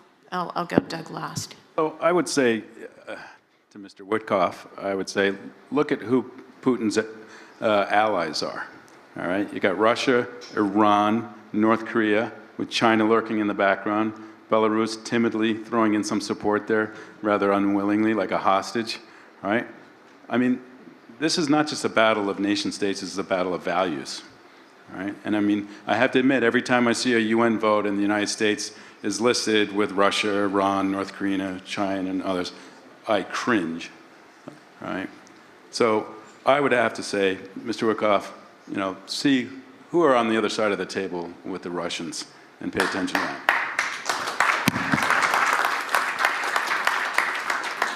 So, Doug. So, I think this is reasonably simple. Witkoff may be a New York real estate genius. He is not a genius in international relations, international negotiations, or with regard to his counterpart, Russia. So I would say, Mr. Witkoff, have a touch of humility here about what you know and what you don't know. And buy some insurance against what you don't know, that is Russia, by surrounding yourself with your negotiating team with people who do know. So, for example, these three folks, right? They should be on the plane with Witkoff. He should have a couple native-speaking Russians on his team. He should not go into a room alone without a U.S. native-speaking interpreter. And he should go in with an interagency team and not talk about military things unless he has a military advisor. So before you rush into a room, especially a room with someone as crafty as Vladimir Putin, on a one-on-one session over hours, right? Know what you're talking about. Spend some time with your allies. There are allies that we've heard from today who have borders with Russia. It would be good to sit with them and get their perspective, right? Come to Kyiv. So before you fly over Ukraine en route to Moscow, come to Kyiv. Spend some time here. Go out to the wall, okay? And understand what this is all about. Yeah, one of the things that has really struck me about these negotiations is that there are two bilateral negotiations going on. This is not about mediation. And I think it's a fatal flaw, you know, when you're not actually, you've got one team, Kellogg, who's kind of been shunted off, and then you have another team that's just dealing with Russia. I'll give Putin a grade as a case officer, though, because you guys didn't answer my question. I give him like a B-. Well, he was working on pretty favorable territory for most of his career. Exactly, right? Leipzig and St. Petersburg, right? And it's not very hard when you send someone who doesn't have any experience alone into a room in order to manipulate them. I mean, you know, my kid could do that. You look at his case officer skills with President Trump, right? I mean, it's fairly obvious how to accommodate President Trump. He makes it very clear what he wants, you know. And Vladimir Putin, though, continues to annoy, upset, and disappoint President Trump. And I mean, frankly, I think a big part of the strategy of those of us who support Ukraine is that we're kind of counting on that. And we're counting on Vladimir Putin's poor case officer skills with Donald Trump. Yeah. Yeah, but I would add, you know, I wouldn't be so disparaging about Putin as a case officer in this respect. I mean, Putin is a detail guy. I mean, he takes briefings from his services. I'm certain that that the Russian intelligence services have been collecting information on Donald Trump for a long, long time, and that they will have effectively digested that and presented it to President Putin, and that Putin will have actually listened and will have used the skills he learned in his KGB training and his years as a KGB officer and apply that assessment of Donald Trump in order to manipulate him. I'd expand on that a little bit and point to what I see as a systemic problem or failure in successive administrations' approach to Russia, and that is successive presidents from the 90s on saw in Russia what they wanted to see. Yeah. And that gets to the question of, you know, intelligence and policy, and when does intelligence listen to policy, when is intelligence not convenient for policy, when does intelligence get overridden by what somebody wants to have happen or they think they can create happen. We went through many different iterations of that, and, you know, unfortunately we're paying the price for it now. Right. I mean, Putin paid a bigger price of having that lack of understanding, but we have that problem too, and I'm deeply worried about it. Let's just try to be strategic for a second now and think about when this war is over, and it will end. What does Ukraine and the West need to do to prepare for this in terms of the intelligence mission? I think we've already talked about that we expect Russia actually to be more aggressive. I mean, humiliation, defeat, not getting what you said you were going to get is, you know, the reaction to that is always that you are more aggressive in response. So how should Ukraine be thinking about roles and missions of its intelligence, given Russia's aims, but also this idea that one of you raised about how it should do that within the construct of a democratic system? That's a jump ball. I'll start. Look, the post-war, post-fighting, I'll say actually, the past is prologue. Because when the fighting ends, as Ambassador alluded to, the intelligence battle will accelerate, particularly on the part of Russia, because, as has been noted by a number of the speakers, Putin's fundamental goals will not have changed. He'll face setback in not achieving them on the battlefield, but he'll go back to doing what he was doing in Ukraine for the 20 years before that, of trying to suborn the government, trying to manipulate the political system, trying to use new technological tools and social media, et cetera, to change mindsets, to use bribery, extortion, assassination, kidnapping throughout, to try to destabilize Ukrainian society and to create doubt in the broader polity. So services and law enforcement and civil society all have to be working together to recognize that and oppose it systematically. Anybody want to add to that? Sure. I mean, in the future, we're going to have to take the Russian intelligence threat much more seriously, right? Because they're going to double down in peacetime. And that includes, for instance, penetrating our societies, right? For instance, the Russians, when they send their spies to live in other countries, they call them illegals, right? What do we call ours in the West? We call them, oh, non-official cover officer, right? They call their people illegals because they understand it's not a game. It's not just a job, right? These people, they penetrate societies, whether it's like the pair that came from Argentina and ended up in Slovakia, right? Didn't even tell their kids they were Russian, right? Their kids found out when they brought them to Moscow. You know, if that isn't child abuse, I don't know what is, right? So, you know, we had the illegals in 2010 when we traded 10 of their people, right? And it was kind of a joke, oh, Anna Chapman, she's hot in a skirt, right? And these other guys are kind of dummies because they got caught sitting in cafes with their computers.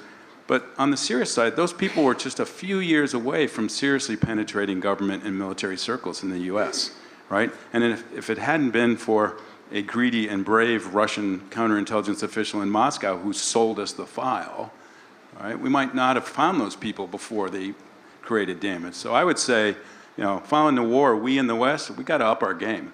And we got to take the lessons that the Ukrainians are learning here in counterintelligence and learn from them and build on them and take it seriously. I think if there's one takeaway from this panel, it would be the very strong appreciation that when the fighting in Ukraine ends, the battle with Russian intelligence and the battle with Putin does not end. I recall a conversation I had a few years ago with a very senior retired KGB officer who had been responsible for the building, the development of Russia's cyber infrastructure and doctrine. And I was asking him a little bit about Russian cyber activities directed against U.S. financial institutions at the time. And his answer was, he looked at me quite astonished. He says, well, you should understand, Mr. Dannenberg, this is preparation of the battlefield. And Mr. Dannenberg, you understand that the next war won't just be fought with airplanes and artillery pieces. It'll be fought in the cyber space as well. And when this active hot war stops here in the Ukraine, as it ultimately will, we've got to get ready on another battlefront. Yeah, this whole idea of asymmetric approaches in gray zone. I want to push a little bit on this idea of the role of intelligence. This also applies to the military, Doug, in democratic societies, and ask you to talk just for a second about oversight and what you think about that in a democratic system.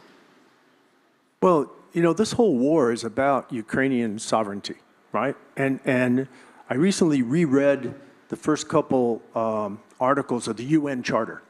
And it's the second article that highlights these two cornerstones of the international system that Ukraine is fighting for, right? And it's national sovereignty, so the right of nation states to choose their own leaders, to write their own constitution, to choose their own associations, so the EU and NATO and so forth, right? So choice, national choice.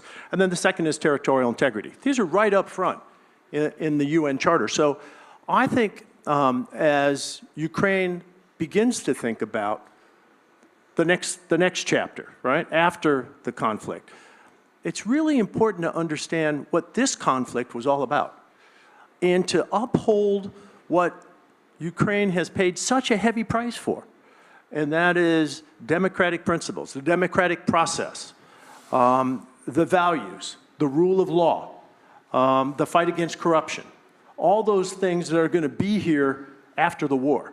Yeah. Because, you know, the reality is geography is not going to change. Russia is going to continue to be your largest and most militarily capable neighbor. So remembering what this was all about, and then really treasuring the opportunity to be the democracy that you're fighting for is really important. Exactly. You know, the United States went through pretty major reforms in the 1970s after our spy agencies, at the behest of our political masters, were spying on Americans. This was in the context of the Vietnam War and Watergate. And out of those reforms came oversight committees in our Congress, FISA court, the right of the US citizens to be protected with warrants and processes, right? And we've had to go back at that. And there are things happening in our country now that, you know, make me cherish those things and hope that we can hold on to them. But in all my career, I don't know if anybody would find it a surprise or not, but every single leader of CIA and the DNI, I worked with many over many years, all of them hated going to Congress, but would never do their job without that role, responsibility, and opportunity. And it is just essential, you know, it's part of our values, right? You know, but Beth, you make a good point. We're coming up on our 250th national birthday, right? Our Yeah, 250th next year. anniversary. And at the 250-year mark, our democracy continues to evolve. And our forms of oversight, you know, the pendulum swings to the left, it swings to the right. We're always sort of seeking that self-correction. Yeah. And we're going to see that after this administration, just as we've seen it under previous administrations. But this continues. So it's not something that, you know, you can check the box and it's over. We're still working at it at the 250-year mark. So I'm going to let Rolf have the last word on hope, because I think everybody else has mentioned hope in their presentations, maybe Paul. But Rolf, what gives you hope? Well, the old saying, hope is not a plan, but it is an important thing to have when you're fighting for your existence. The hope and it's one of the main reasons why I come to Ukraine as often as I do, is because of the bravery, the resilience, the innovation that you see, not just on the front, but everywhere here, right?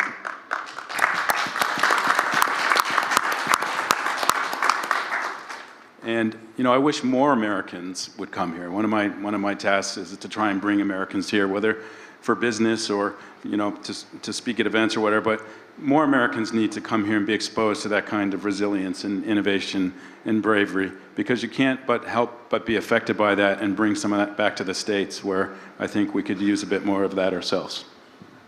I think we'll end it right there. Couldn't have said it better. Thank you. Thank you, everybody, and thanks for the opportunity.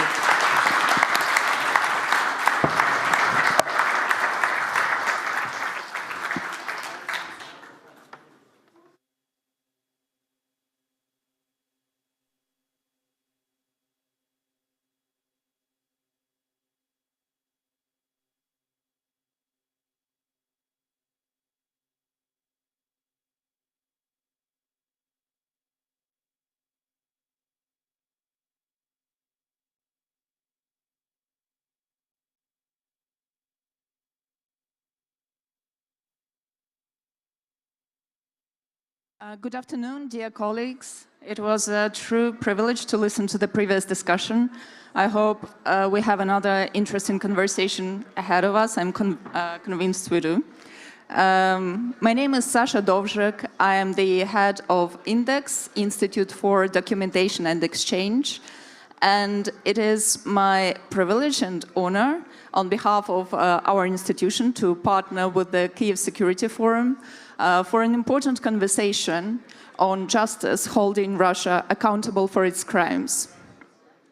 So before we begin, I must say that INDEX does the work of documenting Ukrainian wartime experiences, and we root this work in international intellectual exchange. So it is quite natural for us to partner with this important international platform.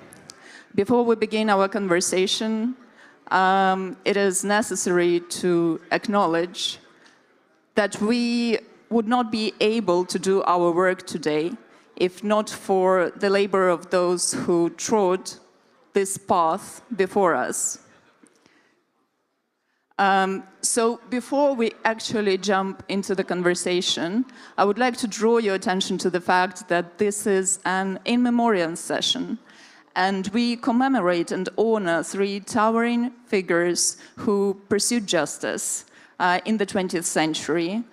The three figures are Raphael Lemkin, the father of genocide studies and the legal advocate behind the term genocide, who was educated in the Ukrainian city of Lviv.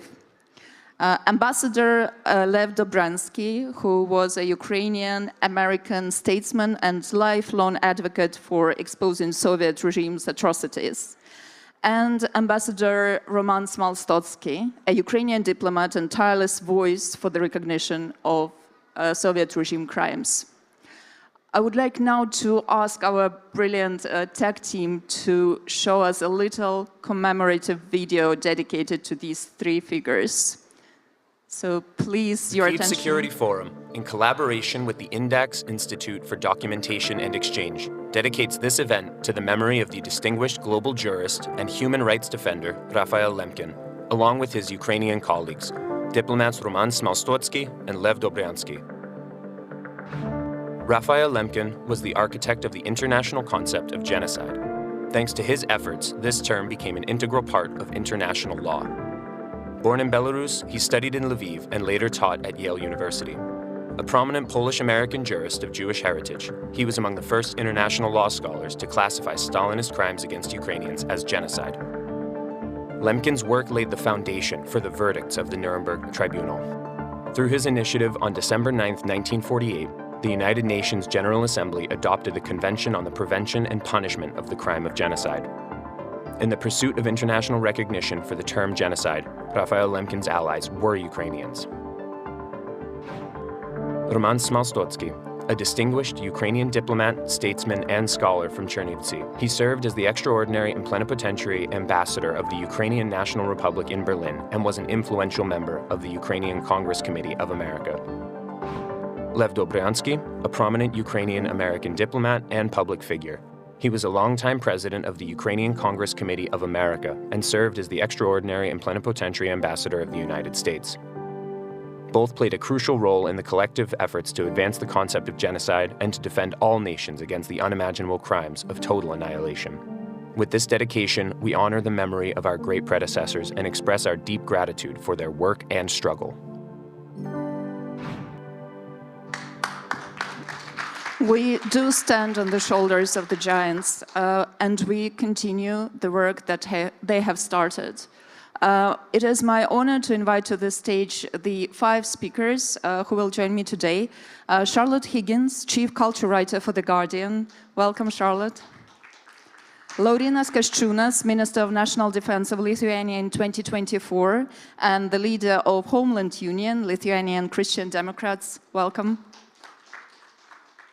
We are also joined today by 3 speakers who are most qualified to speak about Russia's war crimes and about the necessity to bring Russia to accountability.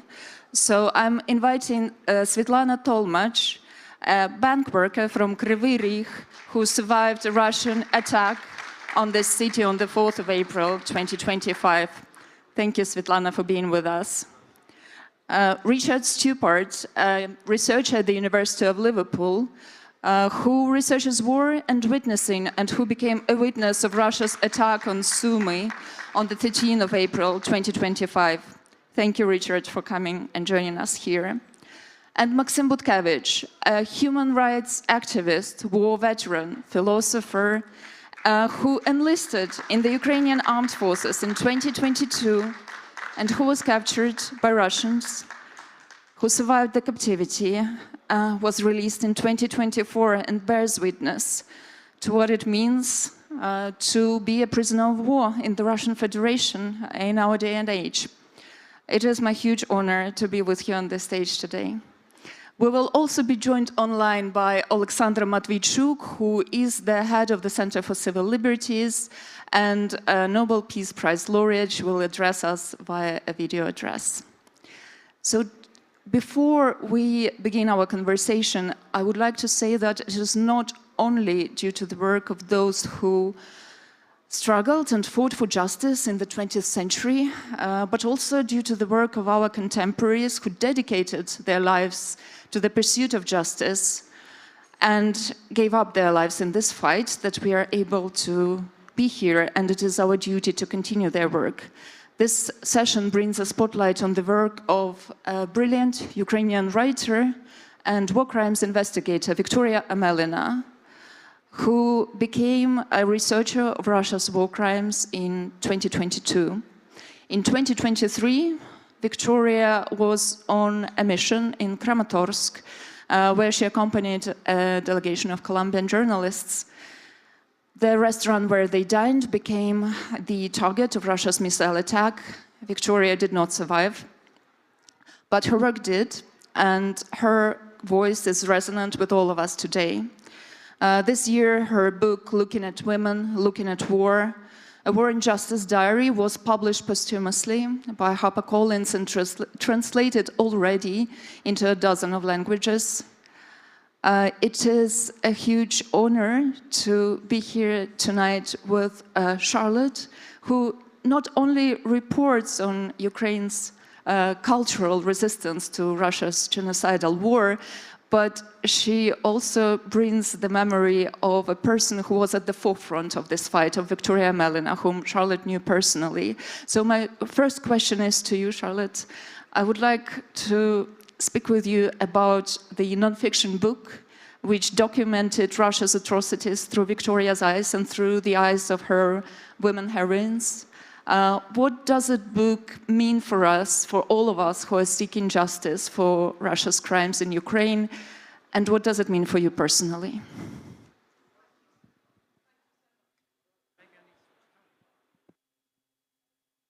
Mike, please.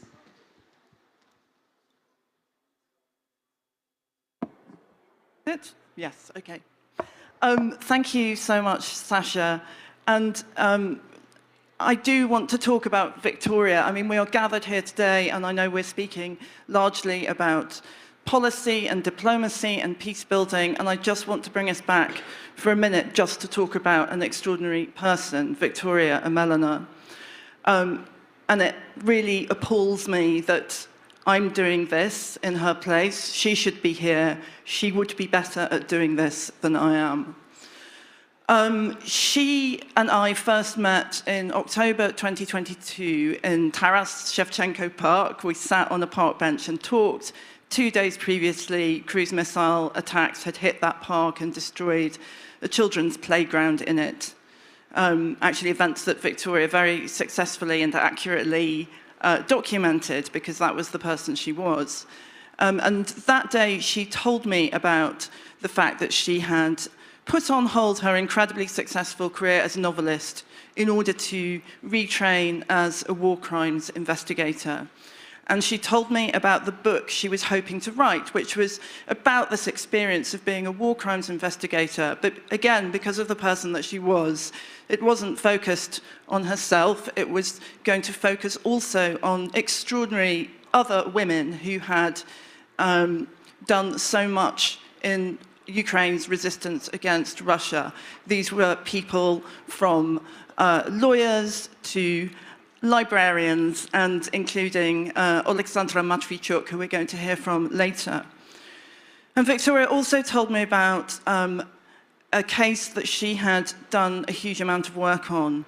Early in the full-scale invasion, the literary community in Ukraine got the news that one of their own, a children's author and poet living in Kyiv Oblast, had simply disappeared. He'd last been seen being put into a van by the occupiers, and he had disappeared without trace. So as soon as that area was deoccupied in September 22, Victoria and her colleagues in Truth Hounds, the war crimes NGO that she worked with, went there. And she did a lot of work in that region, actually, which really important work, which you can read about and must read about in her book. But one thing she did was go to the village where this writer, Volodymyr Vakulenko, lived.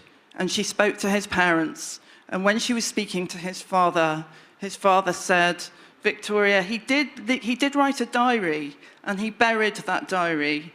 He buried it under the cherry trees. This is a few days before he was arrested. And Victoria took a spade and dug up that diary from underneath the cherry trees. It's an incredibly important document of life under occupation, written by a writer who lived through the worst times. She also gave me great life advice, which was, if you ever need to bury a diary under a cherry tree, make sure you wrap it in several layers of plastic first, because actually it was rather waterlogged when it came out. But thanks to great conservation skills, this diary, important diary, is now published. And her work led to further investigation into this appalling case of Volodymyr Vakulenko. It was later established that he had been shot with a Makarov pistol. His body had been left out in the open. He'd been buried in a mass grave in Izium, and that was beyond doubt a war crime.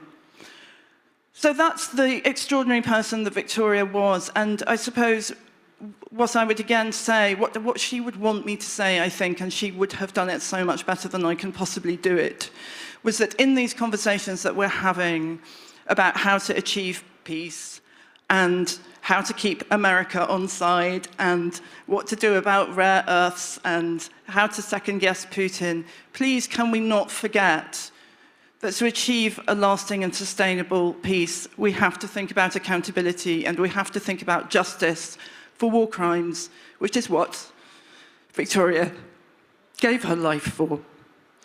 And thank you.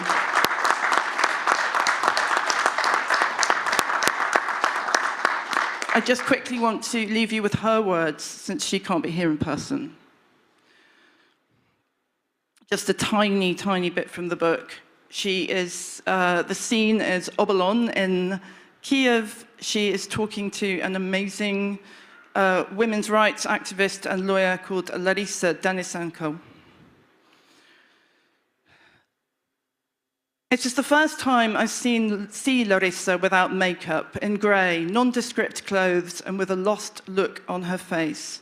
She was always the brightest, a brunette with beautiful eyes, flowery suits, colourful jewellery, and an incomparable expertise in law and women's rights. Larisa looks like her own shadow. She talks, I listen. She has been listening to women throughout her law career. I have to listen to her now.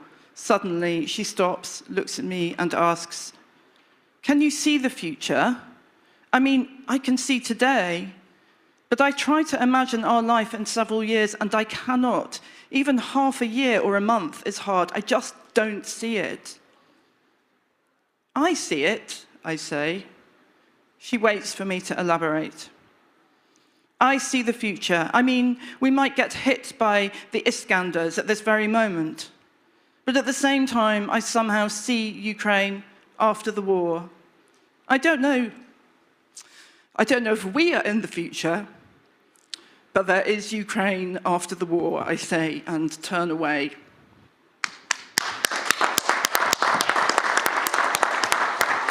Thank you, Charlotte. We remember Victoria Melina, and we do what we can for Ukraine to have a future in honor of all those who gave up their lives for this very goal. And I can imagine no better person to turn to now than Maxim Butkevich, who really does ensure that we have a future with his deeds and with his words. Maxim, your experience of being first a human rights activist and then being imprisoned as a prisoner of war in Russia, what does it tell you about the violation of human rights, and what does it tell you about Russia's knowledge of human dignity? Please share your experience. Thank you, Sasha.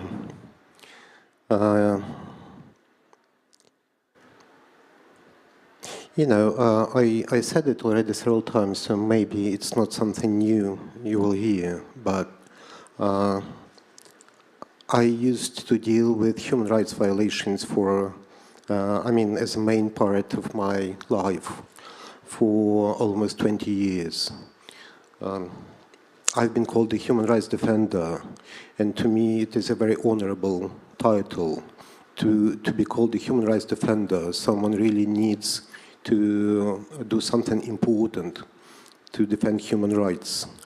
Of course, I've never thought before in my life that I could be a military, and I was rather anti-militarist in my worldview. And this is specifically why in February 2022 I have joined the Armed Forces of Ukraine, because for a big part of my life I dealt with attempts to assist refugees and asylum seekers from a number of countries, including Russian Federation. I followed very closely the downward spiral human rights situation in Russia went to. And I was in touch with my colleagues from human rights organizations in Russia.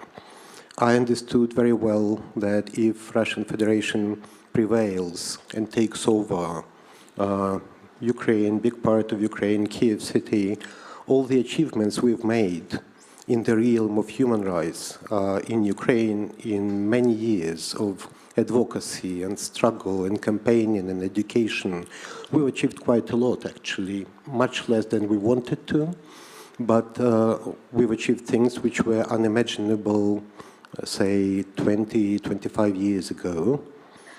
All this would be just erased to the ground. The very core of my life activities would be just in vain, and instead the regime which would be installed, it's not that it doesn't have anything in common with human rights. Everything in it goes directly against human rights as a notion, as a concept which has human dignity at its core. And being left with only one option to defend human rights, to be a human rights defender. In February and March 2022, I had to use this option. And this option was to join the military and to take up Kalashnikov rifle and go and fight and defend what is important. Because I really believed and still believe that there are moments in life when if you take something seriously, you should be able to try to defend it with all means available. Within a couple of weeks, I was appointed a platoon commander, so I had 20 guys under my command. We took part in liberation of Kyiv region, and this is the first battle assignment where we've seen first 200s, first dead people, and they were civilians. They were not military. The first ones we've seen were civilians. These were cars on Zhytomyr highway, clearly marked as civilian, which were gunned down by Russian forces. And we've seen, I'm afraid, dead bodies just being in passenger seats. Unfortunately, we were not able to evacuate them at the time because they were closer to Russian positions out in open than to ours. And then during the liberation, we witnessed the consequences of 1 month of Russian occupation in the villages and towns we entered. And we listened to stories which were told to us by local inhabitants who cried when they saw us, the first Ukrainian units entering their villages, who hugged us and who asked us only one thing, to confirm that they, the occupiers, won't be back. They really wanted to hear this. Guys, boys, please tell us that they will not return. And we promised them, because this is the best what we could do. Within a few months' time, I was in the east of Ukraine with my platoon. And yes, we were captured by Russian forces on the 21st of June, 2022. And what followed was 2 years and 4 months of Russian captivity. Within a couple of months' time, the occupiers decided that it's not enough to keep me in captivity as a POW. They decided to fabricate a criminal case against me and to parade me around as a war criminal. The only proof of my so-called guilt in my case was my confession. There was nothing else but my confession, extracted under duress. I really like this term. It is so mild. It sounds so nice. It's just not to say torture. Torture is a bad word. Under duress. When after the first interrogation in the so-called criminal case, I was brought back to my cell, and the first interrogation was 4 hours of forceful explanation to me what are my options available at that moment.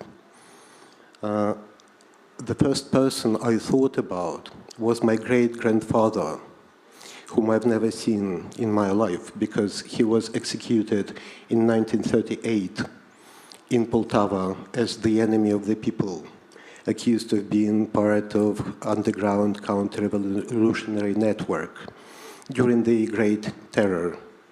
I had access to his file, and I've seen the protocol of his interrogation. When he was asked the first question, tell us when you became involved in this counter-revolutionary underground network, he responded, I don't know what you are talking about. I'm just a bookkeeper at local kolkhoz. And the next question was, we know you are lying. Tell us who involved you in underground counter-revolutionary network. And his second response was, okay, I confess I was lying. I was a member of underground counter-revolutionary network, being involved, etc., etc. I knew before theoretically, and now I knew practically what happened between his first answer and the interrogator's second question.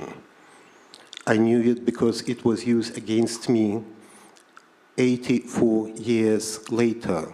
His great-grandson was also forced to sign a confession into something he's never done because the system, the machine which interrogated them remained the same. It was never dismantled. It was never destroyed.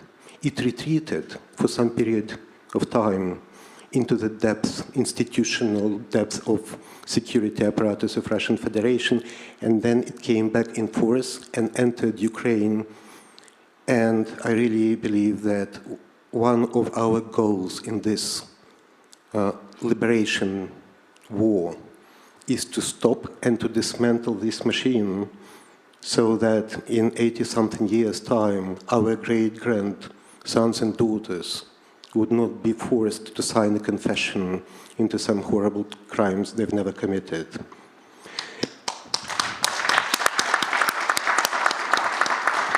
Thank you, Maxim. I just wanted to add one more thing. What really is at the core of this machine is something that goes against the very worldview, at least me and my colleagues, and I believe most of us in this audience share, because we believe in people's agency and in human dignity, and really put people first.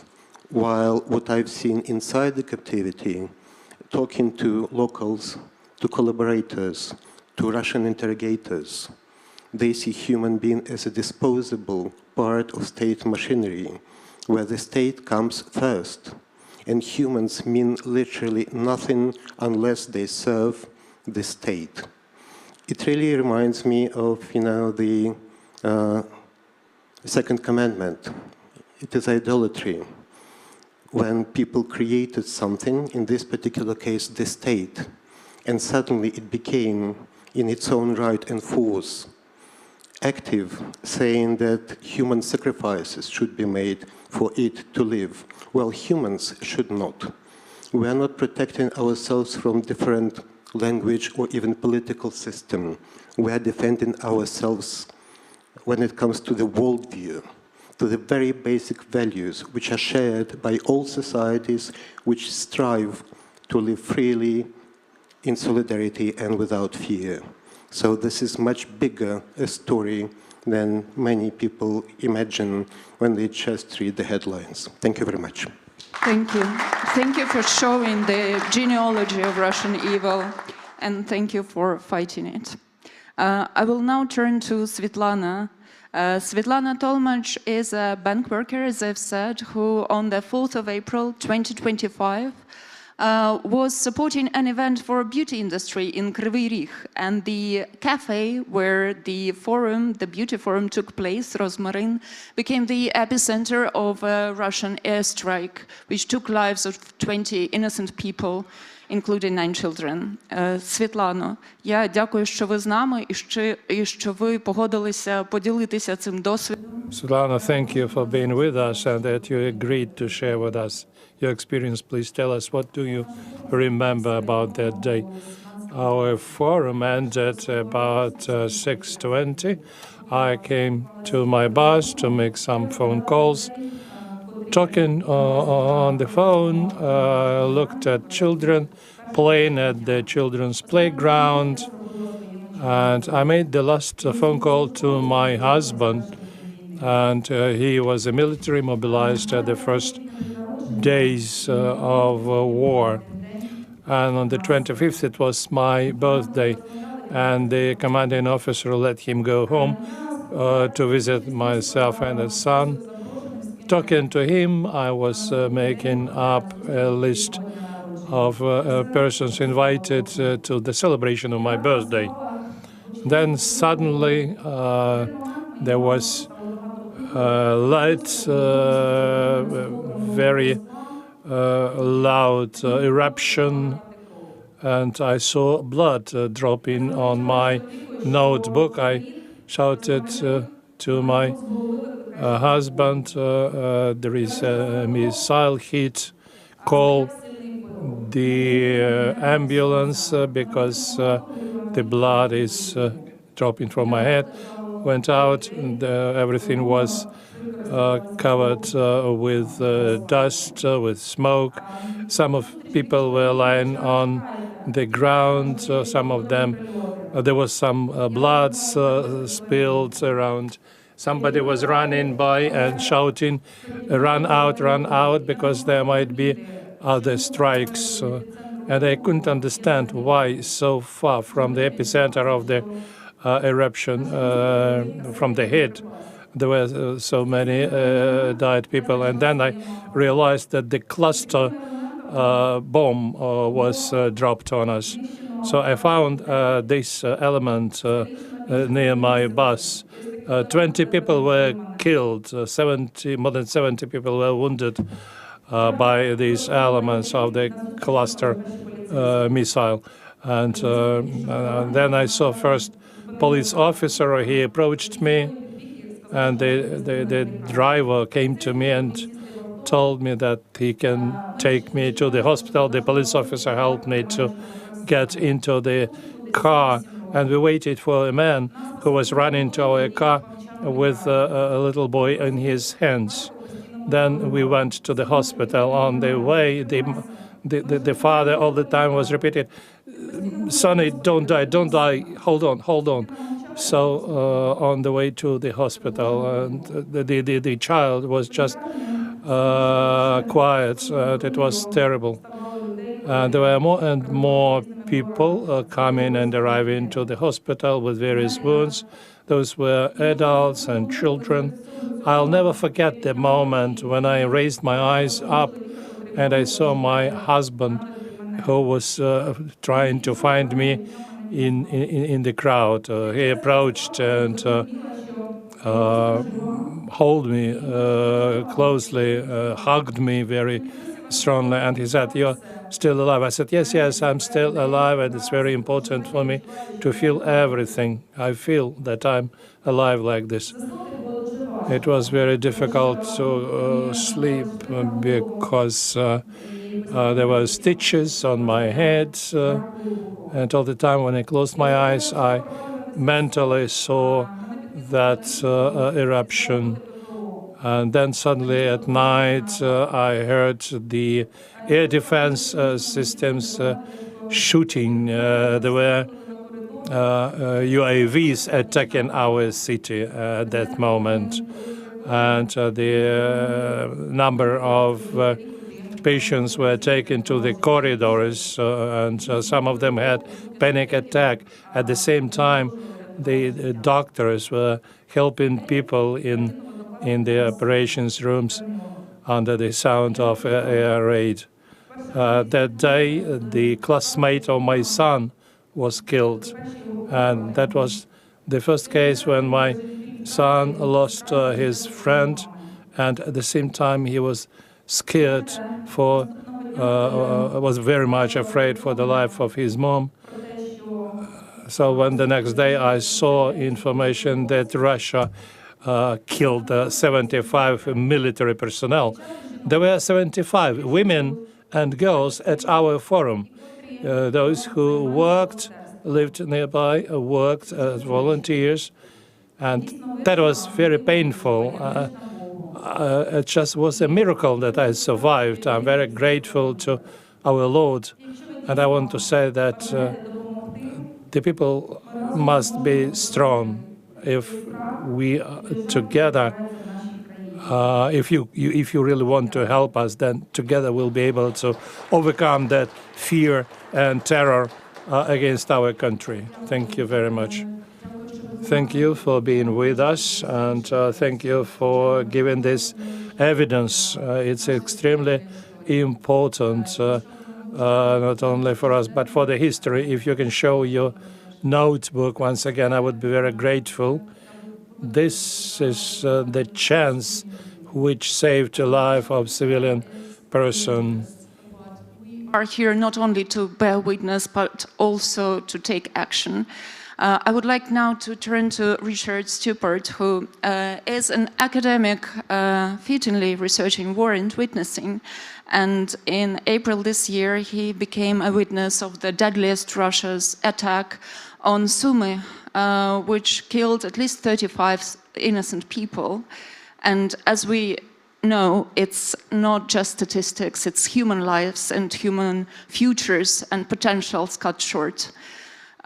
Richard, I would like to invite you to tell us about your experience in Sumy and also reflect on the value of witnessing. And please keep it under 5 minutes. I know it's a lot to ask. Thank you. Thank you very much, Sasha. I'll try and be succinct. So, I am a lecturer. I am in Liverpool. The fact that I was in Sumy on Palm Sunday was really just a terrible coincidence. My decisions to visit colleagues from Sumy State University's journalism department in return for them visiting my university as part of a twinning program. That was one decision. The other decision was some fool to be war criminal in Russia who decided to launch 2 missiles into the city center of Sumy on the day that I was there. The images behind me are some of what that looked like. I know there would be people in the audience here for whom the experience of being near an explosion of this kind is familiar. I am not such a person. It is an awful experience. I was in a hotel 2.5 blocks away, and it's something as best I could describe as like an enormous sack of bricks just getting dropped somewhere in your vicinity, and you feel this sort of wave in the building and the wave in the air. And I contacted a friend from the Red Cross and offered to help in any way I could. I'm good with a camera, I'm good with my brain. The camera was the thing that was useful. And so on the Monday morning with the Red Cross, these are some of the images that I was taking, following the Red Cross through the destruction of what those 2 missiles had done. One went through the Congress Center. It was a library co-working space in the center of Sumy. The second was an airburst intended to kill those who came to help the victims of the first blast. I'm not going to belabor the descriptions of these. You can see for yourselves the destruction behind me. It should be enough to just say what is quite plainly obvious, that weapons and tactics of this kind have absolutely no place in a city center, have absolutely no place in a city center on Palm Sunday.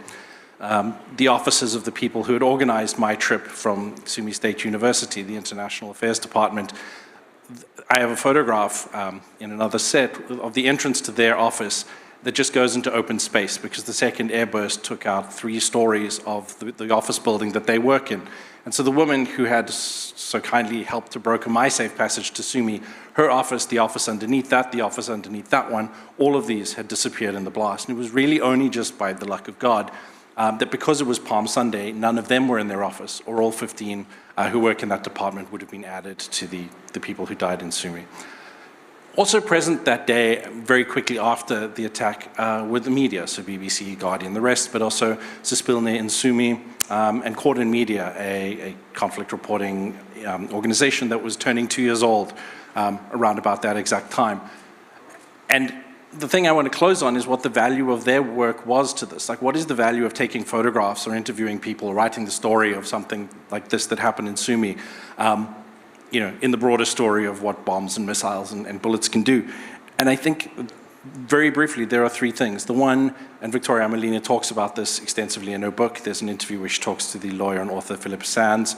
that testimony can be the grounds for prosecution. It can be the thing that at some point can hold someone to account, whether that is in the formal structures of something like an international criminal court or other justice processes. There are many ways to pursue justice, but testimony is required to do this. This is the first and most obvious use of this testimony. The second, though, and one of the speakers at this forum alluded to this very much in the beginning, is that testimony doesn't just ask for something. It says, please will you help, please can we have justice. It takes something from the people who hear it. It takes your innocence away. The speaker early on in the forum was pointing about countries who would prefer to stay out of the war in Ukraine, who say, oh, it's not our business, I don't want to get involved. That's an innocent position as long as you don't know what's at stake. When someone shows you images of a place like Sumy, the testimony of the people who were there, when the world's media has images of what happened in places like Bucha, suddenly a decision to say, oh, I don't want to get involved, or I want to remain neutral, moves from a kind of innocent non-involvement to one of complicity. And that changes purely because somebody told you. Some testimony, some photo, some facts of the matter arrive at your doorstep, and suddenly from that point on, choosing not to be involved is to choose to kind of allow this process to continue. And the last, very quickly, I think, value of witnessing and kind of testimony beyond these. When I was a PhD student, I encountered deep in the sort of archives of universities, there's an article by a scholar called Alex Deval, where he talks about a town in Sudan called Kyiv that was starved into non-existence by the Sudanese government. And the resonances to Ukrainian history are obvious. But that what happened to Kyiv, that those people were starved to death, the record of that exists in only one document of a UN team that went to go and report on what had happened, who filed a report that got left in the UN archives. And it is only because that report was filed that anyone in the West would ever know that name or know that that town existed. And so what I want to close with, what I want to kindly suggest to the value of testimony, to the value of photographs, to the value of memory, is that there are things that are worse than injustice and atrocity.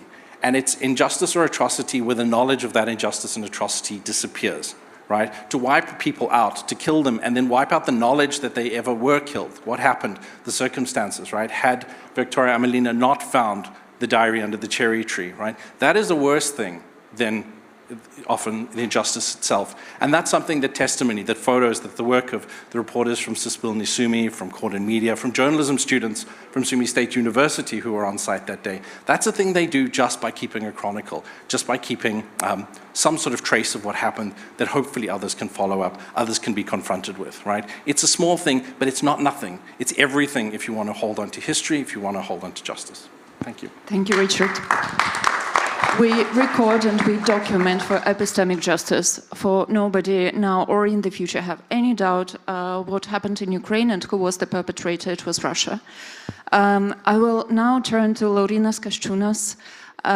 You were the Minister of Defense in Lithuania in 2024. Lithuania is a staunch supporter of Ukraine and obviously has quite an experience with Russia's imperialist ambitions. I would like to ask you to voice your thoughts on what Russia's impunity for the crimes of the past means for Lithuania, for the region, for the world, and please do keep it under the 5 minutes. Thank you. Thank you very much. I'll try. You know, international law always competes with the law of geopolitics, as I call it. You know, without solving geopolitical problems, sometimes it's very difficult to solve international law problems or to push aggressor to keep international law. Of course, Lithuania, you know, when the full-scale war started, acted decisively in February 22. We were among the first nations to refer Russia war crimes in Ukraine to the International Criminal Court.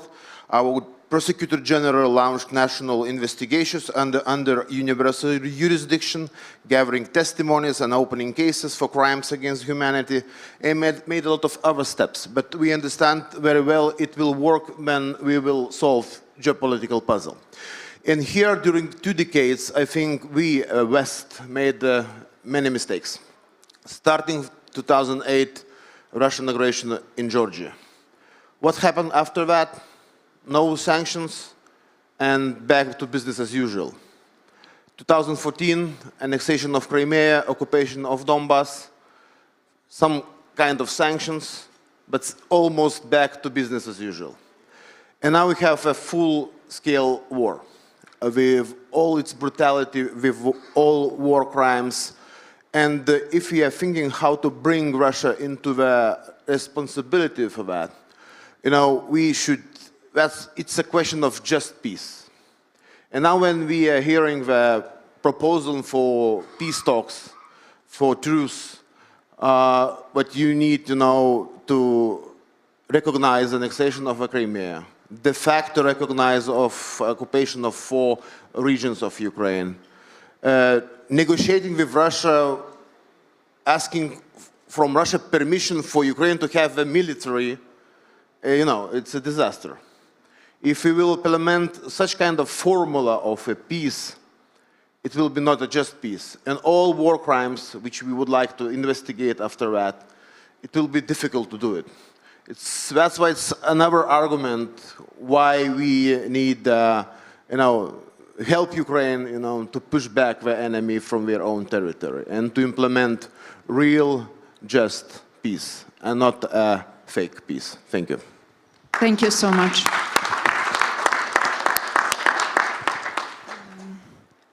Finally, I would like to ask our tech team to show us a video address by the Nobel Peace Prize laureate and human rights defender, the head of the Center for Civil Liberties, Oleksandra Matviichuk, who always brings the discussion to what matters most, human dignity and the value of each human life.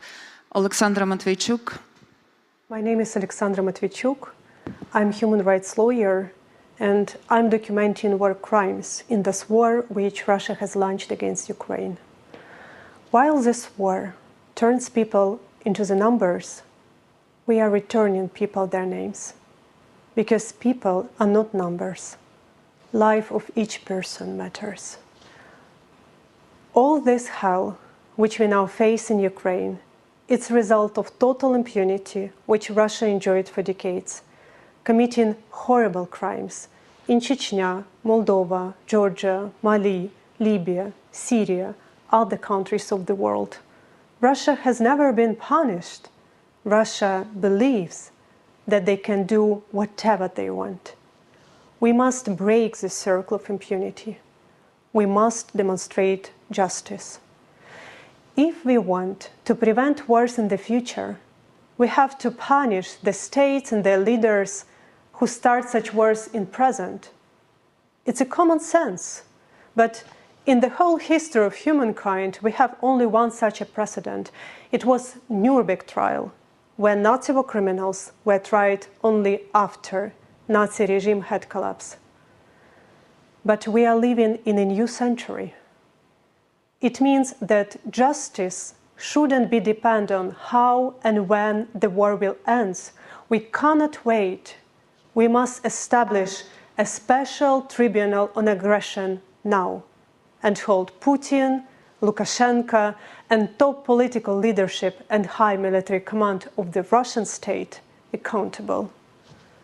We have to do it not just for people in Ukraine. We have to do it in order to prevent a next Russian attack to the next nation. Thank you. Максим Буткевич, Richard Stupart, Svetlana Tolmach, Laurinas Kaschunas, Charlotte Higgins. Thank you for your labor of witnessing, and thank you for your fight for justice for Ukraine. Thank you all for being with us. I'm Sasha Dovzhak, head of Index, Institute for Documentation and Exchange.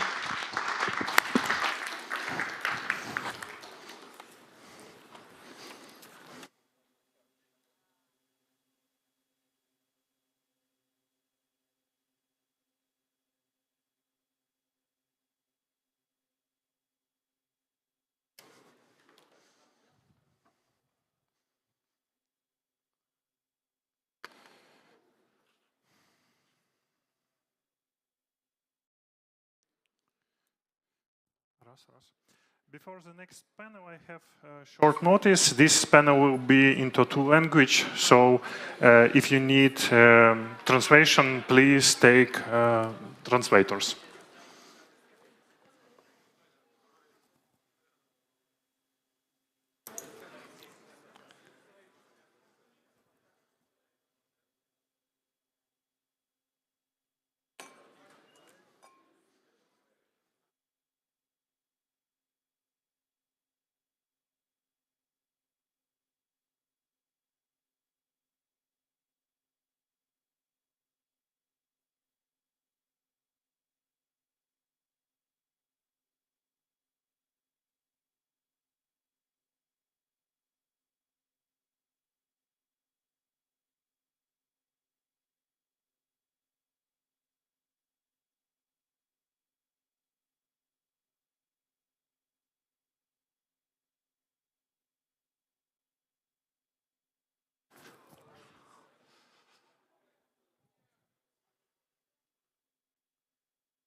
Що ж, дорогі пані і панове, прошу вас.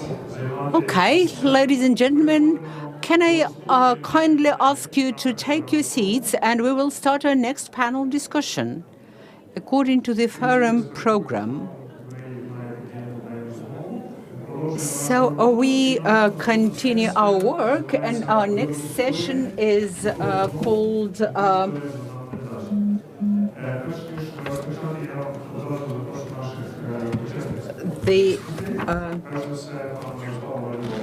I would like to invite Miroslav Marinovich, who represents the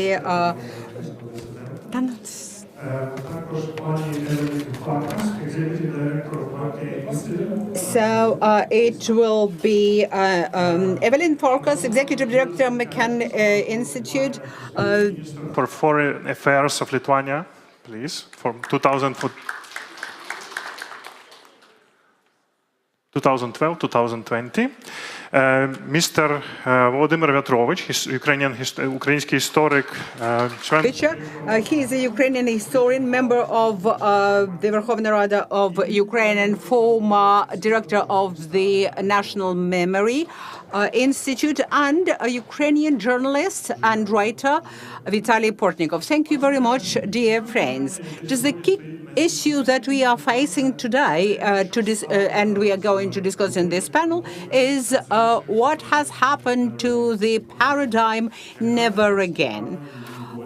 What's its fate, and why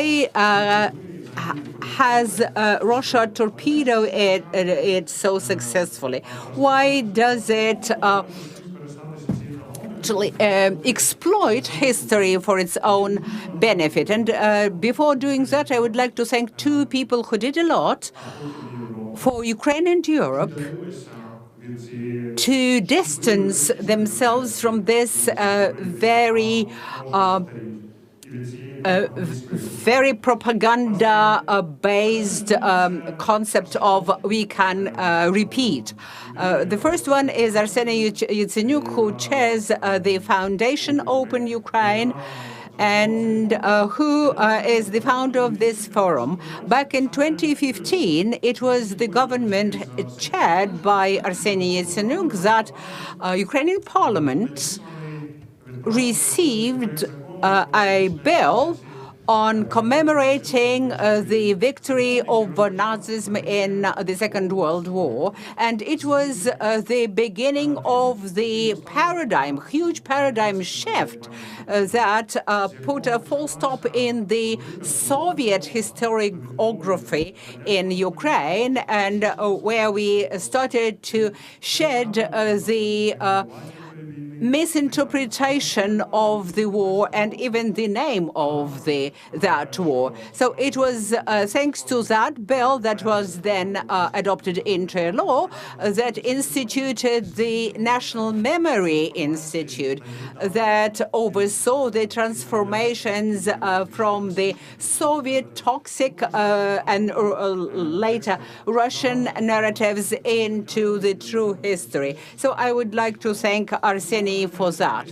So this panel is not just a haphazard part of the overall discussion, but it is very logical and it is very well placed in this discussion, in this forum. And I see Rasa Ruklavich, MEP, and I would like to thank her for the effort that she put into the great achievement last autumn, the resolution of the European Parliament with the recognition of the toxicity of the Russian propaganda. It was the resolution on Russian disinformation,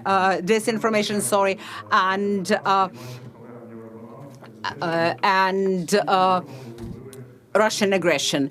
Thank you very much for your contribution into revealing historical truth. So this panel will start with the introductory speech by one person who is not with us right now, but he sent his video.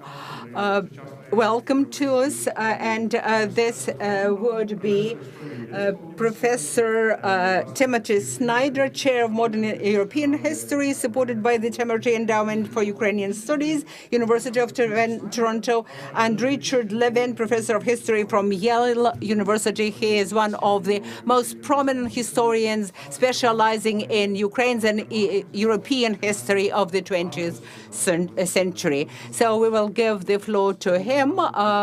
He will answer the question why we have forgotten the lessons of never again. This chance to address the Security Forum about the centrality of Ukraine to the security of the continent and the world. I'm asked to say a word about history, and in particular the history of the Second World War, but I want to start by making the more basic point that this territory, the territory north of the Black Sea, has been quite critical to security arrangements, not just in the last century, but for quite literally a couple of thousand years. This territory has been critical to essentially all of the major civilizations that have emerged around Eurasia. So when we think about the centrality of Ukraine in 2025, of course it's natural that we look back to 1945, but the geographical position, the specific set of resources, and the dynamism of this region has meant that it was critical for much longer than that. What we are remembering is the Second World War, but what people often forget about the Second World War is the centrality of Ukraine to it. In Europe, the reason why there was a Second World War was precisely the contest over Ukraine. After the First World War, the territories of Ukraine, or most of them, had fallen to the Soviet Union. Ukraine was absolutely central to the version of modernization that Stalin sought to implement by way of the 5-year plan and the collectivization of agriculture. Hitler and other German leaders witnessed this experiment. They were quite aware of the fertility of Ukrainian Black Earth, and their essential idea was that they could master the same territory that Stalin was trying to master. When Germany invaded the Soviet Union in 1941, which is the major act of the Second World War, the chief war aim of the Germans was precisely the control of Ukraine. And this act, of course, this desire to control Ukraine and everything that followed from it, is also directly causal to essentially everything else we think about when we think about the Second World War. Not just the combat, not just the Eastern Front, but also the Holocaust, the starvation of Soviet prisoners of war, and all of the other major German war crimes. The Soviet Union won the Second World War. And of course, this is something that we're remembering today. The victory of the Soviet Union, the victory of its allies, the British, the Americans, the Canadians, all of the others. When we remember this, though, there's very often something else that we forget. Just as we forget that Ukraine was at the origins of the war, we tend to forget that Ukrainian soldiers were vastly disproportionately represented in the Red Army, which swept through Eastern Europe. We also tend to forget that civilians in Ukraine were far overrepresented in the civilian casualties, even on the scale of the Soviet Union. More Ukrainians were killed in the Second World War, civilians, than were Russians, not just relatively, but in absolute numbers. In Eastern Europe, the civilian victims of the Second World War are the Jews, the Belarusians, the Ukrainians, in that order, followed by the Russians and the Poles. All this is important because we have to set ourselves the right framework for the memorial connection. As we remember this, there will be others who seek to understand the war and its anniversary in a different way. There are others in Russia, in the Kremlin, who would like to use the Second World War not as an occasion to remember what is wrong with fascism, but as an occasion to redo fascism. There are those who are treating the German invasion of 1941 as a reason why it was legitimate to invade Ukraine again in 2022 and before that in 2014. The present Russian invasion of Ukraine is a good reason for us to remember the evils of the Second World War. It's a good reason for us to remember the centrality of Ukraine. It's a good reason for us to remember the contest for resources. It's a good reason for us to remember the history of ideological lies, which covered that invasion as well as this one. But on the positive side, it's important to recognize that we now have an opportunity that one never had before. Given that Ukraine has been so central to the security of the region, not just now in the past century, but for much longer than that, we have to understand the sovereignty of the Ukrainian state and the ability of Ukrainians to defend themselves as the opportunity to put down another keystone of a European project. We now have before us a European project, which is threatened on all sides, but which is sustaining itself and which should have a bright future.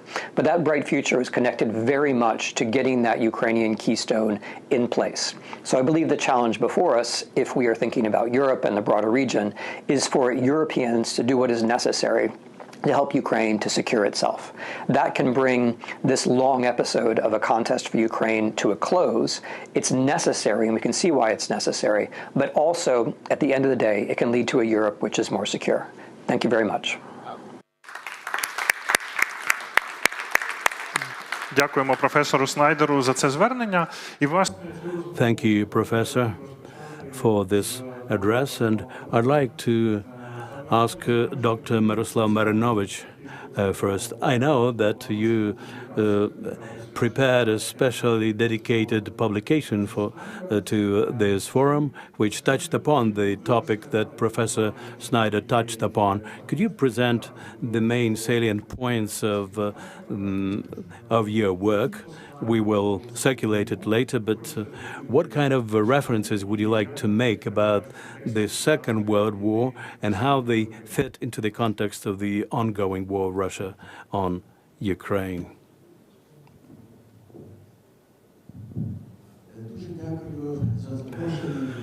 Thank you very much for the invitation.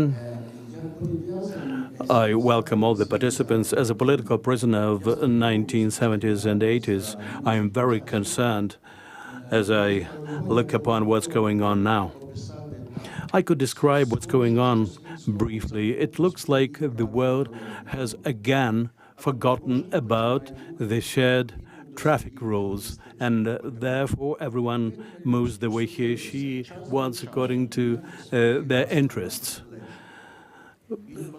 Every now and then, from Arseniy to crucify him, from never again to Putin's threat, we can do it again.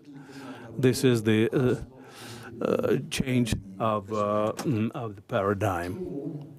And we don't see the signs saying, buckle up, fasten your safety belts.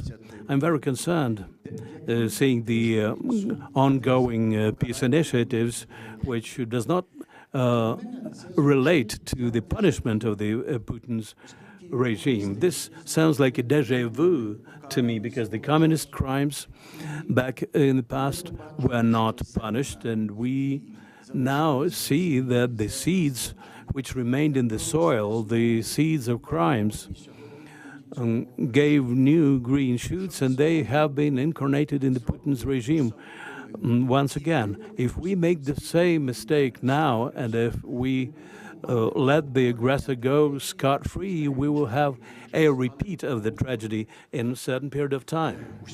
I don't know when, but it will happen. There is a principle of justice which says that punishment should be inevitable. I very often heard that from investigators working on my case, but the political logics very often contradict that. Today, the thought of punishing Russia makes some people in the West panic, and there's no country in the world which could occupy the territory of Russia and still an occupation of the regime there. And the experience of Hitler kind of translated itself into a taboo against certain policies. We fail to persuade people in the West that it would be much better to ensure bringing Russia to accountability. Instead, they want to keep Russia afloat, to keep the political balance, and to prevent the strengthening of China. All that is exacerbated by the fear in the West that Russia will fall apart and the nuclear weapons may fall into the hands of terrorists. So this is a repeat of the situation of 1991 when George Bush and Margaret Thatcher appealed to Ukrainians not to resort to ruining nationalism and not to allow the disintegration of the USSR because that would make nukes uncontrollable. So the world has finally to work out its vision of how this war should come to an end, because Putin did not change his attitude to Ukraine at all, and both the Ukrainian state and Ukrainian nation, in his view, should disappear. There are three options we are facing. One envisions that the Western democracies will renounce their values. If the West does everything possible to prevent the crash of Russia, the West should be straightforward and say that they, at the same time, can allow another similar thing to repeat itself in terms of the resolution of the so-called Ukrainian issue. And Ukraine will become a scapegoat. But what in this case will remain of the ethical construction of the West? Another option is to postpone the resolution of this issue for the future. In this case, Ukrainians would be doomed to a repeat of aggression in the future. A fair peace cannot be achieved by departing from the truth or by ethical defeat. Ignoring values introduces into the life of the world the disruptions as a result of which what we're trying to safeguard gets jeopardized. And here we're talking about security. Today we're closer to the Third World War than we were in 2014.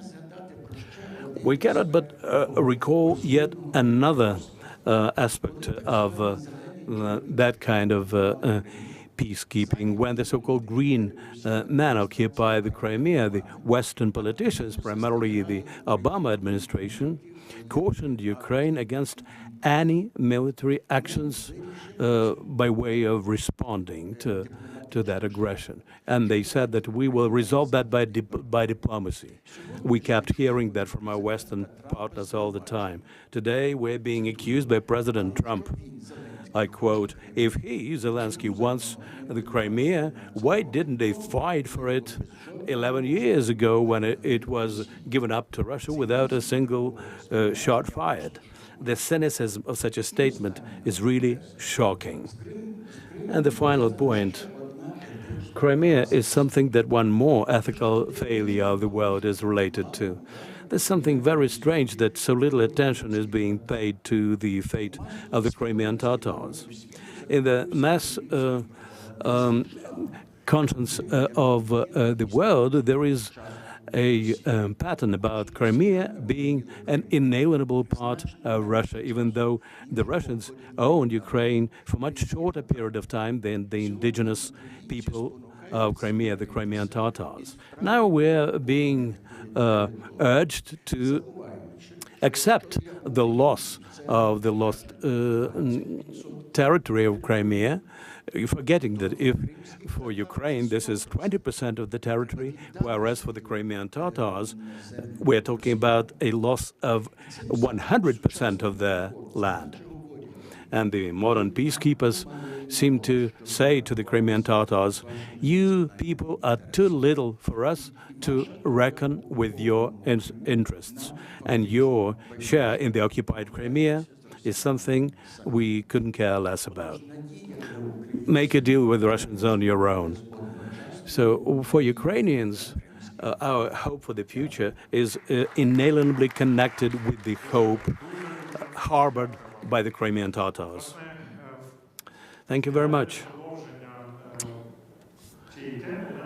By way of following up on this topic, I'd like to ask a question to Vitaly Portnikov. We very often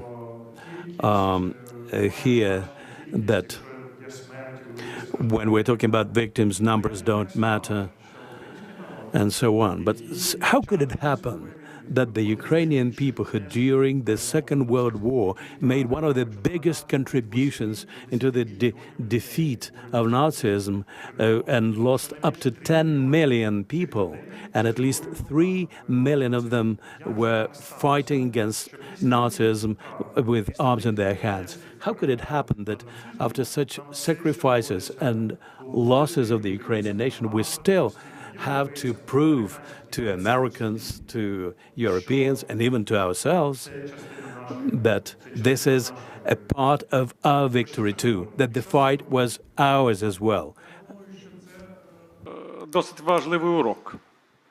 I think it is quite important lesson. I would say two lessons. The first lesson is the lesson of the entity. Neither Ukraine or Ukrainian people were entities in the Second World War. They fought on behalf of the Soviet Union, but the whole world recognized this as Russia, and the soldiers were called Russians despite their ethnic origin. That's why the contribution of Ukrainian nation during the Second World War will remain in the shadow of Russia, which, even from the point of view of Western allies of the Soviet Union, won the Second World War. And the second point is the ability and readiness to sacrifice with the other, the Soviet soldier, for the sake of joint victory, because it was much easier to sacrifice Soviet soldier, which was a small wheel in the authoritarian regime, than with your own soldier. Here I must say that we now are the witnesses to a very important generation change, when humankind is getting rid of inoculation after the two world wars, and instead of the idea for never again or the war should not be repeated, maybe substituted with we can repeat. And it's not only in Russia but all over the world. The war is turning into the instrument of solving tasks. And Russia is using it very actively. And we must say that we are sure that, taking into account the experience of the Second World War, that in the fight between democracy and authoritarianism, democracy always wins, and the history of the Second World War is a testimony to this.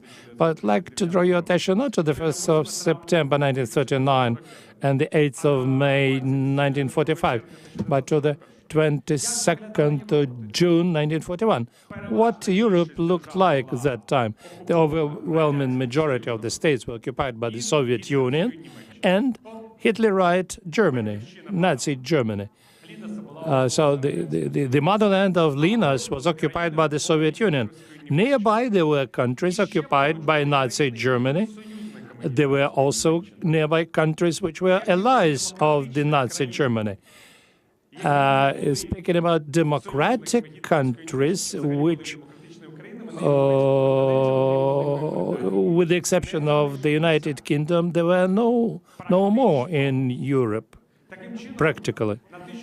Therefore, as of 1941, we already had lost the war to authoritarianism. The final fall of Britain was just the issue of time, and the United States didn't want to interfere. And the president of the US at that time promised his compatriots that the United States would never participate in the war in Europe. If in 1941 this Hitler didn't attack the Soviet Union and the Western countries decided to make use of the Soviet demographic machinery.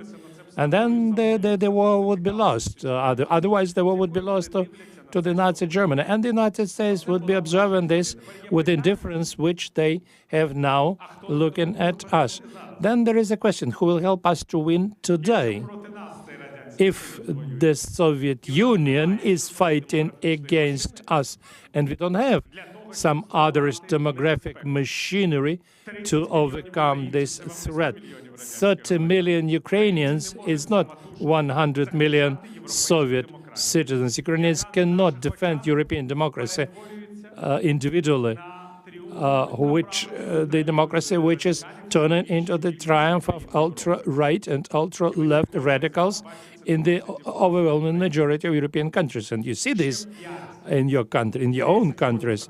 5-10 years more of such developments, and European democracy in 2030s would remind the European democracy in 1930s.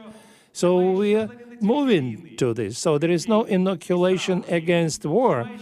There is no inoculation against the authoritarianism. It disappeared. And we are losing what we got over the decades after the Second World War, with all difficulties, which means that in 10 years there will not be here in this room. There will be absolutely different people with different agenda. That would be not just a failure of our nations, that would be a personal failure of each of us present here in this room. Then the question to you, what to do? And the answer should be found. We need a joint or common model of security for Europe. We must understand that Europe can help itself to it. We need just end to put just end to the war in Ukraine. Every month, every day, every month, every year of the war in Ukraine instills a fear in the hearts of people. We need a new structure of security of the European Union and NATO. We need the model of security which would help us to guarantee our safety from Lisbon to Kharkiv, from Ankara to Odessa. So that could be the vertical and horizontal model, if you wish. This is our new cross. And we must understand clearly the threat. We must learn how to work with our disoriented societies in the situation of new information technologies. We should not believe that old means would help us to prevail over those who use the new ones against us. This is just a short list of what we need to do. I don't think that any one person or any think tank would develop this to full extent. We must develop common understanding of threat, because we are at the threshold of losing, of defeat. And then what Lithuanians or Ukrainians felt after the Second World War, other Baltic nations, which were first occupied by Hitler, then by Stalin, nations of Central Europe, we all will feel, because we all would lose political agency in this, because in Moscow, Peking, Beijing, and Washington, they are refusing us this agency already. I think Vitaly Portnikov, maybe one person or one think tank cannot do this, but the beginning is already good. Then the question, who can help us to understand this, at least in a symbolical sense? The next question to the representative from another side of Atlantic, Dr. Emilia Farkas. In the United States, named after Senator John McCain. who was not only a politician, but also a moral authority for millions of Americans. So in this frame, my next question, in this ethical frame, is there willingness in America today to take a moral obligation to defend the historical truth about Second World War, to call evil, evil, and fight it? And the second part of this question is about President Donald Trump's decision to establish a Victory Day on May 8th. Is this step toward defending the true history, or are there other motives behind this decision? Well, thank you very much.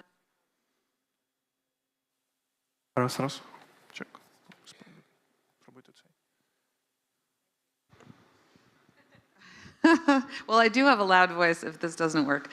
Thank you very much. Thank you to the former Prime Minister Yatsenyuk and to everyone here for organizing a wonderful conference and timing it with the Victory Day. The United States, as Senator McCain said over and over again, is not a country of land or resources or even really people. He talked about the United States as a country of values, that what brought together all of those people to live in that land and to use the resources to achieve great power was actually an adherence to a set of values that are enshrined in our Constitution. But underpinning his philosophy is the idea that the United States must be engaged in the world, that we must exercise our power in a way that is consistent with these values. What are these values? Respect for universal human rights, the dignity of every individual, and Senator McCain was very much focused on the power of individuals in the United States and globally to make change and to stand up when something was wrong. He was an advocate for addressing human rights violations, this age of impunity that we're witnessing now. He was someone who spoke out very early. I don't know whether he spoke out on Chechnya, but in the context of Russia, he certainly spoke out about the human rights abuses being conducted in Syria by the Russian military, and then, of course, here in Ukraine. And he believed, and to the end of his life, he died in 2018, he talked about the fact that America must remain true to our principles and we must remain engaged internationally to protect human rights. And so he was tapping into something, though, that is very American, because as imperial as we have been at different times through our history, Americans have always tried to convince themselves that they're good and that they're on the side of good. And I think that Americans genuinely try to do what is good and what is right and to stand up for, again, human rights. And certainly in World War II, we feel that we came to the aid of those who had been subjected to aggression. And of course, we ourselves had been attacked as well. So I think he made a call to America and Americans to exercise our values, to respect our values. And that is an emotion, an underlying philosophy that we still hold dear in the United States. We are not hearing messages from some of our top leadership.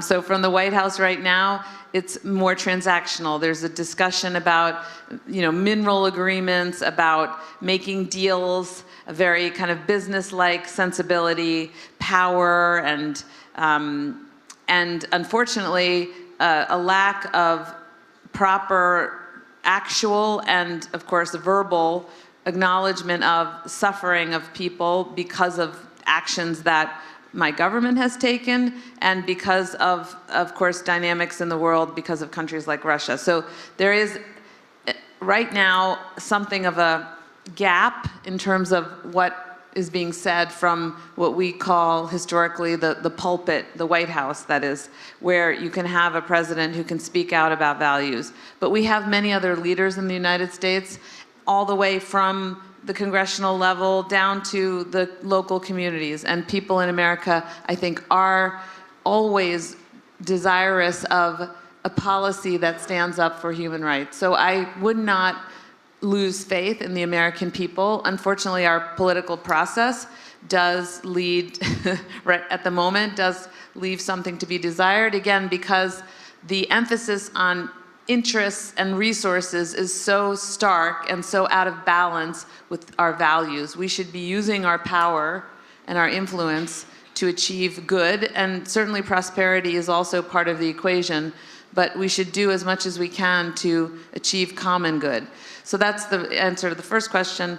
The second one, I think, I do find it interesting that that we have a president who wants to celebrate the end of World War II and who wants to focus on something historical, because in America, you know, I was thinking about the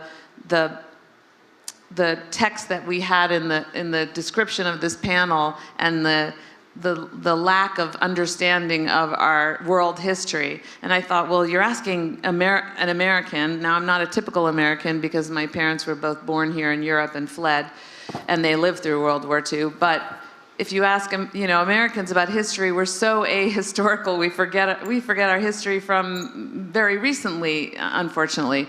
And so President Trump is focusing on the end of World War II. That actually is not a bad thing. I think it's good for us to focus on all of the horrors of World War II and why it was important for us to fight that war.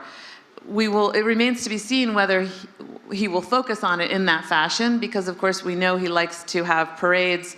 He has expressed an interest in parades to celebrate the glory of the presidency and of the United States military. But what we would like is of course, the community of nations, is for the United States to be a voice reminding everyone why it's important sometimes to put your life on the line the way Ukrainians have in the service of principles, in the service of something that's more important. So that's the shortest answer I can give you, but it was already too long. Super.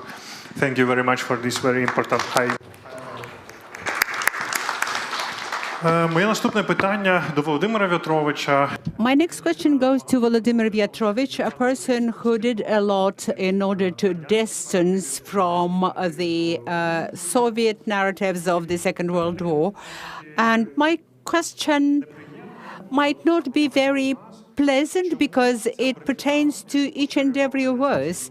Why is the lie promulgated by the Soviet Union and promoted now by Russia is so appealing to many of us? Why does it take so much effort and time to dispel those lies and this disinformation, not only abroad, but even within our own country? Because these lies are very simple, so they fly fast. You know, the devil entices you with the simplicity, and Stalin gave a very simple answer to a very complex question. The world was exhausted, was scared after the end of World War II, and it seemed very clear who was the winner, who was the loser, and the overall European narrative looks like a myth, like a fairy tale, no matter how hard it is, but the good would prevail over the evil. So this fairy tale draw the framework or the boundaries within which the narrative of the Second World War was developed by Stalin and those who followed him.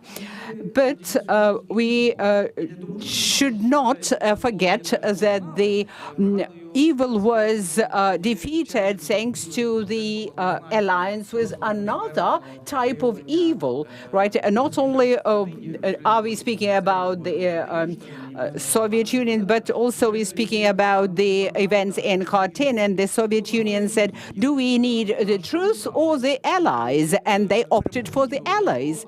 And even though it seemed that we had overcome the evil, we turned a blind eye to this alliance with a different type of evil.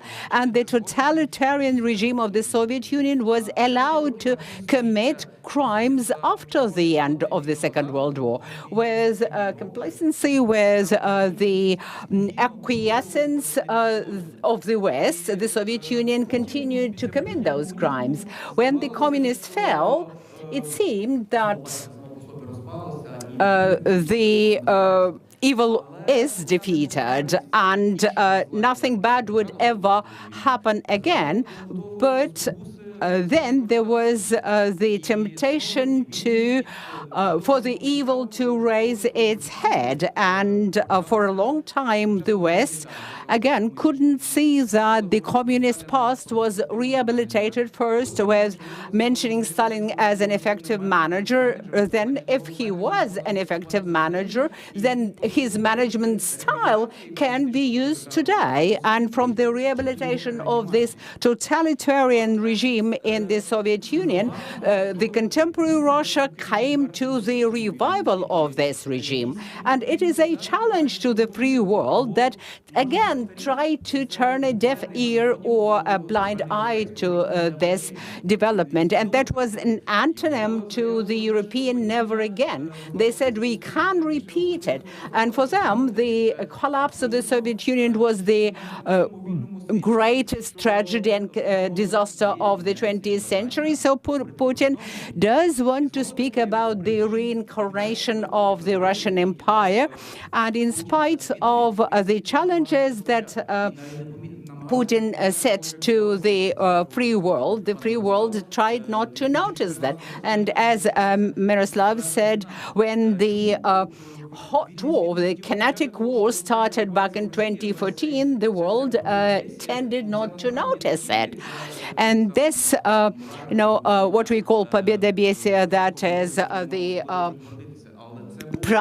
pride of the victory in the Second World War, they started to promote this narrative, we can repeat it. And they indeed kept militarizing themselves and militarizing the society in preparation for this war. And this war seems to be unavoidable. And now Putin is inspired by Stalin.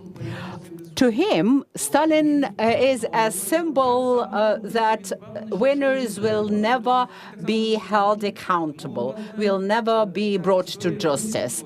And the history of World War II, the memory of the Second World War should urge us to realize that the only guarantees that the Russian regime and Putin would be brought to justice is the victory of the armed forces of Ukraine. And the latter should not be the prosecutors, the judges, and the executors. They should bring this victory to fruition.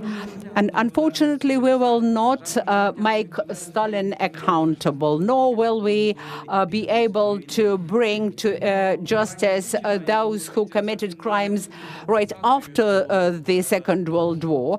And perhaps if Putin is held accountable, then the world would realize that the evil has been punished. Thank you very much. The best guarantee that the history will be honest and fair is for the armed forces of Ukraine to prevail, to win in this war. A few days ago, there was an information about another scandal when the Russians tried to rewrite the history, but this time the history Lithuania. Tell me, in your opinion, is this part of some large plan of change the history? Because this case is about historical book that Russian rewrite. And how are Lithuanians resist this Russian intentions to change the reality? Дуже дякую. That's all in Ukrainian. Thank you very much. Happening, and not the last time, unfortunately. So they're doing that persistently, consistently, and doing that all the time, using all their influence, and it shouldn't surprise us. I can provide a few examples. For instance, probably those who are following, I doubt if somebody doing that, but following UN, so to say, agenda, they, since probably 2015, every year proposing resolution for condemnation of Nazism, neo-Nazism, xenophobia, And usually United States voting against, by the way. I don't know what will be now. Maybe it will be different, but we'll see.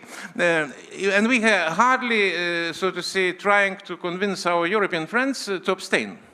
Because title is right, who can vote against condemnation of Nazism? But they're putting the substance inside, rewriting history of Lithuania, other Baltic states, talking about liberation and all that stuff, and this is done every year persistently. So it's just as example. What we are doing now during this forum is also contributing somehow to the history. I'm really proud and honored to be in Kyiv today, on 8th of May, marking 80th anniversary of the victory of Second World War in the country, which paid the highest, per capita, highest price. Somebody else stealing this history and stealing and victory and pretending to be successors of something what happened 8 years ago, having nothing to do with that. More to say, fighting against that, being Nazis themselves, actually, denying the right of the nation to exist. And tomorrow, this parade on the bones of those who killed unnecessary, without any reason, also quite strange. It's also history. And you know, there are a lot of examples. You said what we are doing. I hope in Lithuania we're quite resistant here, but we have to do our best to convince others. One more example, 2008, NATO summit in Bucharest, I took part there, you know, and then Putin, it was first term in office, and he criticized NATO leaders for cooperation with Ukraine, which is not a country, even not a nation. He said, what you're doing, with whom you're cooperating, you're investing money, resources, why are you doing that? And you know, during the break, some colleagues were, why did he say that? Maybe he was wrong, maybe misunderstood. And we, those handful of those who were believers of our truth, so to say, try to say, no, he means that. So 2008, how many years were needed to hear what he supposed to say? And this is lacking behind always and always. So back to this resolution, usually it's adopted with the assistance of so-called third world countries. But we have to do that every year, and maybe not in Lithuania, I have no doubt, not in Ukraine, but somewhere else, to explain, to talk, to tell the truth. And you know, history tends to repeat. It was mentioned Stalin, Putin, and you know, it's one more story about one more very famous American, Senator McCain. I also had privilege and honor to know him and so to say, that's no doubt. But another famous American with whom I also used to talk and discuss, it was Zbigniew Brzezinski. And you know, once he took part in the hunting in Lithuania, and he killed 2 wild boars and called them Molotov and Ribbentrop.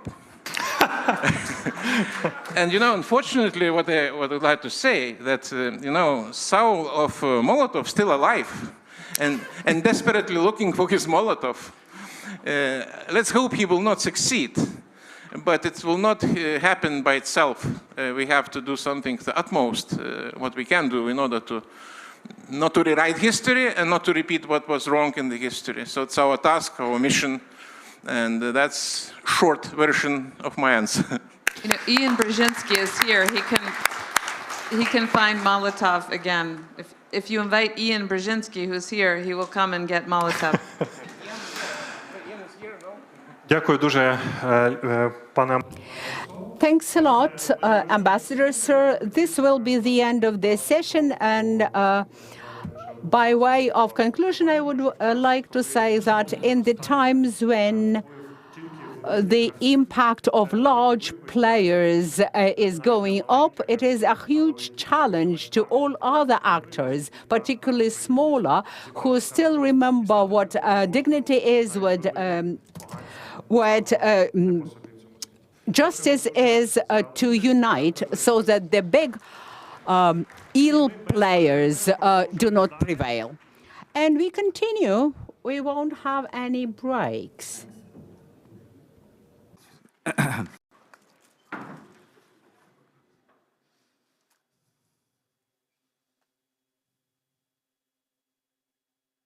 Привіт.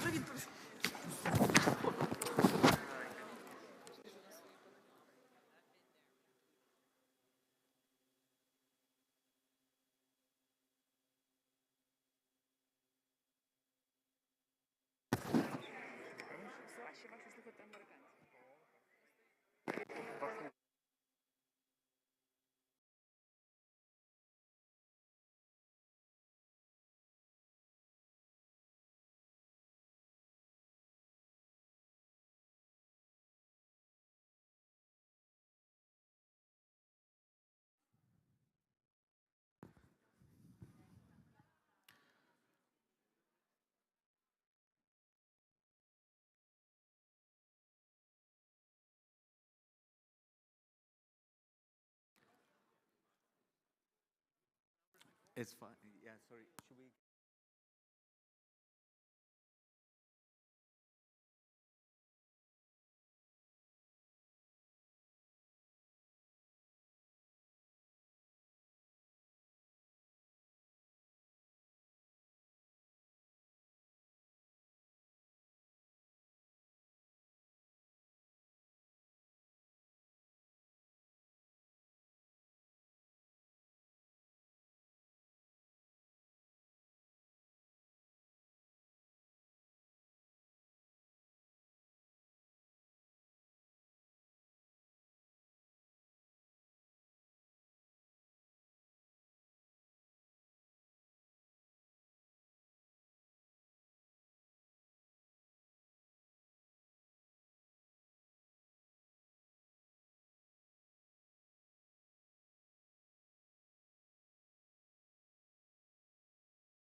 Come back into the room, please, so that we can start the next session. It's a pleasure to be here back in Ukraine after a few years. I was last here a day after the war started in 2022, and I know that many of the panelists here have an affinity and relationship with this country as well, so it would be great to delve into that. Welcome back to this next session titled Innovations and Technologies, Winning the Future of War and Peace. In today's world, a technological advantage, it's no longer a nice to have, but an increasingly important necessity. We see it all around us, whether that's in the world of business and certainly in the realm of warfare. From advanced battlefield systems and AI-driven analysis to open source intelligence and digital forensics, The front lines of modern conflict are shaped increasingly not just by strategy and soldiers, but by issues like satellites, code, and innovation. Russia's war against Ukraine, happening in this country, proving a testing ground for 21st century technologies and how they're shaping not just warfare, but defense, intelligence, and information as well.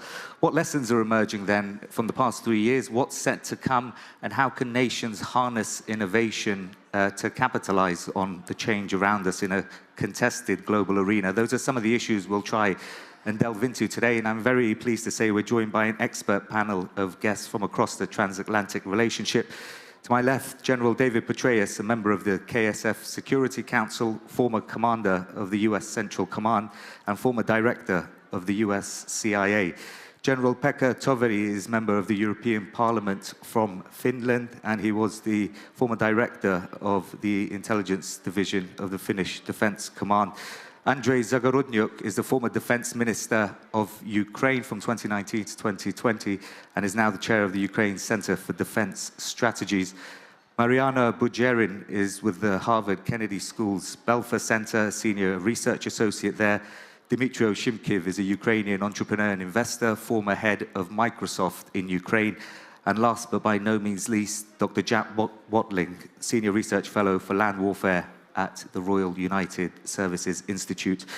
I must say that we are going to be joined shortly by a special guest as well, live from the European Commission. The Executive Vice President will be joining us. I'll pause when we're ready to go to her, but just a heads up that that should come in about 15 minutes' time. I'll start off with you, General Petraeus, if I may.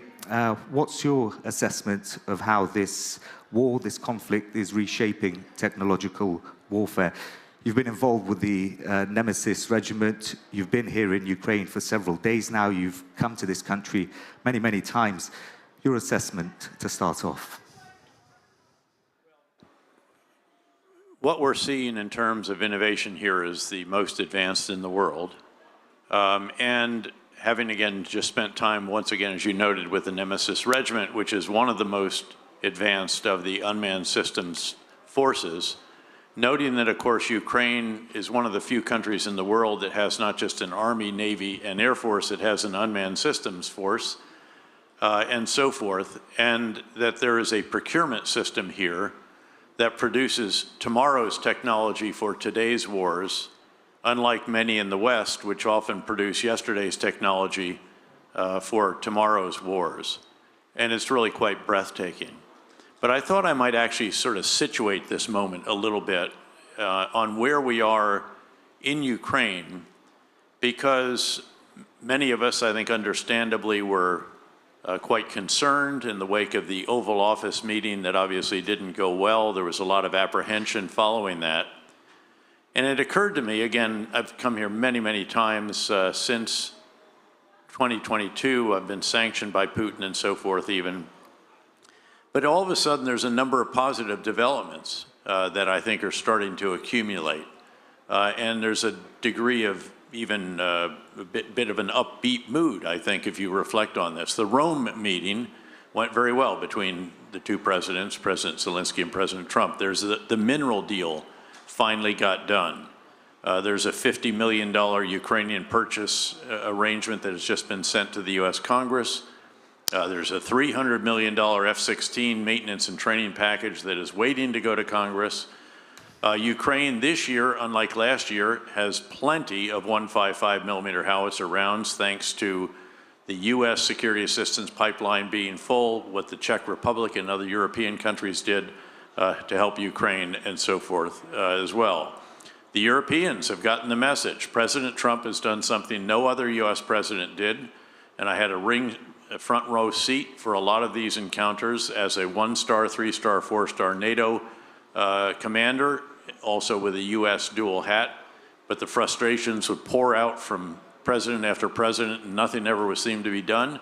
And all of a sudden the Europeans are deadly serious about spending more on defense. More are spending the 2% of GDP on defense than at any other time in the past as well. Germany in particular stepping up. The Zeitenwende really is going to come soon to a theater near us, and that's very, very exciting. the EU is supporting this very substantially as well. Now, all of a sudden, you have the likelihood of increased sanctions on Russia. Before, it was pushing Ukraine to come to the table. Ukraine's come to the table. And now it's very clear that Vladimir Putin is not really seriously interested in negotiating much of anything.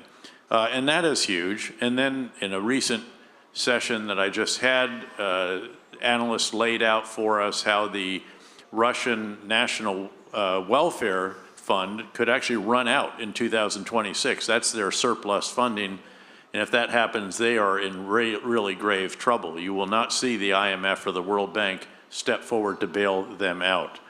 And then Ukrainian forces very much holding the line.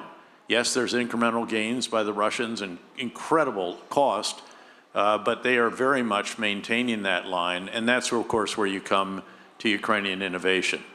What Ukraine has done with unmanned systems of all kinds, of cutting edge, again, suicide drones, thousands of them being employed on certain days on the front lines. The no man's land on this battlefield has to be the most lethal in history. Armored systems can't even be used anymore because they get knocked out very quickly by drones, unless it's overcast and the weather is so bad that you can't get the drones up. There are surveillance drones over the battlefield at all times, waiting for the Russians to poke their nose out. And then, of course, the suicide drones descend on them. There are also drones that can launch bomblets, and so forth. There are longer range ones that are going into Russia, many dozens of them on a nightly basis, making life much more difficult in the Russian Federation and repeatedly going after energy refineries, storage, airfields, and other strategic assets and so forth. So if you want to ask what the future of war is, and I had a book that was titled From Conflict, the Evolution of Warfare from 1945 to Ukraine. Now we've taken it to Gaza as well. And the final chapter is the future of warfare. Just come to Ukraine and you will see the future of warfare. Now this is a land campaign, not one that is hugely at maritime, like would be, say, perhaps the Indo-Pacific. But even on the sea, the Black Sea, the Ukrainian forces, with no real navy to speak of, have used aerial drones to find the Russian ships and maritime drones to sink them. And 1/3 of the Russian Black Sea fleet now sits on the bottom of the Black Sea, and no Russian ships will come into the Western Black Sea for fear of what might happen to them. And then finally, the most breathtaking of recent achievements is a Ukrainian maritime drone that launched 2 air defense missiles and took out 2 Russian Su-30 frontline fighter bombers. Enormous cost disparity, obviously, between what took them out and what it cost to put them in the air. So again, this is the future of war, increasingly unmanned, remotely piloted, remotely driven. The Ukrainians, of course, conducted the first ever unmanned offensive operation in history, where all the vehicles were remotely driven. There were machine guns that were remotely operated. All the drones in the air, of course, obviously the same. And now you're beginning to see truly autonomous systems, the advent of that, where you're having AI operating the drone rather than a human in the loop.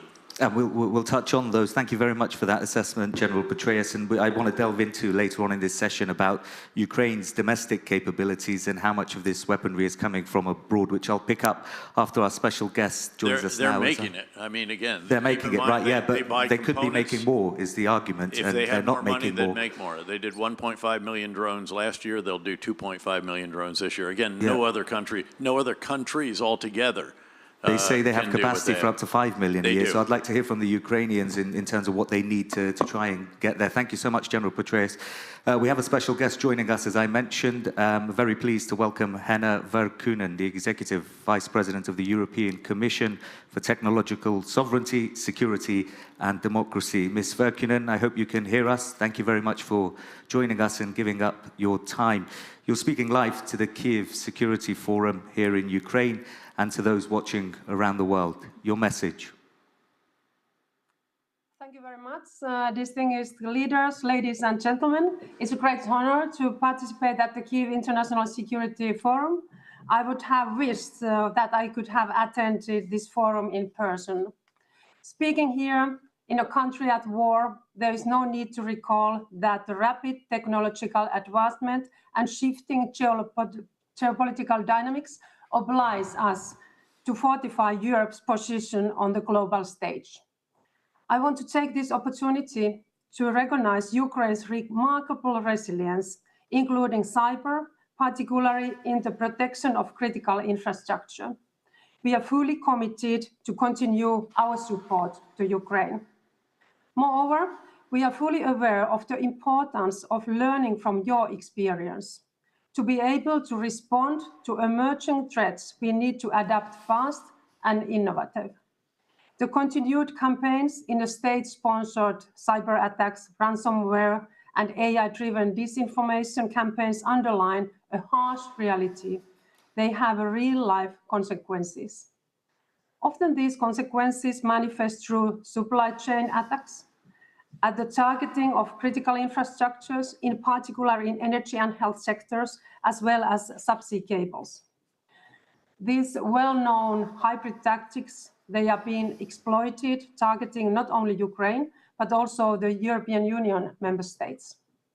So strengthening Europe's role in the world is not only about securing economic and geopolitical influence, but also about ensuring a stable and peaceful future for all. At the core of all of this, we need a robust defense as the foundation upon which we can make long-term investments to secure our future competitiveness.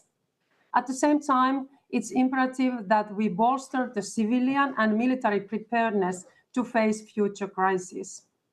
We must align our competitiveness with the current reality through strategic investments in Europe's defense industry and by fostering emerging technologies. This includes an increase of our investments and a stronger collaboration between the civilian and military sectors. The recent white paper for European Defence Readiness 2030 provides guidance on strengthening the cornerstone of our strategic sovereignty, our defence industry. Recent events have underscored the importance of ensuring Europe's security through a robust defence capability. The European defence industry is faced with challenges, such as limited production capacity, it's more tailored to peacetime, risk adversity of defence industrial players due to member states' market role, as well as a market fragmentation. This is now hindering also its ability to mass produce and innovative. The white paper emphasized 7 critical priority areas for us. Among these, AI, quantum, cyber, and electronic warfare stand out as essential elements in fortifying our European defense.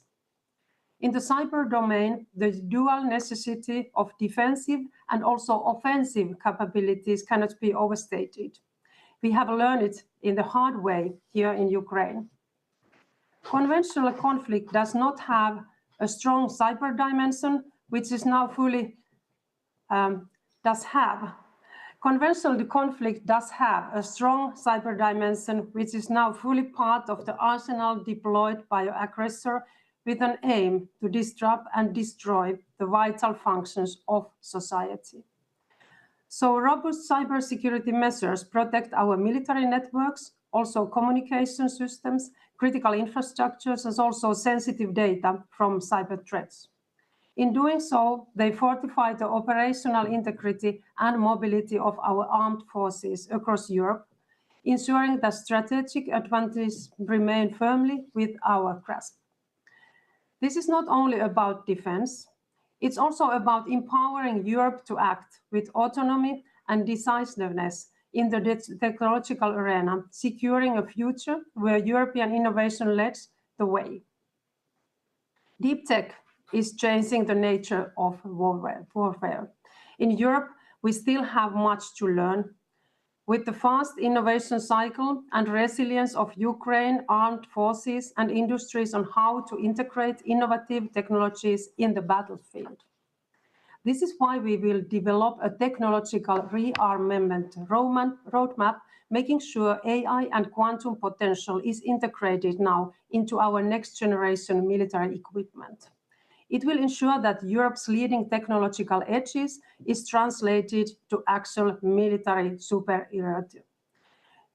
At the same time, we must cultivate a strong cybersecurity element within the European defense industrial and technological base. This encompasses research, development, and production entities, ensuring a secure and resilient defense supply chain. By doing so, we mitigate risks such as intellectual property theft and supply chain disruptions, reinforcing Europe's technological independence and reducing also reliance on non-European entities for critical components. We need more investments in this sector, and in order to deliver on all these objectives, the European Commission has put forward a new defense investment proposal of 150 billion called SAFE, Security Action for Europe.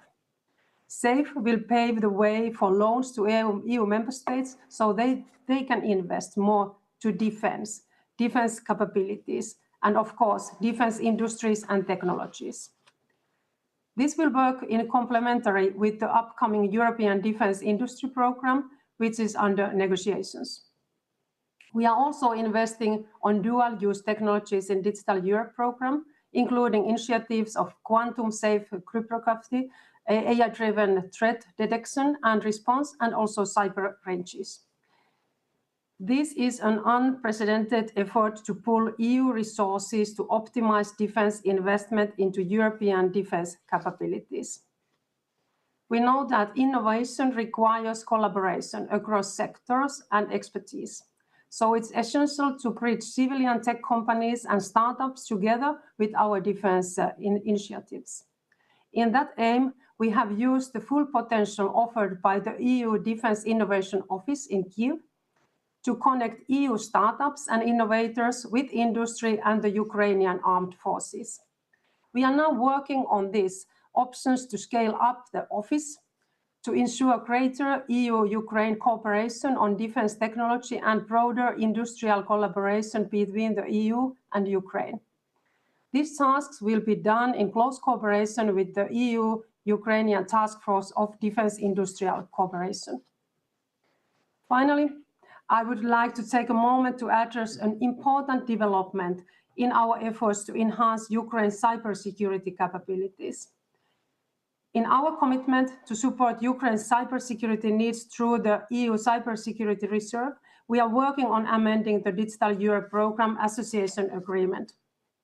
Our goal is to finalize this process in the coming months in close cooperation with the Ukrainian authorities, ensuring that Ukraine has access to this resource should it be needed. So we will continue to work very closely to finalize this arrangement and support Ukraine's efforts to build a more secure digital future.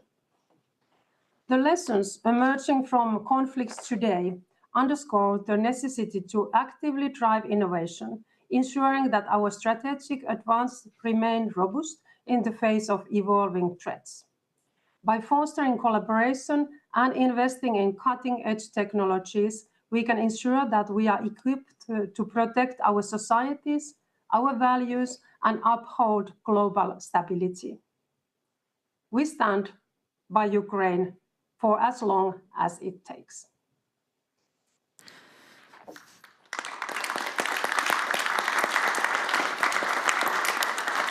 Henna Virkkunen, the Executive Vice President of the European Commission for Technological Sovereignty, Security and Democracy. Thank you once again for giving up the time, and hopefully we'll get to see you in person next year. I'm going to pick up on what Ms. Virkkunen said and a bit of what General Petraeus started off. General Petraeus said it's the most advanced in the world when it comes to technological warfare, this battlefield. One thing that jumped out from Ms. Virkkunen's comments is, quote, the importance of learning from your experience, she said. Mr. Zagorodnyuk, I'll come to you. I'm going to read out what the US Treasury Secretary Scott Bessent said when the minerals deal was signed a few days ago. Quote, this agreement signals clearly to Russia that the Trump administration is committed to a peace process centered on a free, sovereign, and prosperous Ukraine over the long term, end quote. Does this deal provide the sorts of guarantees that you and the government were hoping for, the Ukrainian people are hoping for, over that long term? Just the deal itself? Yeah. Well, it's certainly going to be a part of that, but there is no way this will be sufficient to stop Russian aggression. Let's put it this way. I mean, Russian aggression can only be stopped with force. There is zero indication that Putin will change his mind for any other reason than force, and we need to be self-sufficient as much as possible to be able to stop, and so we need to develop those weapon systems which will be able to either stop him and then deter the future occurrences, and that's absolutely clear. And so for that reason, obviously the innovations, which is a part of like a topic of today's panel, is absolutely critical, because with conventional weapons, only with old-fashioned weapons, we're not going to be able to create that force which would be sufficient and strong enough to deter Russia. And I have to pick up on one of the key messages, which is kind of sounding today, that innovations and technology is changing the war. That is absolutely true, obviously, but it's not a direct process. So it's not like changing the war directly. There is like a chain of events which need to be happen so that technology can do that. Technology needs to be transformed into weapon system. Weapon system has to grow from technology readiness level 1 to whatever, 7, 8, and so on. After that, it needs to be procured. It needs to form the capability, which means that it needs to be like a doctrine written about that. The training needs to be done, and so on. That capability needs to be proven that it's effective, and only effective capability can be scaled. And when we have a scale capability, it impacts operational environment, and then we see in operational environment changes. So there is a huge distance between a technology and changed warfare and a changed war. And I have to say that not all technologies are already impacting because of various problems. Some of them are bureaucracy, some of them are lack of funding, some of them are export control. Unfortunately, there's a lot of technologies coming to Ukraine still waiting for export control in various partner countries, and so on and so on. And I have to say that we, as a think tank, we have a tech lab, and we work with a whole bunch of these various projects. And I must say that there are technologies which are currently in a sort of waiting period, or they're still waited to be implemented, or in earlier stages. If we assume that they're already all on the battlefield, we would be already able to disrupt Russian operations, like right away. Because there's so much in communication which is not yet on a battlefield. There is so much in positioning, which is not yet on the battlefield. There is so much of the potentially new things which we see right now. They're not yet there for all these various reasons. So we're missing a lot of opportunities right now. And our biggest kind of challenge is how to make that transition to the battlefield, to the capabilities, to the escape capabilities as fast as possible. And it's not very easy, unfortunately. So if we're going to talk today about these challenges, that would be very practical. Thank you. Thank you. It would be a good segue, I think, into Mr. Shimkiv, and thank you for the patience from all of the panelists. We will come to all of you. Dmytro Shimkiv, I just wanted to get your sense of, we heard about some of the challenges. You invested in August 2022 in Aero Drone, creating unmanned aircraft systems. You're involved in what Ukraine is trying to do to build its weapons systems. Is it a capacity issue, or what's holding back moving from the 1.5 to 2 million drones a year to 5 and even higher? Great. Thank you very much for having me on this panel, and I appreciate the comments. But I would like to take off the rosy glasses and try to give you a bit of picture what was really happening. Thank you. I think the fundamental driving force that enabled Ukraine to accelerate on the battlefield with a lot of new technology, there's two things. We lack a lot of people, versus adversaries who have much bigger population, and the leaders of these countries don't count them. I'm talking both about Russia and China.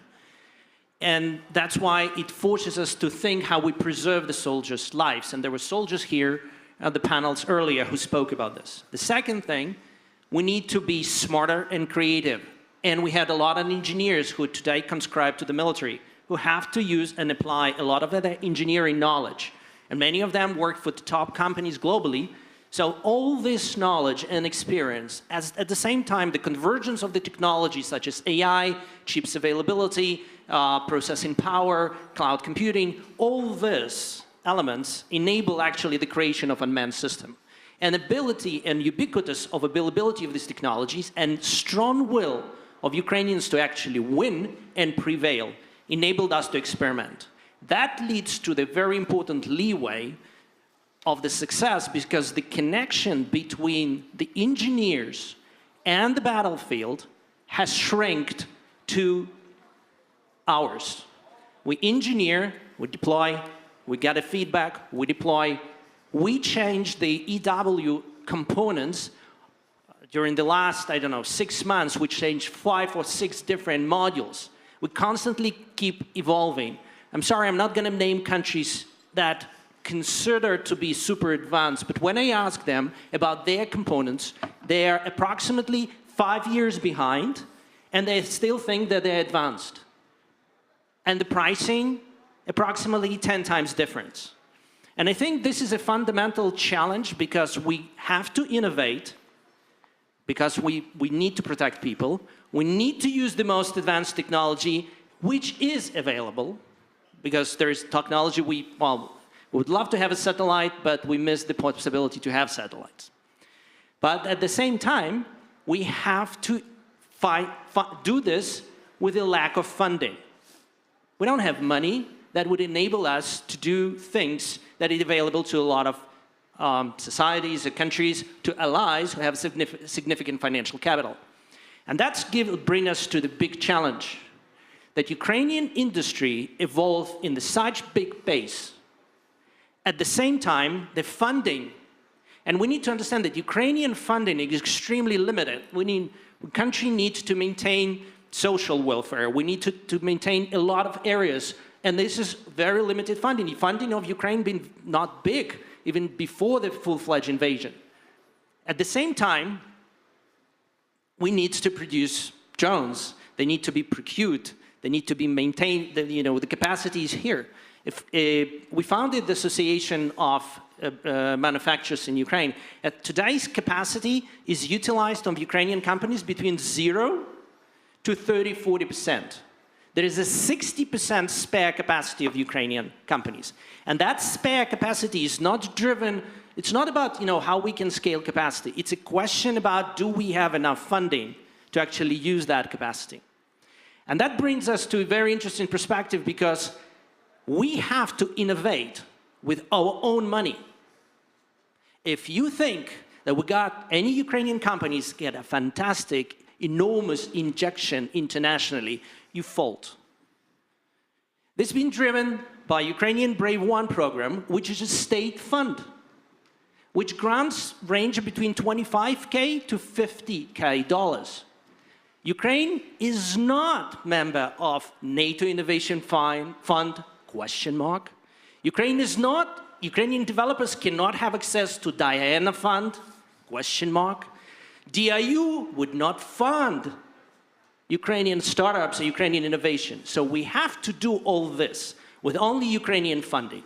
And my question to the panel and the audience, or maybe a rhetoric one, when actually we'll become playing as allies and boosting capabilities of Ukrainian startups versus celebrating success? And I'm very truly happy for our colleagues in Germany, UK, Portugal, Quantum Systems, and Tekever, who celebrated yesterday becoming unicorns. But they become unicorns because, just let me finish. They become unicorns because of battlefield here. But my question is, why there is no Ukrainian unicorns, even though there are companies who are higher in capabilities and more professional than these great companies? Thank you. Thank you. Follow up to that, Mr. Shimkin, briefly, if you may. If there is a peace deal and the war on the Eastern Front elsewhere does calm down, this pioneering approach to drone, do you envisage a day where Ukraine will be able to export that to other countries around the world? Is that the aim here? Absolutely. The knowledge and capability and practical knowledge. I'll give you very simple. How many drone pilots exist in Europe? Trained. We go to Ukrainian schools that train 100 pilots per week. This is a professional pilots who can not only operate drones, but can repair. The capability to tune system, the optical navigation system, EW. I keep going to international conference in the United States and in Europe and preaching EW. Majority of the equipment that is coming from our partners are not capable to sustain EW that Russia is evolving. And then also bureaucracy. Very important thing is that, guys, please fix your bureaucracy, because Russia, China, North Korea don't have challenge of approving things. They move things all around. And today we looked at their equipment that was fetched from the Russian planes, and it's all chips, bear English letters. There is no Chinese letters. They're all coming somehow to China and Russia, and they build technology. And I think that's a fundamental area which we need to address. Thank you very much.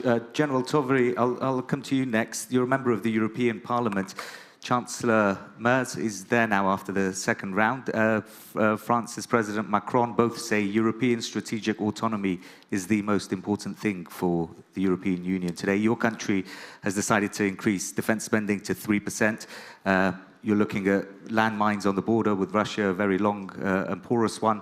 When it comes to this change, if you like, I was at the Munich Security Conference, as many people were here, and many Europeans were stunned really by Vice President J.D. Vance's speech there. When it comes to this change, to shift in mentality in defense spending, what's the key driver for that for Europe? And how does that translate into technological and innovation spending? Well, of course, every crisis is also a big opportunity, and I think it's a final opportunity for Europe to grow up. Not last 107 years or something, we always raised the hand and cried to Americans to help us. And now we have to grow up and do this stuff by ourselves. It's a change to mentality.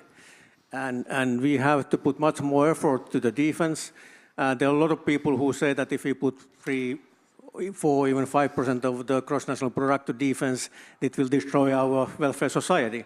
Well, I think that's not true. True in 1950s, 60s, 70s, and 80s, the NATO countries used about 4 to 5% of the GDP to defense. And they still built the welfare society, foundation of the welfare society which we enjoy today.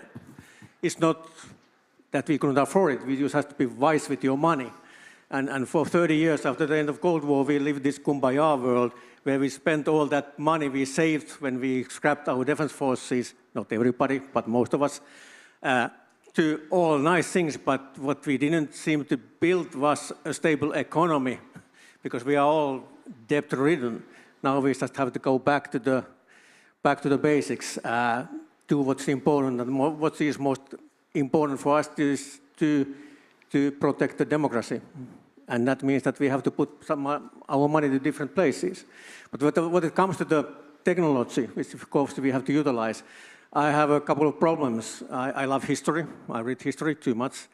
I'm a Finn, which means I don't get excited about anything unless it's connected to sauna. And when you look now what we are talking about, what's happening in Ukraine, I always think that, well, couple of things come to mind. Every war is unique.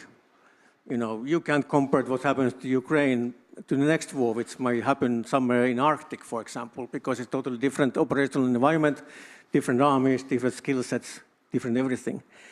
And what has not changed is that the wars are actually decided on a strategic level. And that we have to work as a Europe now. We have to do wise strategic plans and decisions so that we create the capability to wage the war wherever it happens and how long it takes. There's no silver bullets or wonder weapons. You know, we've seen many those, and none of them have changed the war. Everybody talks about drones. Yes, they are very important. Have they changed the war? Have they brought a win in Ukraine, the Russians to Russia or Ukraine? No, they are tactical level things. The unmanned, uncrewed surface vessels have had operational meaning in Black Sea. They changed something in operational level there a lot, but still the war is still going on. The war is still mainly about human thing. human against human. It's about the will of soldiers, it's the will of the people, it's the will of the nation, which is more important than the technology. Technology is important, but let's not forget it's about people. What we see now is a weapon against a counter-weapon. Drones are very important because they are a new weapon and we are still developing the counter-weapon systems. And by time, the counter-weapons will pull down the meaning and effect of the drones to normal level, so to say. I was 38 years in the defense forces. I'm a tanker, main battle tanks. We have been declared dead many times during the last 100 years. We are still there, and we will be there still in the future. Because when somebody comes with the drones that kill tanks, we will come with the counter-weapons which protects the tank. You know, let's not make too hasty decisions and hasty conclusions about what's happening in Ukraine. Drones, autonomous systems, AI, they are in the battlefield to stay, for sure. It means that the warfare will just become more complex. And this is nothing new. You know, what has actually left the battlefield since the last 100 years? The horses left, and they were replaced by tanks. Well, now the Russians are bringing the horses back. We still give the bayonets to our soldiers, even though we haven't done too many bayonet charges last year. It's just a layer against the top of the layer. The warfare becomes more complex, and we have to live there. Yeah.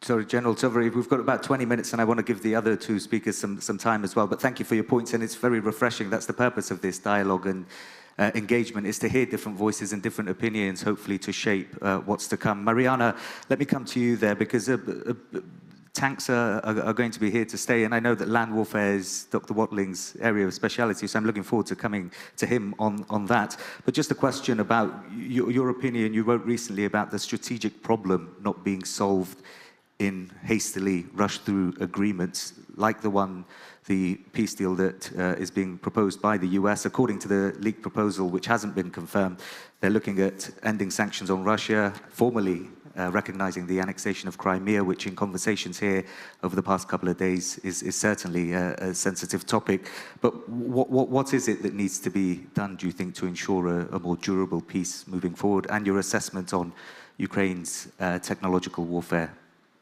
Right, well, thank you. Thank you so much to the organizers of this forum, and I learned a lot on this panel already about technological advances. I think what we're seeing now with these efforts with the peace deal is that peace deals are very difficult to come by. And this kind of large-scale conflict, there's no easy solutions, and whoever thinks they have them, they're probably wrong. So yes, we have the minerals deal. That's a part, possibly a small part of the settlement, but there are many different areas that will have to be addressed. And in that, I think what you're referring that I wrote to, since Ukraine came onto the international stage in 1991 as a sovereign state, there has been a lack of strategy, not a lack of engagement per se, but a lack of consistent, perhaps even grand strategy toward Ukraine on the part of the West and on the part of the United States specifically. And that has been consistent, unfortunately, through every administration. And it is time that that should change. In terms of technological innovation, much has been said here, and my colleagues are much better positioned to comment on technologies on the battlefield. What strikes me is this tension, as it were, this combination of having to scale new technologies fast, technologies which utility changes very quickly on the battlefield. So how do you produce a lot, but also in a way that you can modify that technology quickly, because for every new measure, there's countermeasure. For every new contraption, there's an economic warfare countermeasure that makes this drone suddenly not as effective as it was before. So mass versus quick adaptability. And for all those European partners, NATO partners that are looking to put now suddenly a lot more money into defense, it's a good question, what kind of defense industrial production are they fueling with these millions? And will this new technology, or will these technologies that they will fund, how well and how long will they perform on such a dynamic battlefield? Let me just add a couple of words about not new technologies, but actually very old technologies that are being used by Russia in particular in new ways, and that is nuclear weapons.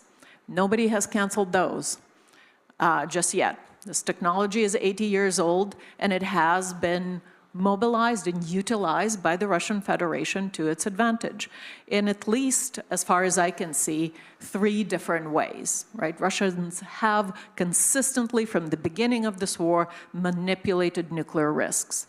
One way is coercive nuclear rhetoric, right? Brandishing their nuclear status, banding around nuclear threats with the political purpose of thwarting the support from Ukraine's Western partners towards Ukraine. Not only direct involvement, which likely would not have happened even if Russia were not very vocal about its nuclear arsenal, but in provision of military aid.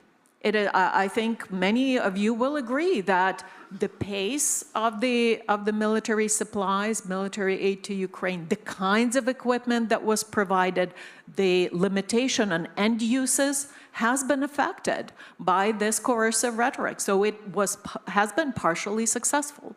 Another way in which Russia uses its nuclear arsenal is the constant risk of battlefield nuclear use.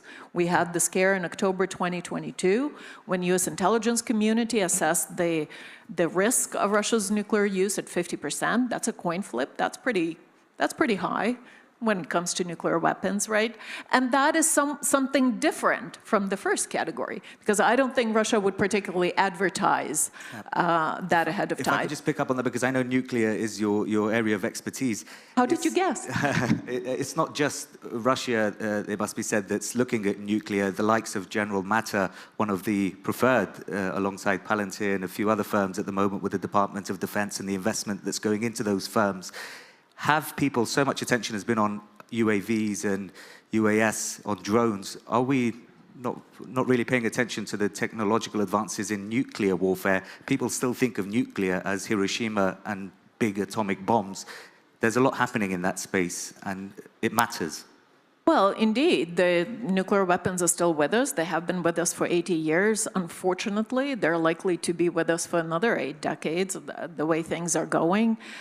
We might be in the world in which the total number of nuclear warheads is actually going up for the first time in decades. That's not a good situation, right? And we're now observing 2 nuclear powers in a jet-age dogfight, India and Pakistan, that is. But let me just add that, Russia's innovation, as it were, with this old technology, this nuclear that has a certain power, right? It has a certain magic to it, the very word. Russia has manipulated the risk of civilian nuclear energy, civilian nuclear facilities by attacking, seizing, and occupying Europe's largest nuclear power plant and sheltering, basically using it as a military base to attack Ukrainian position, knowing full well the Ukrainians can't return fire. And the facility is still in Russian hands. It's in a deplorable condition. And there were some really hairy moments with the nuclear power plant. Ukraine is a very highly nuclearized country. There's still another 9 nuclear reactors that work at capacity on Ukraine's territory. And in fact, the constant assault against Ukraine's critical infrastructure and its electrical grid is in and of itself a nuclear risk. You cut off off-site power to those 9 operating reactors, and within hours you will have core melts and you will have a disaster. So these are some of the ways in which Russia is manipulating nuclear risks. Old technology, new ways to use it. And it's one that could have wider implications around the world, I think, particularly with the clean energy transition and many other countries around the world looking to get involved in nuclear power generation. Dr. Watling, thank you for your patience. You've heard a lot there. I've seen you scribbling down in the notebook, so hopefully you're prepared to let fly. Zaporizhia, as Mariana was just mentioning, that's one of the 4 provinces that Russia has annexed unilaterally. It's one of the 4 that potentially could be part of a peace deal, even though they don't control all of it. Looking at land warfare, it's that Eastern Front, and today there was a poignant moment this morning when there was a flower-laying ceremony. That's where most Ukrainians will have known or know of someone or a family member that had to go to the front line. What's the impact been, do you think, in terms of this reduced feedback loop in Ukraine? General Tovry spoke of the importance of tanks and that they're here to stay, but some of this technology is changing by the month, by the day, by weeks. It's very, very quick, the rapid pace of this, but the feedback loop, something significant for warfare for years to come. Okay, so in warfare, we are using technology to try and get a disproportionate advantage over the adversary. And what enables it to be disproportionate is that you present the adversary with a series of problems that, if they try and solve one, they expose themselves to the other, right? The thing I'm getting at here is that it's often not about the technology, whether it's new or old. It's about the coherence of the concept that you have for employing it. And that's why Andreu and his colleagues and many Ukrainians who are innovating and creating those problems for the Russians are able to inflict disproportionate levels of attrition, which is why fewer troops are able to hold the line. But it's not, I think when we talk about technology, very often we talk about a linear progression, right? Drones of the future, this is what we're investing in, they're getting more and more capable. The reality is this is a continuous process of adaptation and counter-adaptation. It is a dialectical process. And so the reason I'm dressed like this is that most of today I've been working with Ukrainian colleagues on the fact that the Russians have realized that Ukraine over the last year has presented it with a series of technological problems that are inflicting disproportionate casualties. And the Russians are now working out what to do about it. And their solution is to systematically target pilots. They think they have cracked how to do it. They haven't yet implemented that solution at scale, but they have the concept. And if we do not start adapting to address that problem, Ukraine's concept of how it uses its UAVs is going to be threatened relatively soon. Now, fortunately, Ukraine has extremely smart, capable soldiers who are going to adapt, right? And that's why it will keep ahead of the enemy. But it means you need to continuously update your assumptions and your concepts. And this is, I think, how we can get after that question of what do we invest in as Ukraine's partners? Because it's one thing coming up with a smart idea about how you solve a problem. It's a very different thing when you have to implement that idea simultaneously across 800, 1,200 kilometers of active front line. And so if you're going to scale any solution and you keep needing to come up with different solutions, then it's not about the final product. It's not about the UAV. It's about all of the underlying technologies and capabilities that make that something you can build. And what are they? Brushless motors, for example. We are disproportionately exposed to Chinese supply chains to produce motors. Explosives. We have systematically disinvested in explosives production in Europe, and even though high explosive production is improving, propellant production is still very limited and far too low. And the Russians realize that there are limitations on the global supply chain, so they are investing in wood chips primarily as a means to avoid exposure to cotton cellulose, but they are trying to essentially build that as a sovereign capability. We need to be doing the same, because if we have the fundamentals to be able to deliver solutions at scale and provide innovative companies with the components that they need, optics, navigation units, the microelectronics needed in those components, then that allows Ukraine's advantage in its people to keep it ahead and to keep that disproportionate casualty ratio on the Russians. So technology is critical, but it's technology empowered by ideas, and ideas come from having well-educated, motivated, and empowered people. Ukraine's biggest advantage over the Russians is that it has empowered individuals, whereas the Russians tend to adapt after they get punched in the face, and it costs them every time. Dr. Watling, you've followed this conflict. You've followed this conflict from its inception back to 2014, some would say even before that, in terms of grey warfare. a question, when you talk about the things that are needed to try and give Ukraine the competitive advantage, how important is the United States funding and backing to make those plans realistic? A reduction in US support will cost Ukrainian lives. Right? The US is a disproportionately powerful economy with a lot of manufacturing capabilities, and there are things the US can provide, like GMLRS, like Patriot, where, because of NATO, the US's allies in Europe have not invested in a comparable system because we felt we could rely on US supply. So the US is a very, very important provider, but it is not an essential provider. And the reason why so many Ukrainians have defended their homes and sacrificed so much does not change because of shifts in US policy. And so I don't think that the US's position will change the will to preserve this country's freedom in Ukraine. And actually, while it will come at a cost, it does not mean that Ukraine is neutered from its capacity to resist. Europe and other partners who are represented here do have the industrial capacity to provide many of the needs that Ukrainian defense industry can then use to continue to defend the country. Thank you. General Petraeus, I'm going to come back to you. We've got about 7 to 8 minutes, so I'll finish with you, if I may. I've got a couple of questions to finish off. First of all, you led important surges in Iraq and Afghanistan with the counterterrorism operations, as the United States called them.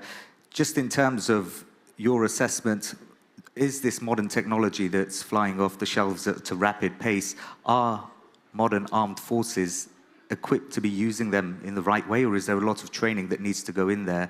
And then my second question, and I know you want to stay away from the domestic politics, but looking at the potential deal, the leaked proposal, it includes the annexation of Crimea being formally recognized by the United States. If that were to happen, what sort of message would the United States and President Trump be sending to the world? Well, it can happen. It's illegal. The Prime Minister cannot accept that, nor can he accept anything that would limit ever joining NATO. That is in the laws, the Constitution of the country, so it's just not a possibility. And I think that all the negotiators need to accept that. Look, I'd really want to seize on what Jack said here, because I think he brought it all together very impressively, as he so often does.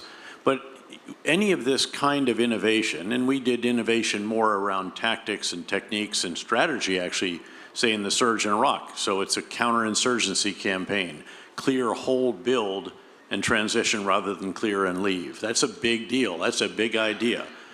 The concept here are how to augment what Ukraine has had from the very beginning, increasingly with unmanned systems, because they are so heavily outnumbered.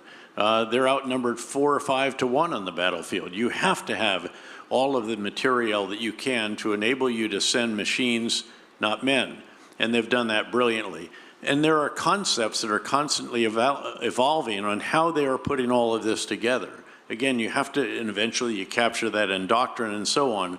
But it's the pace of this adaptation that is so extraordinary, and I take my hat off to you big time for what it is that you are doing in that regard. The iteration on hardware, normally hardware in the US, you have to actually go back to the material requirement. You're probably going to have an argument with the requirement changes, the request for all of this. In this case, the partnership, as you rightly recognize, between those who are designing this, those who are manufacturing it, and those who are employing it is like this. It's not like that in the US. I'd have to go back to the Pentagon. I say, we need this change. The Pentagon goes to Material Command. They go to the providers. It's just like this. Now, of course, it's because it is for national survival. It's Ukraine's war of independence. And they have the human capital and are dramatically bringing together the components to put together machines that are truly cutting edge.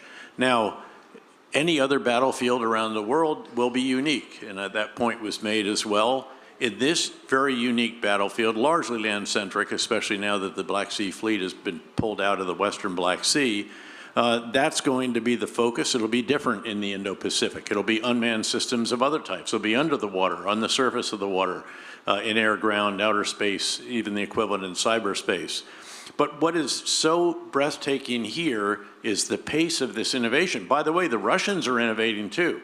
Jack, you're right. They get punched in the face, but then they actually make changes very rapidly. Their electronic warfare is very intense. You now have this innovation where it is actually the drones are being connected to those who are performing the command and control and the rest of that with little spools of filament, basically fiber optic cable, that is spooling out of the back of the drone so that they can't be jammed. Again, this kind of innovation, I have never seen this before. We couldn't do this with the hardware, actually, in the battlefields where I was privileged to command.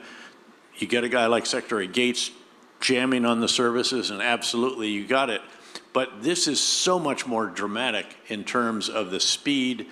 Again, software is something that can be changed pretty quickly. This is about hardware changes. It's about additional connection. There are, at the Nemesis Regiment yesterday, there are now 4 antennas coming off these, and these are drones that they are making.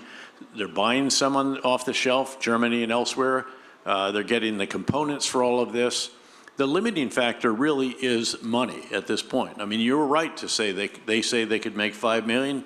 I don't doubt it, actually. They're certainly going to make 2.5 million this year. And again, do the math on this now. Over the course of 365 days, how many thousands of drones are being thrown at the Russians the moment that they pop out of anywhere? And that's rendered the ability to do combined arms operations that were possible maybe almost to the second summer. They would have been if we delivered stuff more rapidly.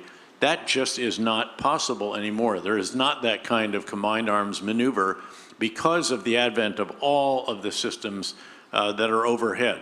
This is ubiquitous surveillance as well. There's nothing that can be done here except in the most inclement of weather that can be done, which is why the Kursk operation was so extraordinary. How in the world could Ukraine put together all of those forces and catch the Russians by surprise going into their own territory? But even there, eventually, those lines solidified, all the other systems could be brought to bear, and once again, you're back into a fairly static situation. And again, what we need to be doing is providing all of the possible enablers that we can muster. I think that the U.S. support on Capitol Hill, ask David Ignatius, he'll have a better perspective. He has his finger on the pulse of those in the House and the Senate. I think there is very, very strong support still for NATO and very strong support for Ukraine as well. And now that Putin is the subject of criticism, that gives me a degree of hope as well. Thank you very much, General. We've got 2 minutes. I'm going to come to a really important point, and apologies if we run over slightly, but if you can keep it brief, Mr. Zagorodnyuk, because one thing that the European Commission's Executive Vice President for Technology Sovereignty said was IP issues. Now, from your perspective, looking at Ukraine, transfer of technology is absolutely essential, but it's not happening from Western allies. It's not happening from some of the countries represented in this room or watching online. Why isn't it happening, and why is it important if Ukraine is to be the frontline protector of democracy, as you're calling it? Because there are still concerns about the either IP or technology getting somewhere to the enemy, or simply because they want to keep it for their own companies. And this is very unreasonable, all that, because technologies are getting older before they actually are even protected. Because the pace of innovation and adaptation, it's not like, it's like Charles Darwin said, you know, it's not the strongest who wins, it's the one that wins who adapts faster and better. It's a race of adaptation, and isolationism is not the answer to the race of adaptation. Only jointly we can win the adaptation war. Because we are adapting, Russians collaborating with Chinese, with Iranians, we're collaborating with partners, and the worst thing we can see is the partners are delaying their export control for 1 year, which is a real case. So we need to be together, and we need to understand that there's no time for all that, because tomorrow these technologies will be old. And so we need to invent new ones, and only together we can do this and win the adaptation game. Thank you. And they may realize that the experience on the battlefield here in this war gives Ukraine an advantage that may benefit some of those backers in the years to come. Thank you so much, and thank you. We're bang on time as well. Just a quick thank you to all of my guests again, General David Petraeus, Mariana Bujerin from the Harvard Kennedy School Belfer Center, General Pekka Toveri, Member of European Parliament from Finland, Dr. Jack Watling from RUSI, Andrei Zagorodnyuk, of course, and next to him, Dmytro Shimkiv, an entrepreneur and investor from Ukraine. And thank you very much for joining us. Please stay where you are. Kimberly Dozier will come up next with the next panel. Thank you. Thank you.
All could take your seats.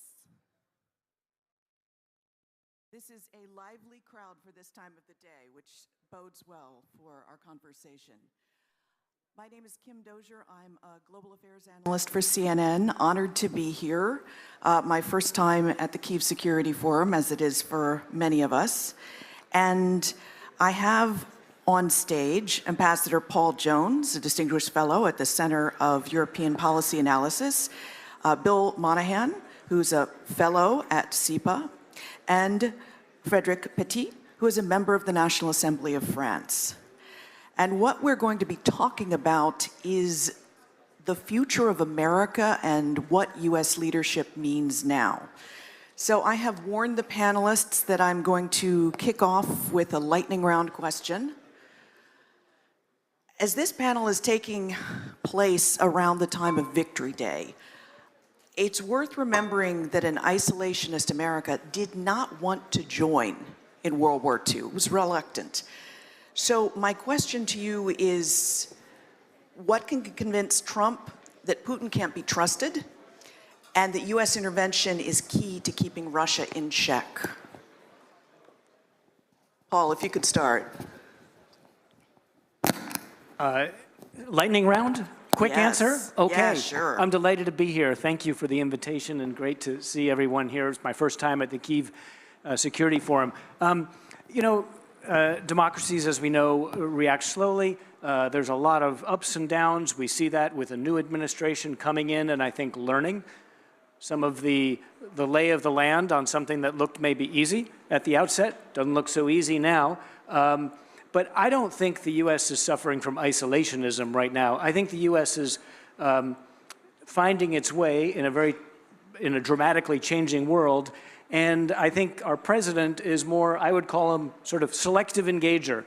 He's very selective in where he wants to engage, but he's willing to engage quite forcefully in those areas and hard to predict. I'll leave it there because it's a lightning round. Sounds great. I'm going to leave our French colleague for last. And Bill, what do you think?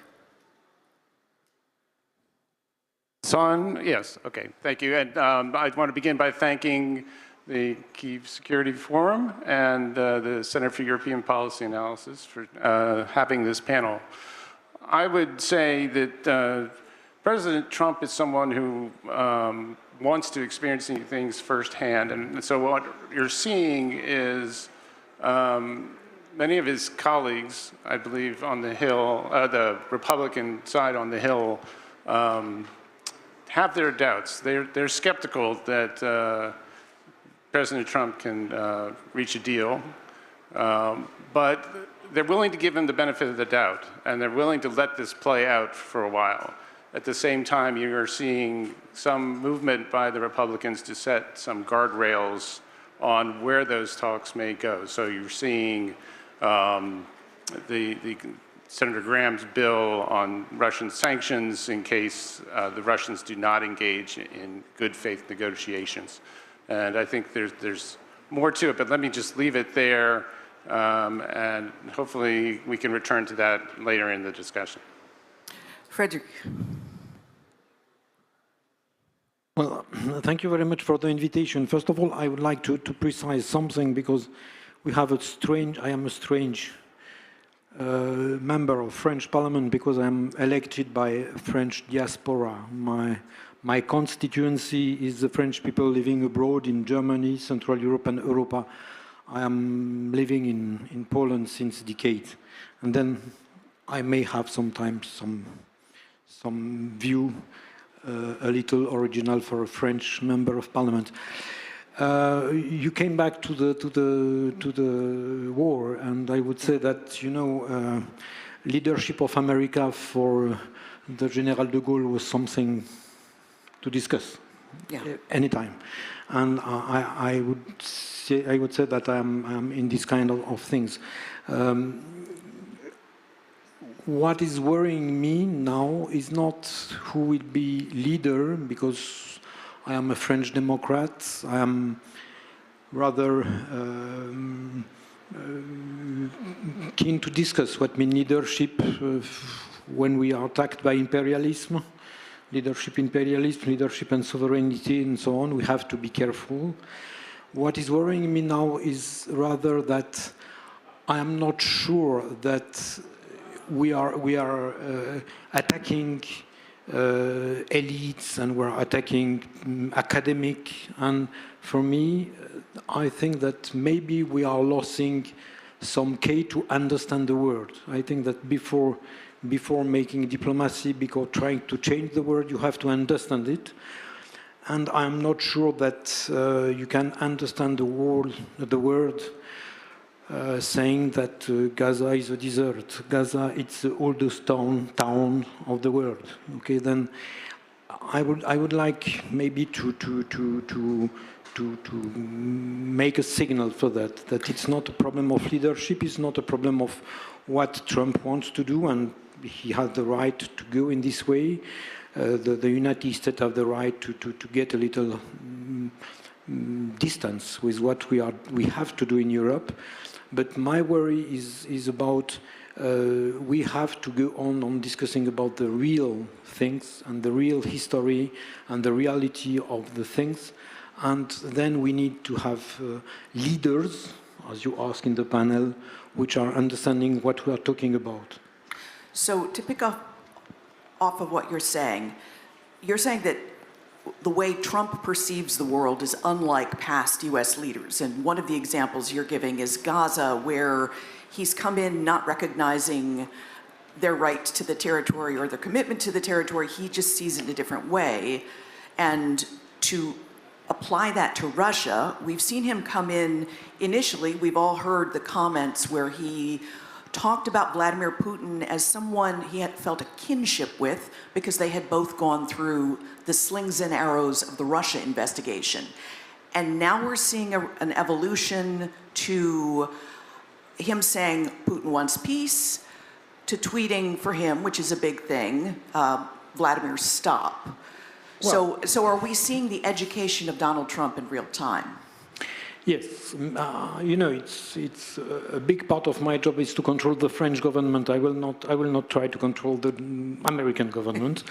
But I would say that I'm not talking about Gaza as I didn't take the Gaza as a strategy for Gaza or not for Gaza and so on. You cannot understand Gaza saying that Gaza is a desert. Gaza is the oldest Orthodox church in the world. At least it was. You have to know damaged, that. yes. Okay, Ukraine is the oldest. Sometimes I'm saying that the Republic of Two Nations was the one grandmother of the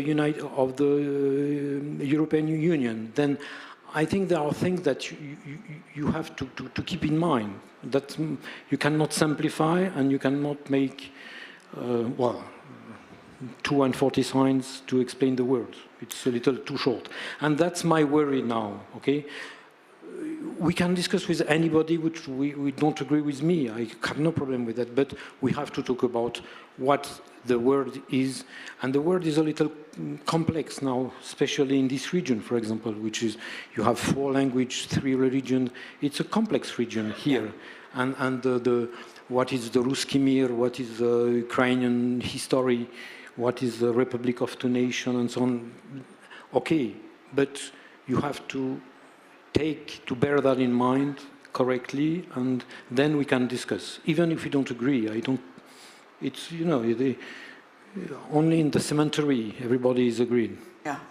Paul, in the first Trump administration, we saw Trump similarly friendly towards Putin, and then they had a parting of the ways when it came to Assad in Syria, when Assad gassed his own people. And that was one of, you know, for Trump, one of the times that he finally started getting, this guy isn't working together with us. Today, or at least in the past 24 hours, we've had Treasury Secretary Scott Bessent say in testimony, yes, Vladimir Putin is a war criminal. Are we seeing the administration pivot in a way that could transform them back into a leader in this fight? Well, first I'd say, you know, President Trump obviously has a unique view of the world and the U.S. global role to be played out. As he says, he operates on gut, on instinct, on understanding the needs of that particular moment. And then I think you see other people in his administration who build strategies and policies around that, which can change quite rapidly depending on how President Trump then maybe changes his view of the situation. So I think it's hard to take any particular moment and extrapolate what is the general overgoing long-term strategy of President Trump. I do think that, you know, I mean, we can look back at previous U.S. presidents who had their own, you know, views of President Putin that were completely inconsistent with what they would say today. You know, we had George W. Bush look into his soul. We had President Obama wanting a reset. Yes, but they were each burned and said so after those initial bursts of hopefulness. Yeah. You know, in the current context, I think President Trump's desire to integrate Russia, and I don't think it's changed by any particular thing. I think President Trump does want to integrate Russia into the European and global security system, and as was mentioned earlier, could potentially try to do that through the G7 in 2027 when the U.S. leads that. That, I think, is an aberration in where U.S. politics is now, as was mentioned earlier. I don't think that, I think that a future president would not be engaging President Putin that way, just on the basis of past experience, as you mentioned. Bill, do you see some positives in Trump's view of the world, that he has come in and talked positively about autocracies and reaching out to both Russia and China? Is there, you know, to red team it, is there an upside? I don't see an upside to talking positively about autocracies. I do think that what you may be seeing is either a White House perspective that is looking for a big deal to be signed, something historic. And you can think back to the 80s when, even at the height of the Cold War, the United States and the Soviet Union were engaged in arms control and were able to reach agreement. My feeling is there's kind of three things in the way, and it's Putin, Putin, and Putin. He saw the collapse of the Soviet Union as the greatest disaster of the 20th century. He's not a Gorbachev-like figure, and looking to address the country's problems diplomatically, or at least to at least make the compromises that would be necessary to do that. And so I feel that while we shouldn't avoid engaging with Russia, at the same time, we need to be very realistic about who we're dealing with and the system that we're dealing with under Putin. Still, we come back to that question that I kicked off with about, the U.S. was reluctant to get involved in World War II. And there was a campaign to educate them, including the British Prime Minister coming in his ghillie suit and coming to the White House. So how do you convince Trump that he needs to fulfill that role? That this isolationism that he's expressing, or that his vice president expresses, is damaging to European alliances, and that's somehow damaging to the U.S.? Is there a way in? Because at least both of the Americans on the stage, you've had to work in successive administrations and make arguments to people regardless of their party. So how would you sell him? Jump in. All right. Yeah, I think there are a couple of ways in, and we've seen a couple of examples of that. Obviously, President Trump comes from the world of business. He looks to business deals. The critical minerals agreement, as discussed previously, is something that gives him a sense that there's an ability to reap a return on investment in assisting Ukraine. Whether that'll actually turn into future U.S. support in terms of weapons to Ukraine, we'll have to see, but at least it leaves that avenue open. I think there's an opportunity in a couple of opportunities. One is reframing Ukraine in the sort of mind, the political and popular mind in the United States in a way that I think would be more interesting to President Trump. And it's reframing it in a way that I think is reality today, and that it is no longer about Ukraine being what was the narrative in the United States was very much from the outset. Ukraine was a victim of invasion, obviously, and needed our help. Today we see Ukraine, as has been discussed in previous panels, as a very powerful, the largest military in Europe now, and highly capable, and able to help secure Europe, and therefore impact U.S. interests in reducing, and President Trump's interest in reducing the U.S. troop deployment and commitments to Europe. Putting Ukraine in the frame of a contributor that we can learn from. It's fighting a peer competitor of the United States that is not, which the United States hasn't done since World War II. Obviously, we've talked about that earlier, but also as a fundamental part of European security. I think that's a different frame. It can, in business terms, it can be portrayed as Ukraine as a, instead of a cost center, sort of a profit center with small amounts of U.S. investment can yield, results in a peace for strength sort of frame. I think that's one opportunity, and I think another opportunity would be at the perhaps, and there are better experts on NATO in this room than I, but I think if European NATO members can outline for President Trump at the summit a timeline and plan for acquiring the unique capabilities military capabilities that the United States has, both for European and Ukrainian security, such that it's clear that over time, Europe will become less dependent on the United States in a way that's easy to understand. So that there's an off-ramp for U.S. aid that President Trump can see in the future. And that could be a foundation for an exchange that also has been mentioned earlier. You know, Europe continues to buy U.S. equipment,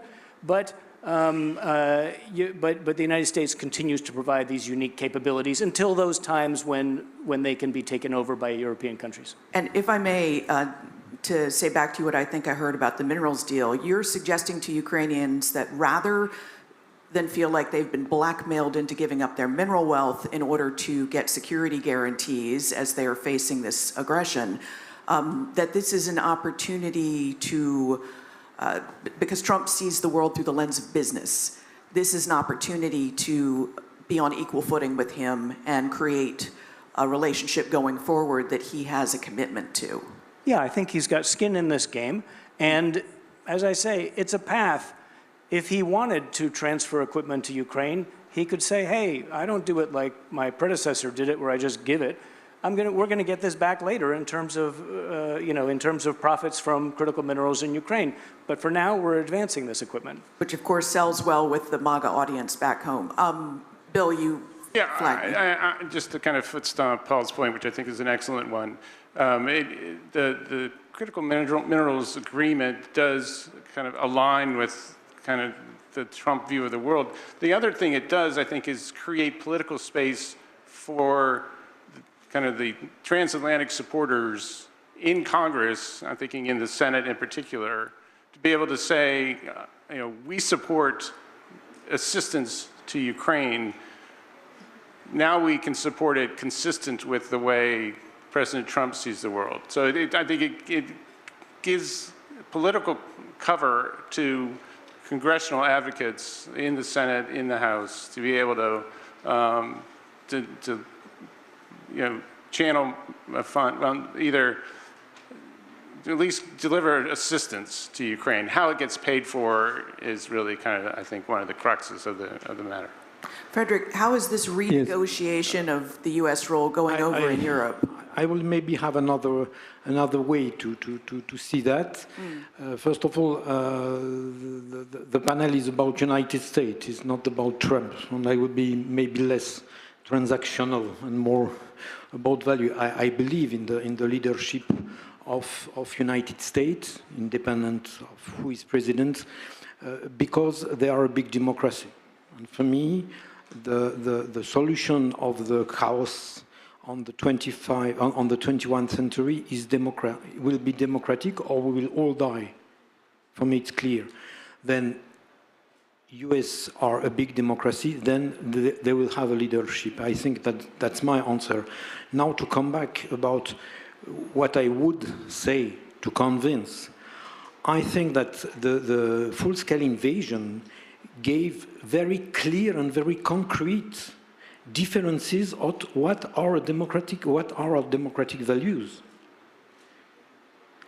Lavrov said, to justify the invasion, well, if the Wallon should have a problem with the Flamand, everybody will understand that the French people will take the military means to defend French minority in Belgium.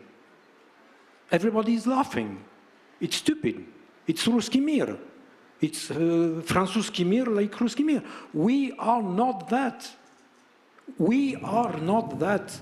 Language, the language is not a determinist. Language is a liberty.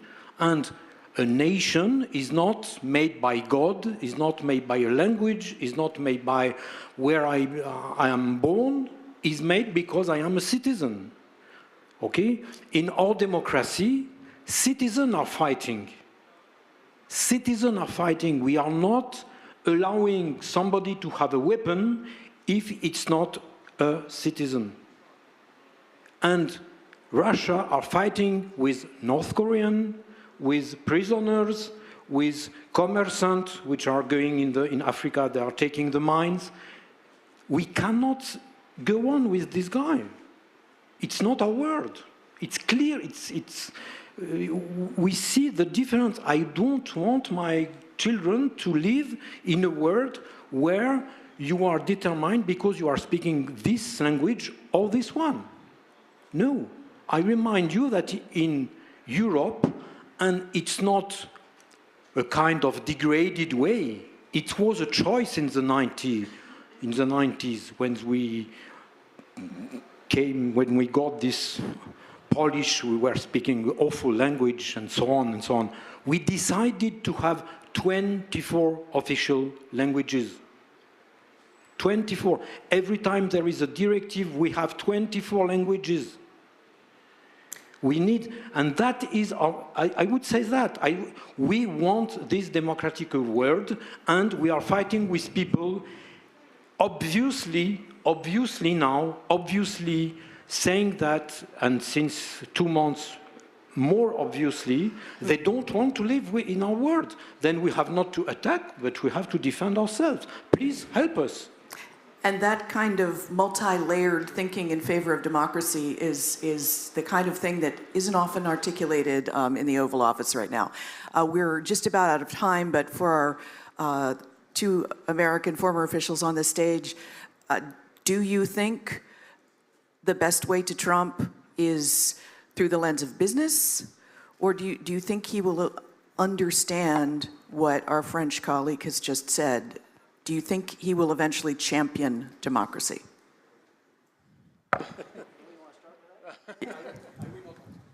Yeah.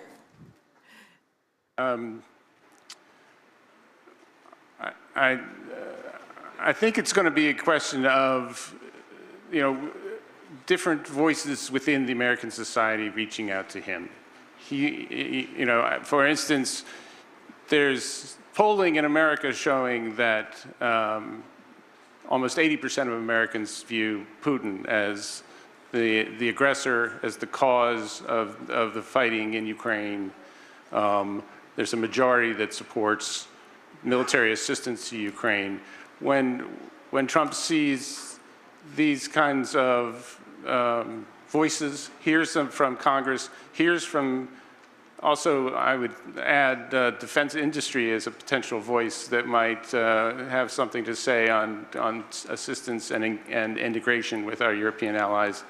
I think that accumulation of voices can have an impact.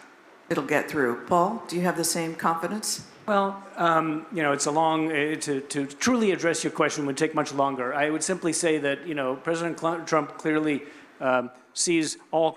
engages all comers sort of on an equal basis, democratic or autocratic. And the different policy approaches to a democracy, are things that come from our entire political system, as Bill was outlining. There are some strengths to being comfortable with and engaging autocrats, because there is need for that. There's opportunities for reducing, potential for war. But I think, the United States, the character of the United States, the democracy, the values will always be present, and I don't think it's in big danger. So thank you very much. Thank you, from your mouth to God's ear. With that, thank you, gentlemen. Thanks to SIPA. And I'm going to turn over to Danilov for the next speaker before the Atlantic Council panel. Cheers. I would like to thank our distinguished panelists, and that we highly appreciate your remarks and your contribution to the Kyiv Security Forum. I do appreciate. But I also would like to pay tribute to Kimberly this year, who is a legend, who is a distinguished CBS correspondent and CNN contributor, and we are privileged to have you here. So thank you, Kimberly, for this nice navigation of the previous panel. Моя велика приємність бачити в нашій залі. It is my pleasure to see in this hall a friend of the Kyiv Security Forum, a person for whom we have great liking and respect, Miss Olga Stefanishyna, Vice Prime Minister of Ukraine, Minister for European and Euro-Atlantic Integration, Minister of Justice of Ukraine. Olga, please, I invite you to this stage, and the floor is yours.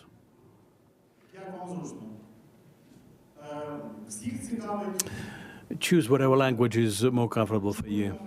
We are all interested to know one thing. Are we going to be a member of NATO? What happened to the agreement on minerals, and how do you manage in this turbulent sea to navigate your ship?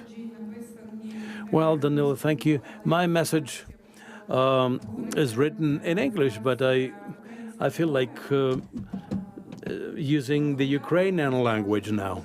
The vocabulary really matters here. And from the beginning of this year, I feel that in communication with the American speakers, the vocabulary changes considerably. When I speak with my European counterparts in Brussels, we don't have to synchronize anything and to align terms. We know that when we speak about the war in Ukraine, we're talking about the aggression of Russia against Ukraine.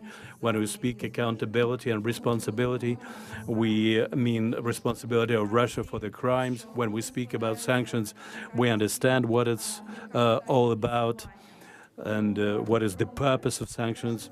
When we speak about peace, we likewise understand that there can be different conditions for peace, but they all should be based on principles which will ensure democracy in Ukraine, which will preserve Ukraine's identity, independence, and will not legitimize the aggression against a large European state in the 21st century.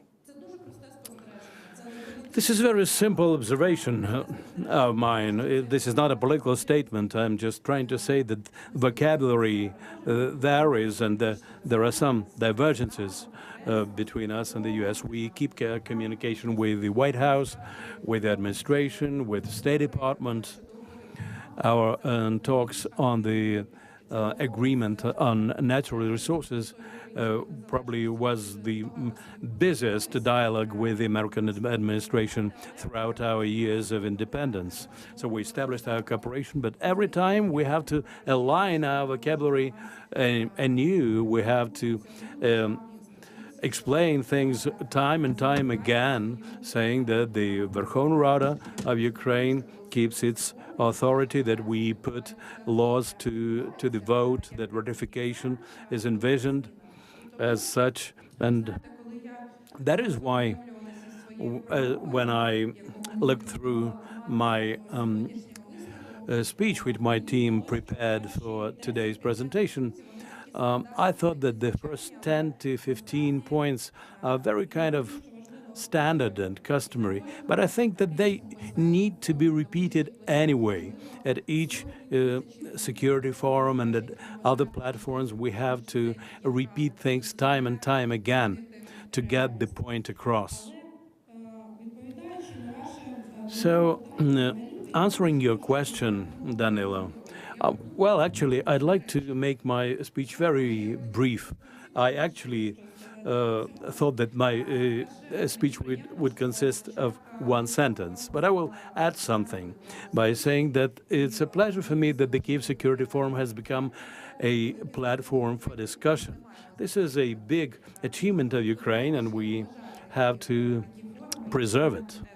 I do respect such forms of dialogue. But when we speak about Ukraine's prospective membership in NATO, you are not going to hear from me yes or no or any other clear-cut messages, because in July 2024, all the allies, including the US and all countries of the European Union, I don't remember what the formula was for Hungary, but the Prime Minister of Hungary was present there, and they said that there is no alternative to Ukraine's membership in NATO. This is something which is promulgated in the official document of NATO.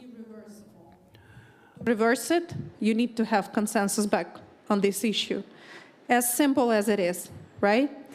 Тому багато дискусій для України це рішення. So for Ukraine, this is a done deal, and maybe a time will come in the future as to when and how it's going to play out and what security guarantees Ukraine will finally receive, but we consider that decision to have been made by the allies.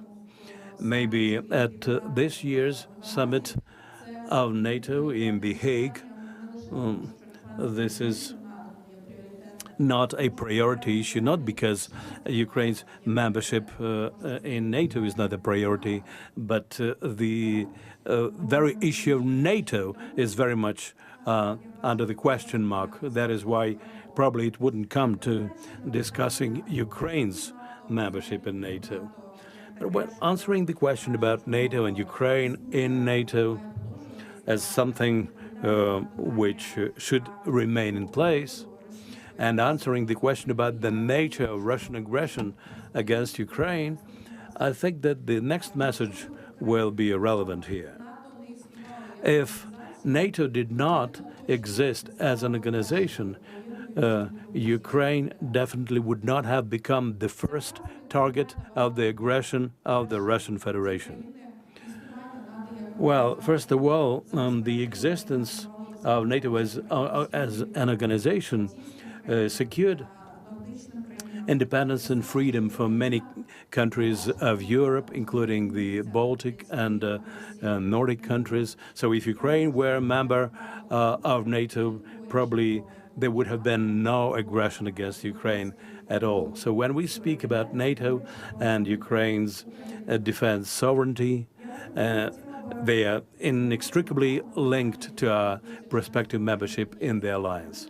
But I would like to focus on Ukraine's membership in the EU. For me, this is a very painful issue now, because as a vice prime minister, I have a very important mission, and I'm responsible to thousands of civil society organizations, politicians, and individuals who have been engaged in talks about accession. Today, Ukraine has unpacked the package of issues related to our prospective plans to join NATO. This is another, for the European Commission, this is one of the priority issues, but we see that these efforts are coming to nothing. Ukraine can do its homework time and time again, and we keep hearing from Brussels, nevertheless, well, you are strong as it is, so it's not the time for you. Just hold on, hang by, and it's not time to focus in you now. So I want all of us to pool our efforts and somehow reached out to EU member countries. It's not just about Hungary blocking certain decisions of the EU. The thing is that on this way of Ukraine's way towards EU, no one has the right to say that membership of Ukraine in the EU is unrealistic. So the stage at which Ukraine stands now can be easily compared with the stage which will be right before the end of the war. We have done everything we were requested to do. We fought heroically. We did everything possible, but we're not wanted. We're not welcome. Not because this is just easier to be that way. I'm sure that in 2025, Ukraine will lay the road to accelerated membership in the EU. I know for sure that all countries of the EU, in one way or another, realize that this is something that will happen. But I want it to become a moment of joy, a moment of our unification. And today I want to call upon you to pool our efforts for that. And all those who do not believe that this is possible at different stages of European and Brussels bureaucracy should remember that when efforts are united with Ukrainian efforts, we always prevail. Thank you for your attention. Імені Київського On behalf of the Kyiv Security Forum, I would like to thank the Vice Prime Minister Stefanishina and to emphasize that we support everyone in the Ukrainian government, all those who selflessly work in the interests of Ukraine. And now we'll have an address from our partner, member of the Congress of the US. Please, the technical team, switch it on. Analysis and the organizers of the 17th Kyiv Security Forum for bringing together leaders and voices from both sides of the Atlantic at this critical moment. Unfortunately, I can't join you live today, but I appreciate the opportunity to share a few of my thoughts with you. As co-chair of the Congressional Moldova Caucus with my colleague Representative Deborah Ross, and with my wife Doina hailing from Moldova, this issue is deeply personal. Moldova, like Ukraine, understands firsthand the threats posed by Russian influence and disinformation.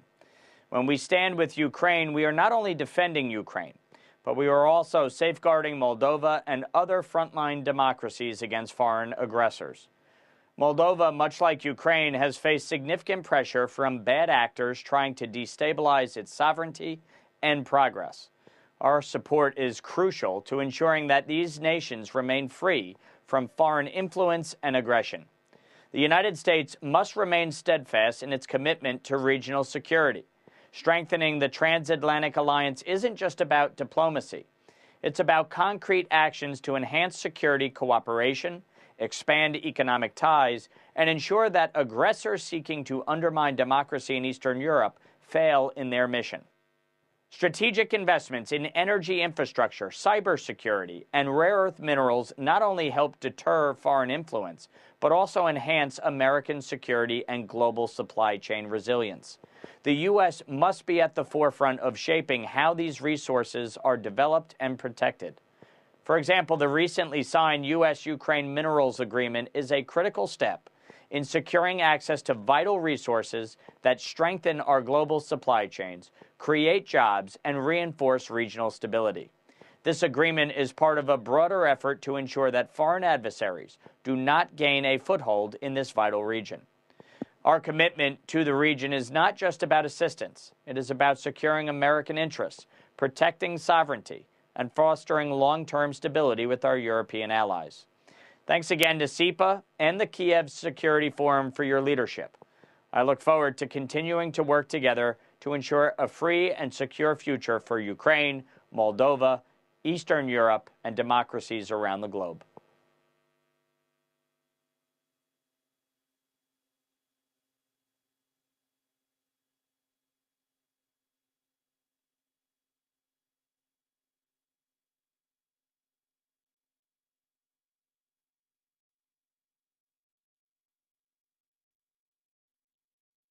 And with that, on to our next panel. I'd like to call up a large and lively group from the Atlantic Council. Ambassador Michael Carpenter, please join us. I believe there is Natalie Yaresko online. Dr. Bobo Lowe from the Lowy Institute. Ambassador Stephen Pfeiffer. Ambassador Bill Taylor. And Ambassador Stephen Sestanovich.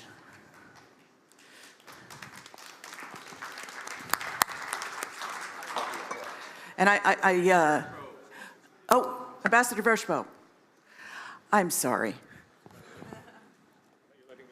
Letting you off the hook, exactly. So this panel in cooperation with the Atlantic Council is called Unite Again, Ukraine, the European Union, and the US.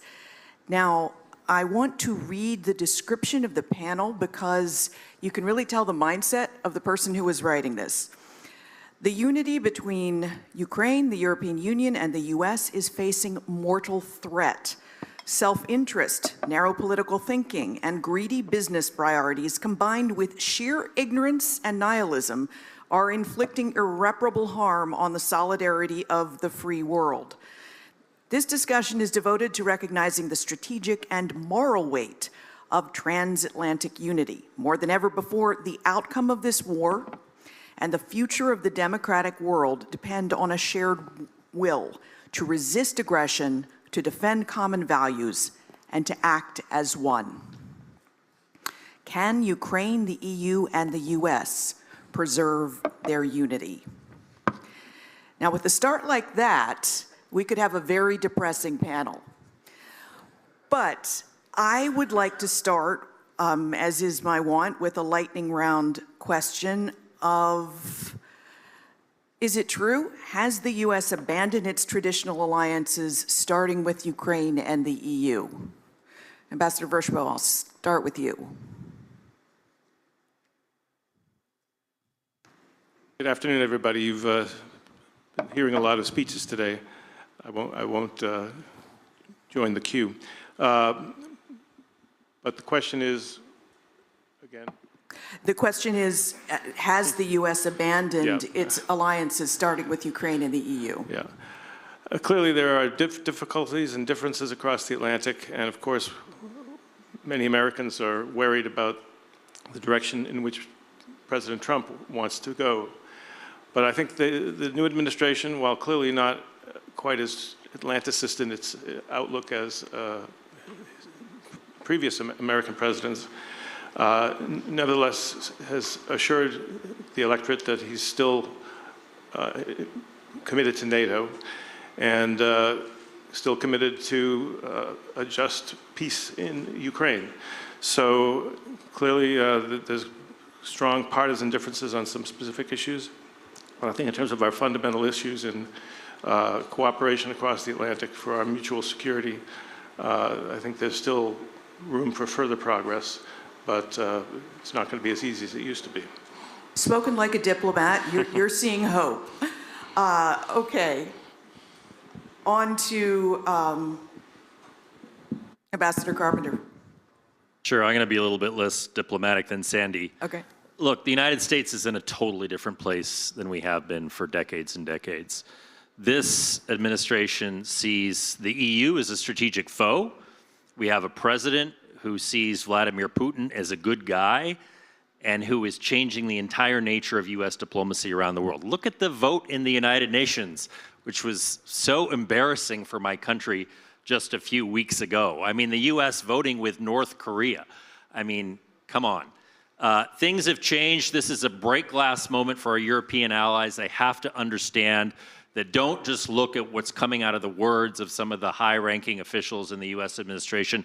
Look at what they do and what they don't do. So they've put tariffs on just about every country in the world except Russia.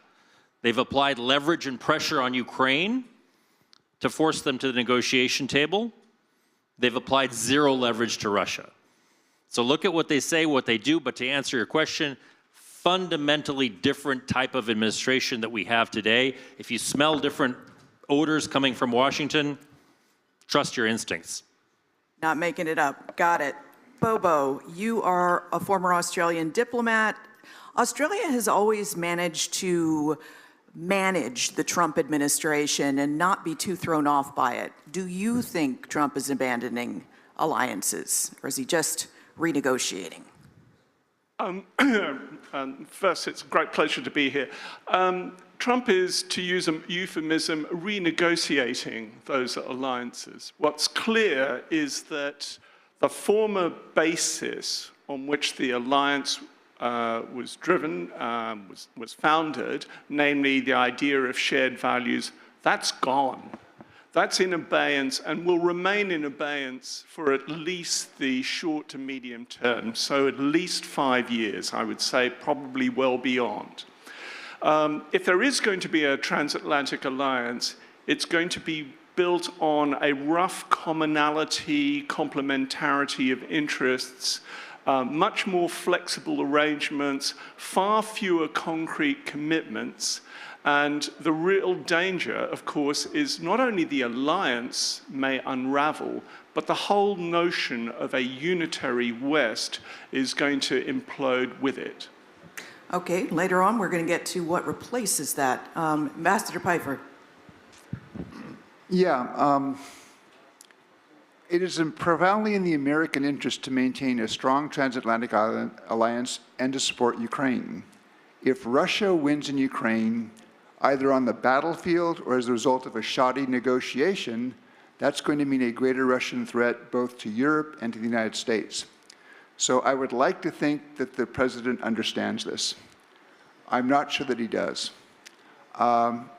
I think it makes sense to continue to engage Washington, to continue to work and try to hold the United States in the transatlantic relationship and support of Ukraine. But I have to say that I was personally a bit embarrassed this morning where we saw, I think it was 7 or 8 chiefs of defense staff speaking in support of Ukraine, and there was no American on that screen. That worries me. Again, try to work with the United States. There is great support for Ukraine among the American public. 63% of the population think that the United States support for Ukraine is either at the right level or should be increased. There is support in Congress, but I think there's an issue in the White House. I hope I am wrong on this, but I think that as Ukraine engages Washington and hopes to keep the United States engaged, it's important that Kyiv have a plan B. Bill Taylor, so is it MAGA spin, or are we really seeing the U.S. walk away from alliances, especially when we have someone who's a transatlanticist like Mike Waltz dismissed from the National Security Advisor position? So Kim, yes. No, we're not walking away, and I want to be sure you've got Natalie on your list. She's going to be my sweeper to knock all of y'all down. You've got Steve coming too. He's pretty sweet. Yeah.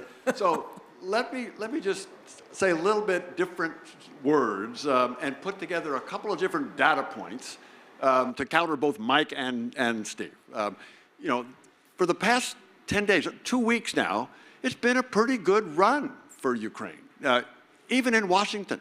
I mean, you know, or in Rome. I mean, the first thing is, you know, we had this classic, iconic photograph of President Zelensky and President Trump speaking directly to each other without the vice president, you know, without, you know, envoys, without aides. They spoke directly to each other, and it, by all accounts, by both accounts, a good conversation. And some good messages coming out after that. Subsequently, we got this minerals deal, which we talked about a whole lot in this discussion. Minerals deal is probably good for both sides, but more importantly than any lithium coming out of the ground is the relationship between the United States and Ukraine, which is now on a basis that can go forward. So I think that's important. A couple of other things actually in Washington that are going on. The Treasury Department has put together a package. This is the Trump Treasury Department. It's putting together a package of sanctions for the first time. On sanctions, by the way, the other thing that's going on in Washington, you've got Senator Graham, who's got 70+ co-sponsors for a sanctions bill on Russia if they don't come to the table, putting 500% tariffs on goods coming from countries that do buy from Russia, buy oil from Russia. So you've got some good things there. Speaking of oil, and you know, oil's at what, $56 a barrel now? $49 a barrel now. The Russians are having a really hard time with $49 a barrel on this kind of a thing. You've got the State Department have put in a request, put in a notification for the next package of assistance, military assistance, F-16 package coming to Ukraine. Again, first time that this administration has done that. That's a good sign. That's a good sign.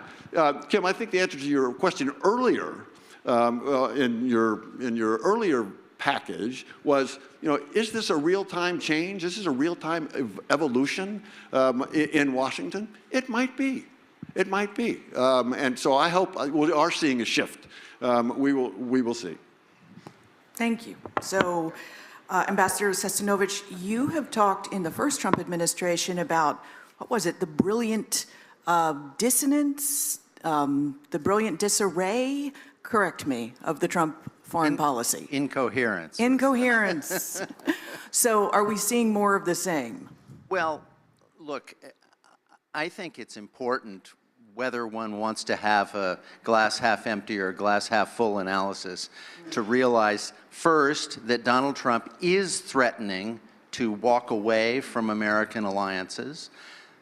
Secondly, that Donald Trump never carries through his threats, and he rarely has a plan B of his own. So the question is, what do we do when a big threat is raised, it isn't carried through, but there's no plan B? And the answer is we improvise, and we try to stick together. People will come up with different responses and strategies, ranging from servility and swinish offers of commercial deals, blaming Joe Biden for everything in order to please the president. We also have to have patience and agility. I commend the Ukrainian government for the way in which they handled the strategic minerals deal, because they discovered the president was not going to carry through his threat, and they came up with a plan B for him. They have to exploit, we all have to exploit the president's desire not to be humiliated and to be politically isolated and to lose his standing and stature. And that means where we can expose the weakness and his counterproductiveness of his positions. That means, among other things, not dealing just with him, but reaching out to others in the American political system to make sure that we have, all of you have, lots of other people to talk to. So, Minister Yaresko, have you heard better, or are you feeling slightly abandoned and challenged by this new administration in Washington? Thank you very much. I'm really pleased to be here with you. I'm very sorry I'm not in Kyiv. I would argue that I don't think the Trump administration is predictable.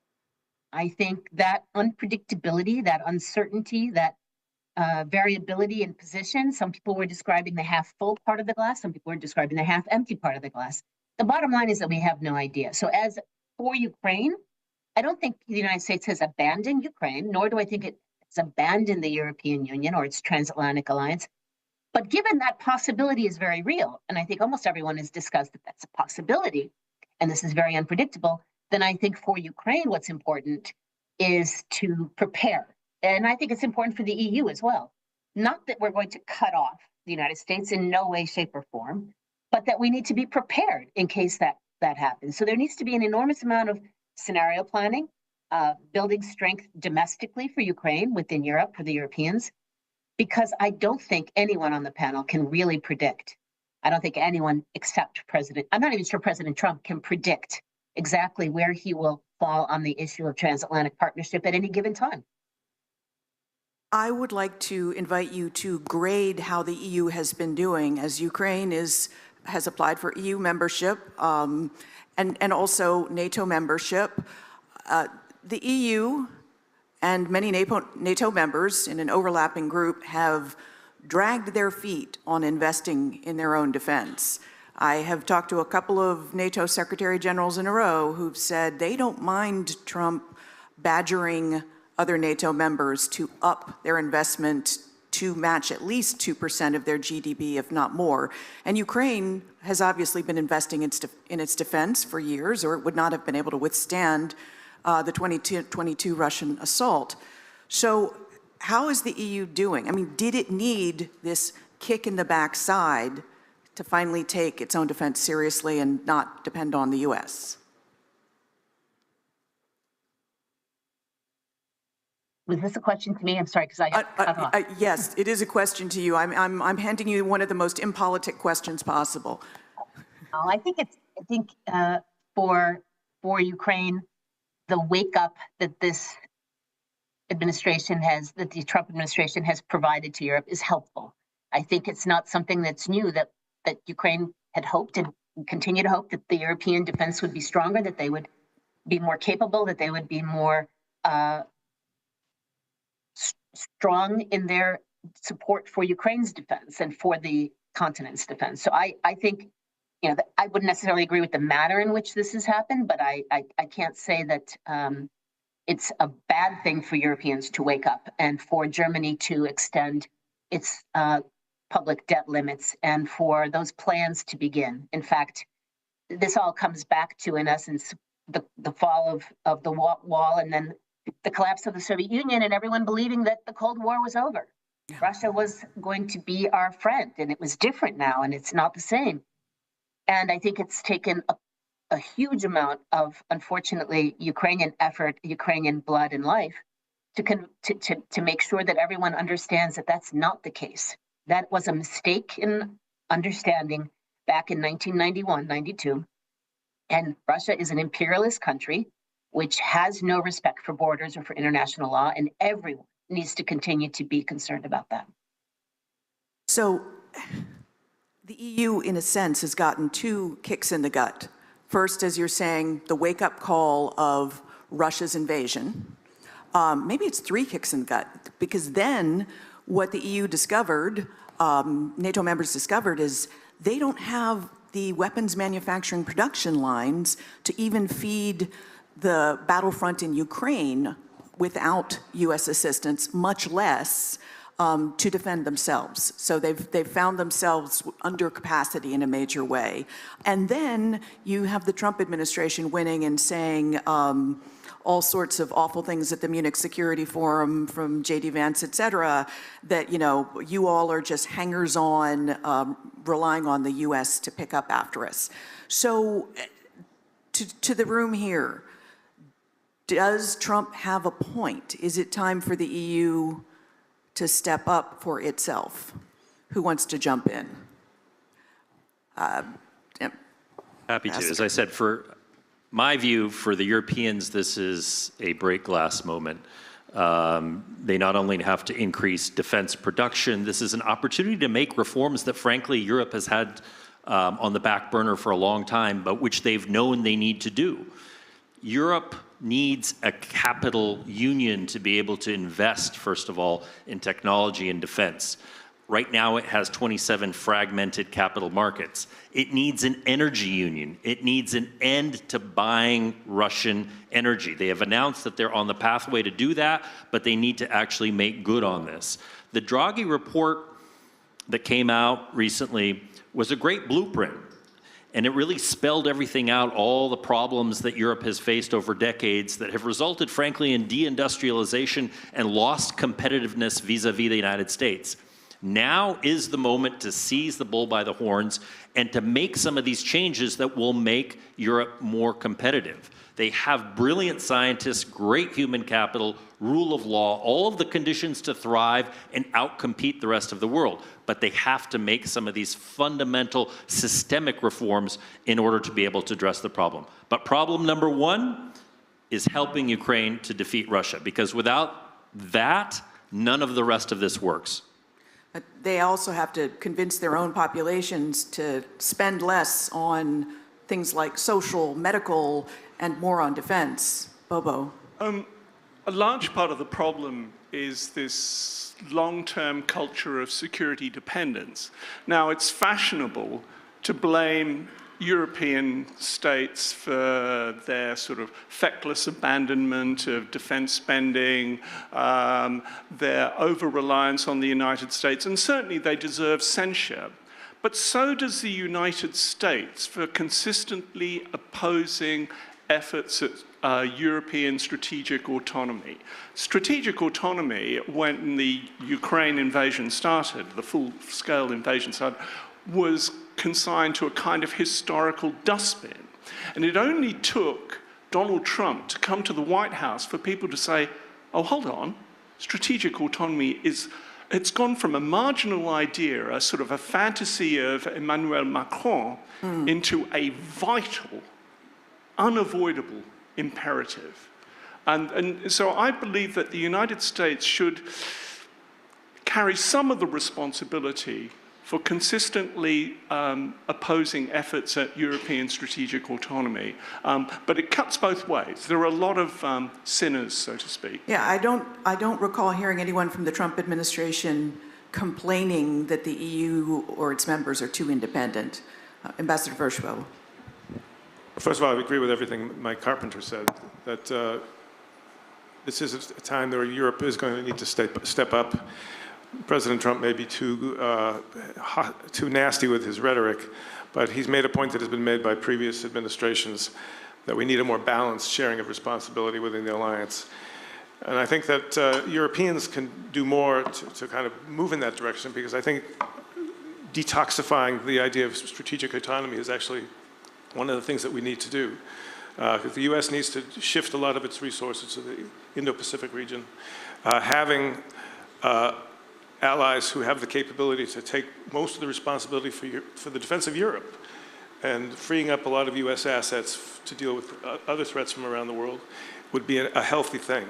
And I think there's an opportunity, even this year, at the planned NATO summit in The Hague at the end of June, for Europe to kind of make a new offer of a more balanced sharing of responsibility to the United States, and basically disarm Trump's attacks on Europeans as being laggards and layabouts.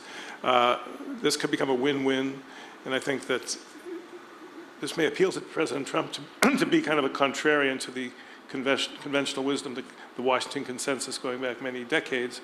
And that's a really optimistic way to frame it. That well, Trump has to make the proposal, but I think the Europeans needs to say so, and the U.S. then has to take yes for an answer.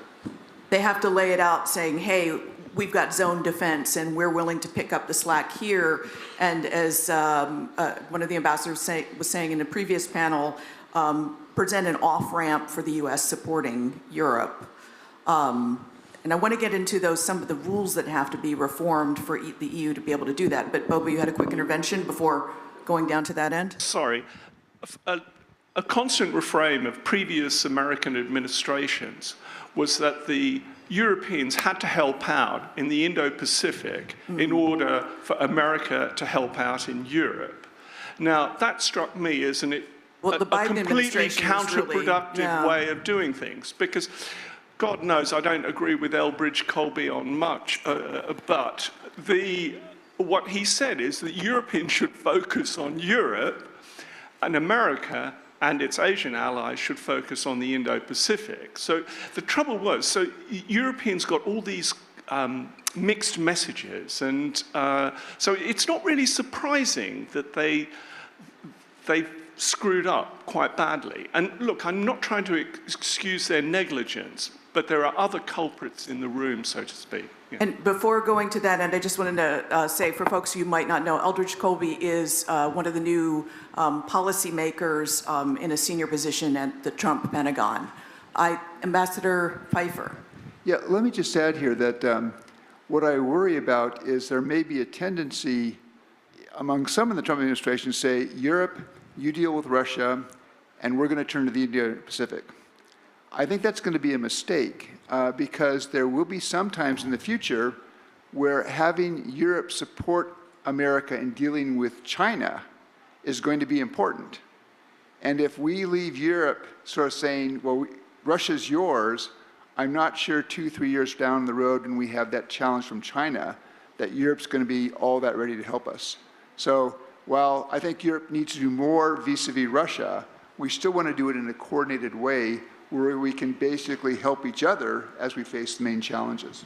Now, that was one of the main things when I did an article, a sit-down interview with Jake Sullivan before the Biden administration got sworn in, and he was describing how they wanted to do a new combination of combining European allies and Pacific allies to use their combined economic might to convince Russia to stay in its lane, to convince China to cleave to market norms. And while that sounded pretty pie in the sky to us in the beginning of the Biden administration, by the end of the Biden administration, you had a unique gathering of European and other nations supporting Ukraine. And you had the EU, various members stepping away from major business deals with China, now educated by the US about the pitfalls. So it had been working. So can it be revived? Just one other very quick observation. I think you've seen in the last 5 to 8 weeks, China engaging more aggressively with Europe, thinking that China is now thinking they can take advantage of where the United States is going vis-a-vis Europe, basically pull Europe away from the United States. Yeah, they're going to pave one belt, one road right through Paris if they can. Ambassador Sestanovich, you flagged me. Yeah, I just wanted to say briefly that the United States should not think that it got European security right in the past 30 years. You know, the United States drew down its forces after the Cold War by 75%, took all of its battle tanks out of Europe, came up with plans for airlift in the first Trump administration that have not been met. You know, that's a record that reflects a kind of complacency about European security that was shared on both sides of the Atlantic. And the only reason Americans' military spending has been higher than European is not because we're defending Europe, but because we have been engaged in other areas as well. Particularly some unhappy experiences in the Middle East. Yeah. So both sides have to rethink European security. Both sides have to think more seriously about their defense industrial base. Jake Sullivan admits this all the time. You know, that is the experience of trying to resupply Ukraine in the Biden administration made people aware of how depleted American capabilities were. So this is a conversation that we need to have without assuming that one side got it right and the other didn't.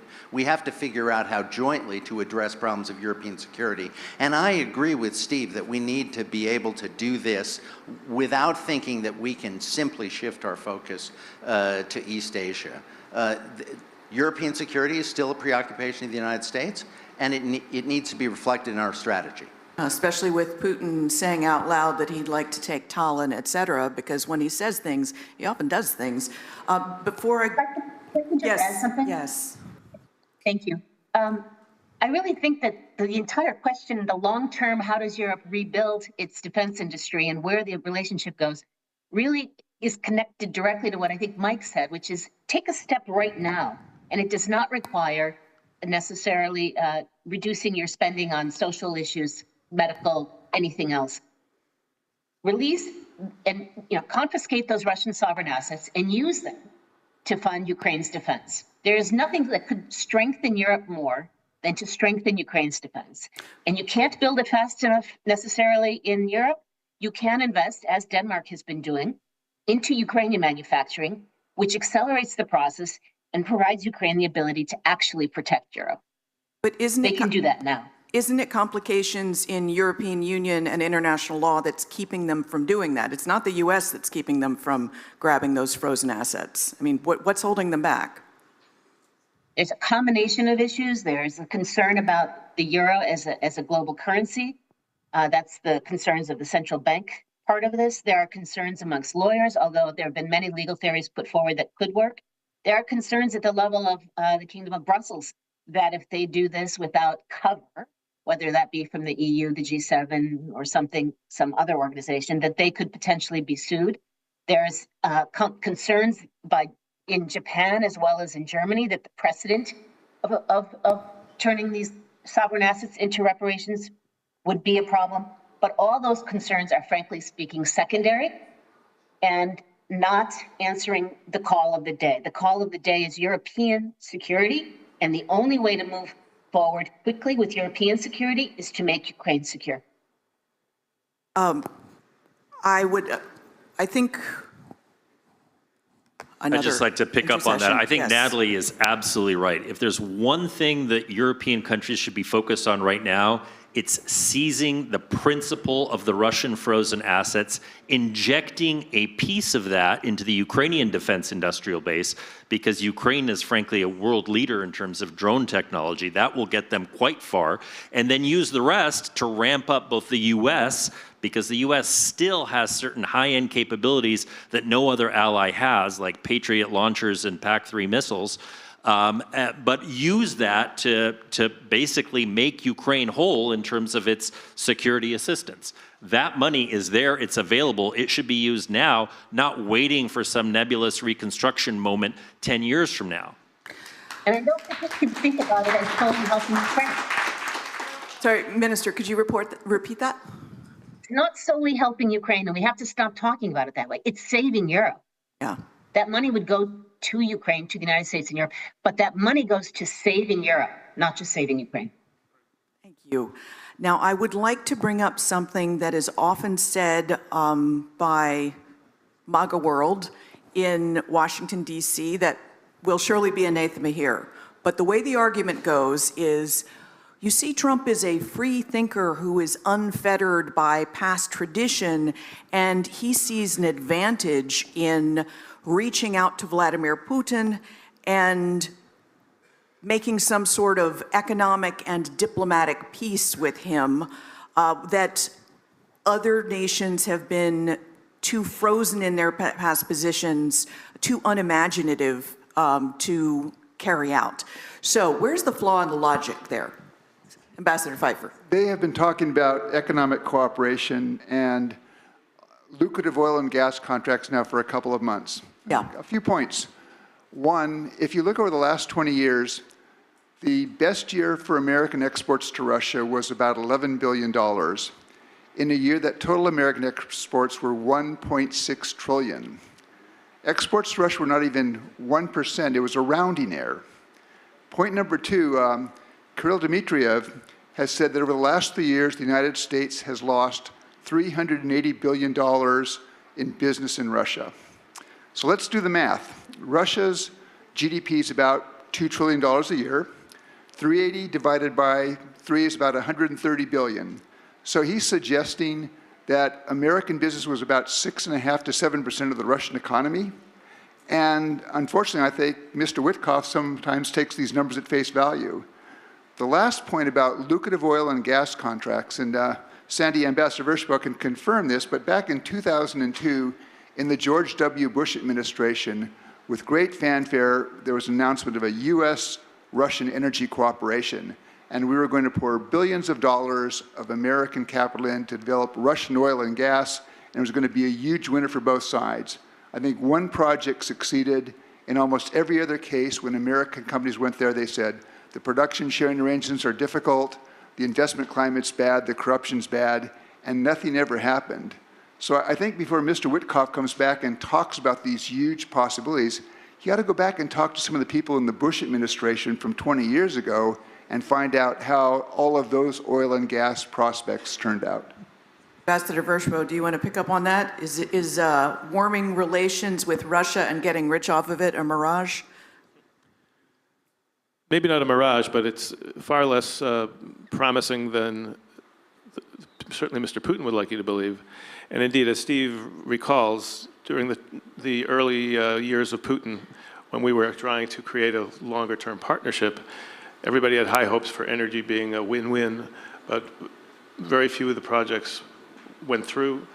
Only Sakhalin-1 survived until a couple of years ago. All the rest of them were abandoned, and I think that most of the oil companies, if you ask them today, was that worth doing again if relations begin to stabilize? And the answer would be no from virtually all of them. Ambassador Sestanovich, I wanted to ask about Putin's mentality. Is he a person that Trump could make peace with?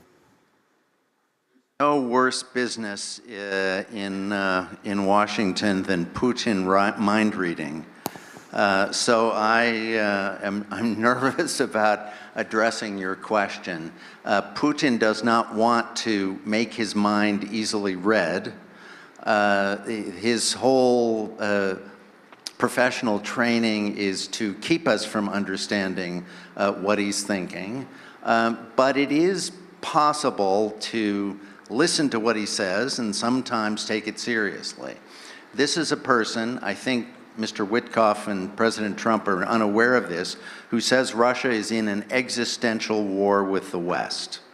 And no oil deal is going to end an existential war. This is a commitment that seems to have hardened in Putin's mind. I don't think it was necessarily there 20 years ago, but it is definitely taken over his conception of the world and his relationship with us. This is a, now I'm sounding a little bit like his psychiatrist, but it has become a bit of an obsession for him. And anybody who tries to think about how to maneuver Putin into a better place has got to take account of the way in which this particular obsession has shaped his actions over the past 5 years. Obsession capturing Ukraine or recovering the territory of all the Soviet Union? No, I don't think you could pin him down on that. Got it. But I think the obsession, when he says existential war with the collective West, he doesn't mean we haven't been able to negotiate a good enough business set of arrangements. Got it. Minister Yaresko, if you had a chance to sit down with Trump in the Sistine Chapel, what would you tell him? Or what would you have told him about, can you make peace with Putin? I would say no, that you can't. I would say that you have to defeat Russia in order to find peace. And I would say that because I don't believe this is just Putin. I don't believe it's an obsession. I think there's a 700-year history of imperialism and colonialism on the part of Russia. We will look solely at Putin. We can start with what he did in Chechnya. He destroyed Grozny. He destroyed the people of his own country. So from my perspective, this is not a situation where you can negotiate peace. I don't know whether it's Putin-related solely. I would say it's much broader than that. But I would say you have to give Ukraine the ability to defeat them and then go to the table. And only at the point where Ukraine has sufficient leverage, go and try and negotiate peace, if it's possible. So basically, you have to come up with the right mafia figure that Trump could relate to that can only be defeated through violence. I will let you think about that one. Bobo, I wanted to call on you also in that Trump has talked about also reconciling, making peace with, being the strong man, talking on equal terms to China. Can that be done? That can be done, but not through the reverse Kissinger strategy. Well, strategy is a big word to describe reverse Kissinger, but this idea, before I get onto that, there are two fundamental misconceptions going around not just in Washington, but in many Western capitals about the Sino-Russian partnership. The first sees it as a kind of axis of evil, authoritarian alliance, Russia and China in cahoots to dominate the world, dominate world order. I think that's nonsense.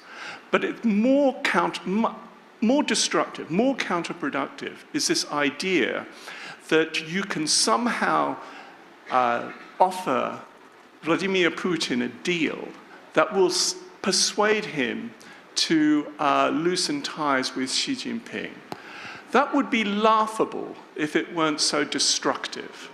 Because if you try and offer Putin a deal like that, he will say, thank you very much.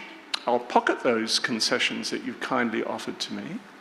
I will double up on the Sino-Russian partnership, and I will make I will continue to use the Sino-Russian partnership as leverage to extract more concessions.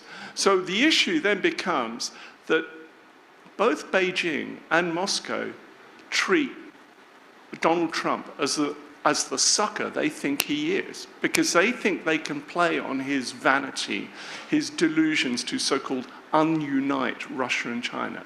The bottom line here is that China and Russia, although strategically autonomous actors, are also each other's most valuable partner. There is no deal in the universe that Donald Trump can offer that will be a better deal for Putin than the one he already has with Xi Jinping.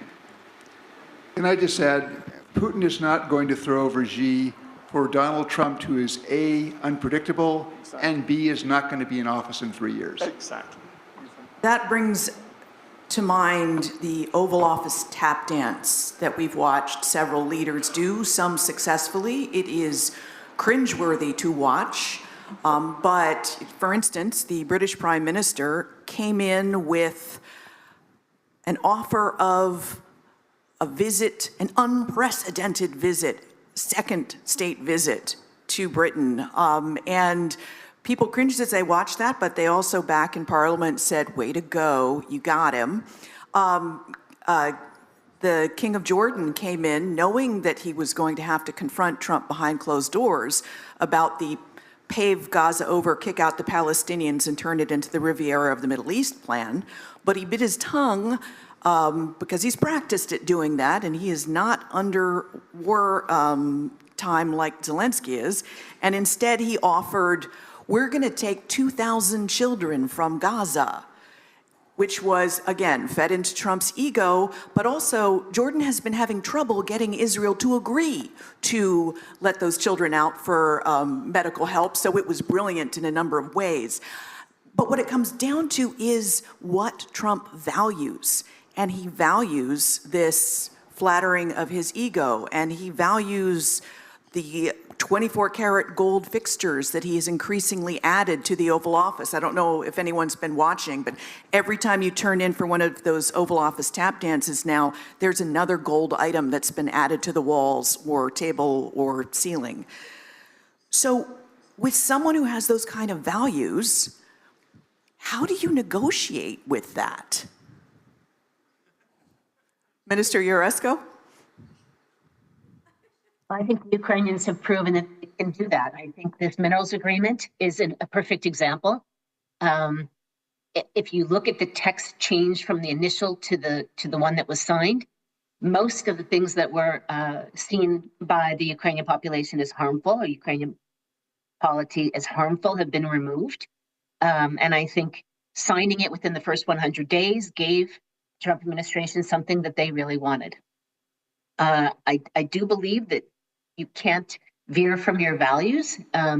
So it's not putting our values of democracy and freedom and sovereignty and territorial integrity aside, but it's finding other ways to communicate on other issues where there's going to be a common drive and a common desire to succeed with the Trump administration.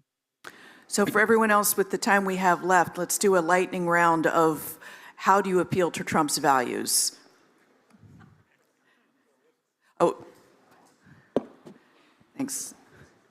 Unless you want to become as transactional and as amoral as Trump, you don't focus on seeking common ground on values.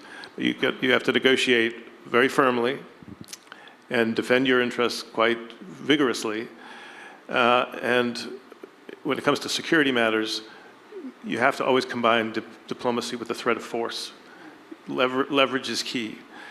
And I think that we've seen that Trump is not as great a negotiator as he would like you to believe. Just on the ceasefire talks, he thought he was going to get that agreement in a day or a week or a month. But Ukraine basically made clear why that was not the way forward. So Trump is not as brilliant as you would have him believe. You can negotiate with him, but it must be infernally frustrating when he makes things up. But with patience and determinations and with the proper military backing sort of always visible, you can get agreements. But then you're going to have the challenge of holding him to compliance. But he's not quite as bad as Mr. Putin in that regard, who's violated every agreement as he has. Ukraine and the EU can't exactly threaten force against Trump. Ambassador Carpenter.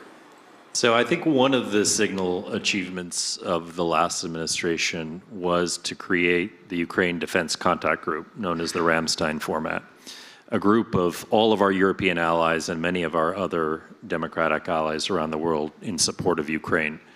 The Trump administration, well, we'll have to see where the negotiations go. I will predict that they will likely break down soon, and our European friends will have to step in to support a negotiation at a moment when Ukraine is strong enough to be able to enforce its demands.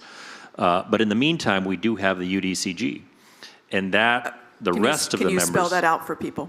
I just said it, the Ukraine Defense Contact Group. That will have to substitute, in the absence of U.S. leadership, the rest of the membership of that organization is going to have to step up. They're going to have to support Ukraine militarily, but also diplomatically. Dr. Lowe. Okay, let's start what people shouldn't do. Be shocked, get into a panic. Trump fundamentally is just a cheap hustler. And so he's trying to confuse you. It's almost like the people with sort of the 3 cups. And so it's really important not to be hustled and not to be precipitate in your actions. So what should you do? Well, it depends on who you are. If you're China, you behave in a slightly different way than if you're Jordan, for example. But clearly, preparation is key. Clarity of aims and purpose. Resolve. Nerve. Hold your nerve. Exercise patience. Don't cut and run. Show solidarity with others.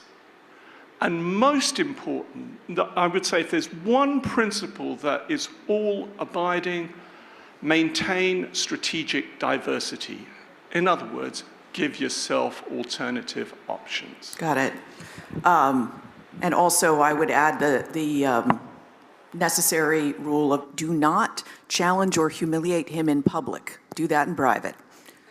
Ambassador Pfeiffer. Yeah, 3 points. One, play to his ego, as distasteful as that might be. I mean, what the British Prime Minister did in the Oval Office was a masterpiece. Point number 2 is don't say no, say yes, but we can do better. And there, I think the Ukrainian government did a masterful job of taking I guess, this 3rd redraft of the Rare Mineral Earths Agreement, which I thought was almost neo-colonial nature, and turning into something ultimately that I think Ukraine could accept and is not a bad deal. And the 3rd point, though, is because I think at the end of the day, Trump may disappoint you, have the plan B in mind. Bill. So I agree with Natalie and Steve on don't take the first draft. Make a counterproposal. Say, yes, good idea, but we can make it into we can make it better. And that might be what's going on now with the ceasefire discussions. Because we've seen kind of, not an official document from the United States, from the government, but we've seen these reports on a pretty bad agreement, you know, recognizing Crimea, I mean, just as an example, but other things as well. The Ukrainians and Europeans in London, 2 weeks ago, listened to General Kellogg state that, lay out that proposal, and said, actually, no, we've got a better idea, and they've put together a better idea, and there's reason to believe that those better ideas are being incorporated into the next version of a ceasefire agreement. So I think that's right. Don't say yes at the beginning. Say we can do this better, and apply that in several cases. And don't let him see you get upset or sweat, right? Ambassador Sestanovich, take us home. Yeah. Look, a good relationship with Trump is not based on values, but it's not just based on a good transaction or on patient negotiating, as much as I agree with those who've said, you know, come up with another draft. Yes, but as a good... Trump is also motivated, as I said earlier, by a fear of looking as though he is screwed up, as though he has discredited himself, weakened the United States. One shouldn't assume that he is the only actor in American politics. He's not King George, who was not himself the only actor in British politics. To exploit this fear of looking as though he's screwed up, you need to work with others. You have to have others who can work on him, because you can't just say to the president, Mr. President, you're screwing up. But there are other people who can deliver that message in different ways, who can, sometimes for their own political reasons, push back against what he's doing. And I would give you the following list of those people in the American system who can be useful advocates and allies. You start with his immediate entourage. We know, we can see it happening, that the people around him in his cabinet and the White House staff have to figure out how to rein him in. They are not constantly saying, yes, boss. They are sometimes trying to save the boss from his own craziness. So, members of his entourage and cabinet, the Congress, the commentators in the media, NGO groups, other political leaders, governors, and so forth. These are all people who are watching Trump and figuring out the ways in which to channel his behavior by exploiting this fear that he has. Because as I said to begin with, he doesn't carry out his threats. He is maneuvered into something else. Watch what he's doing with tariffs. Has he delivered on any tariff threat? No. Well, maybe the Chinese. But there's a lesson in this for how to maneuver with this president. So, to sum it up, you can maneuver Trump by flattering his ego or threatening him with humiliation. And with that, we have gone over time. I want to thank Minister Yaresko and the gentleman on stage and the Kyiv Security Forum for this conversation. Thank you very much.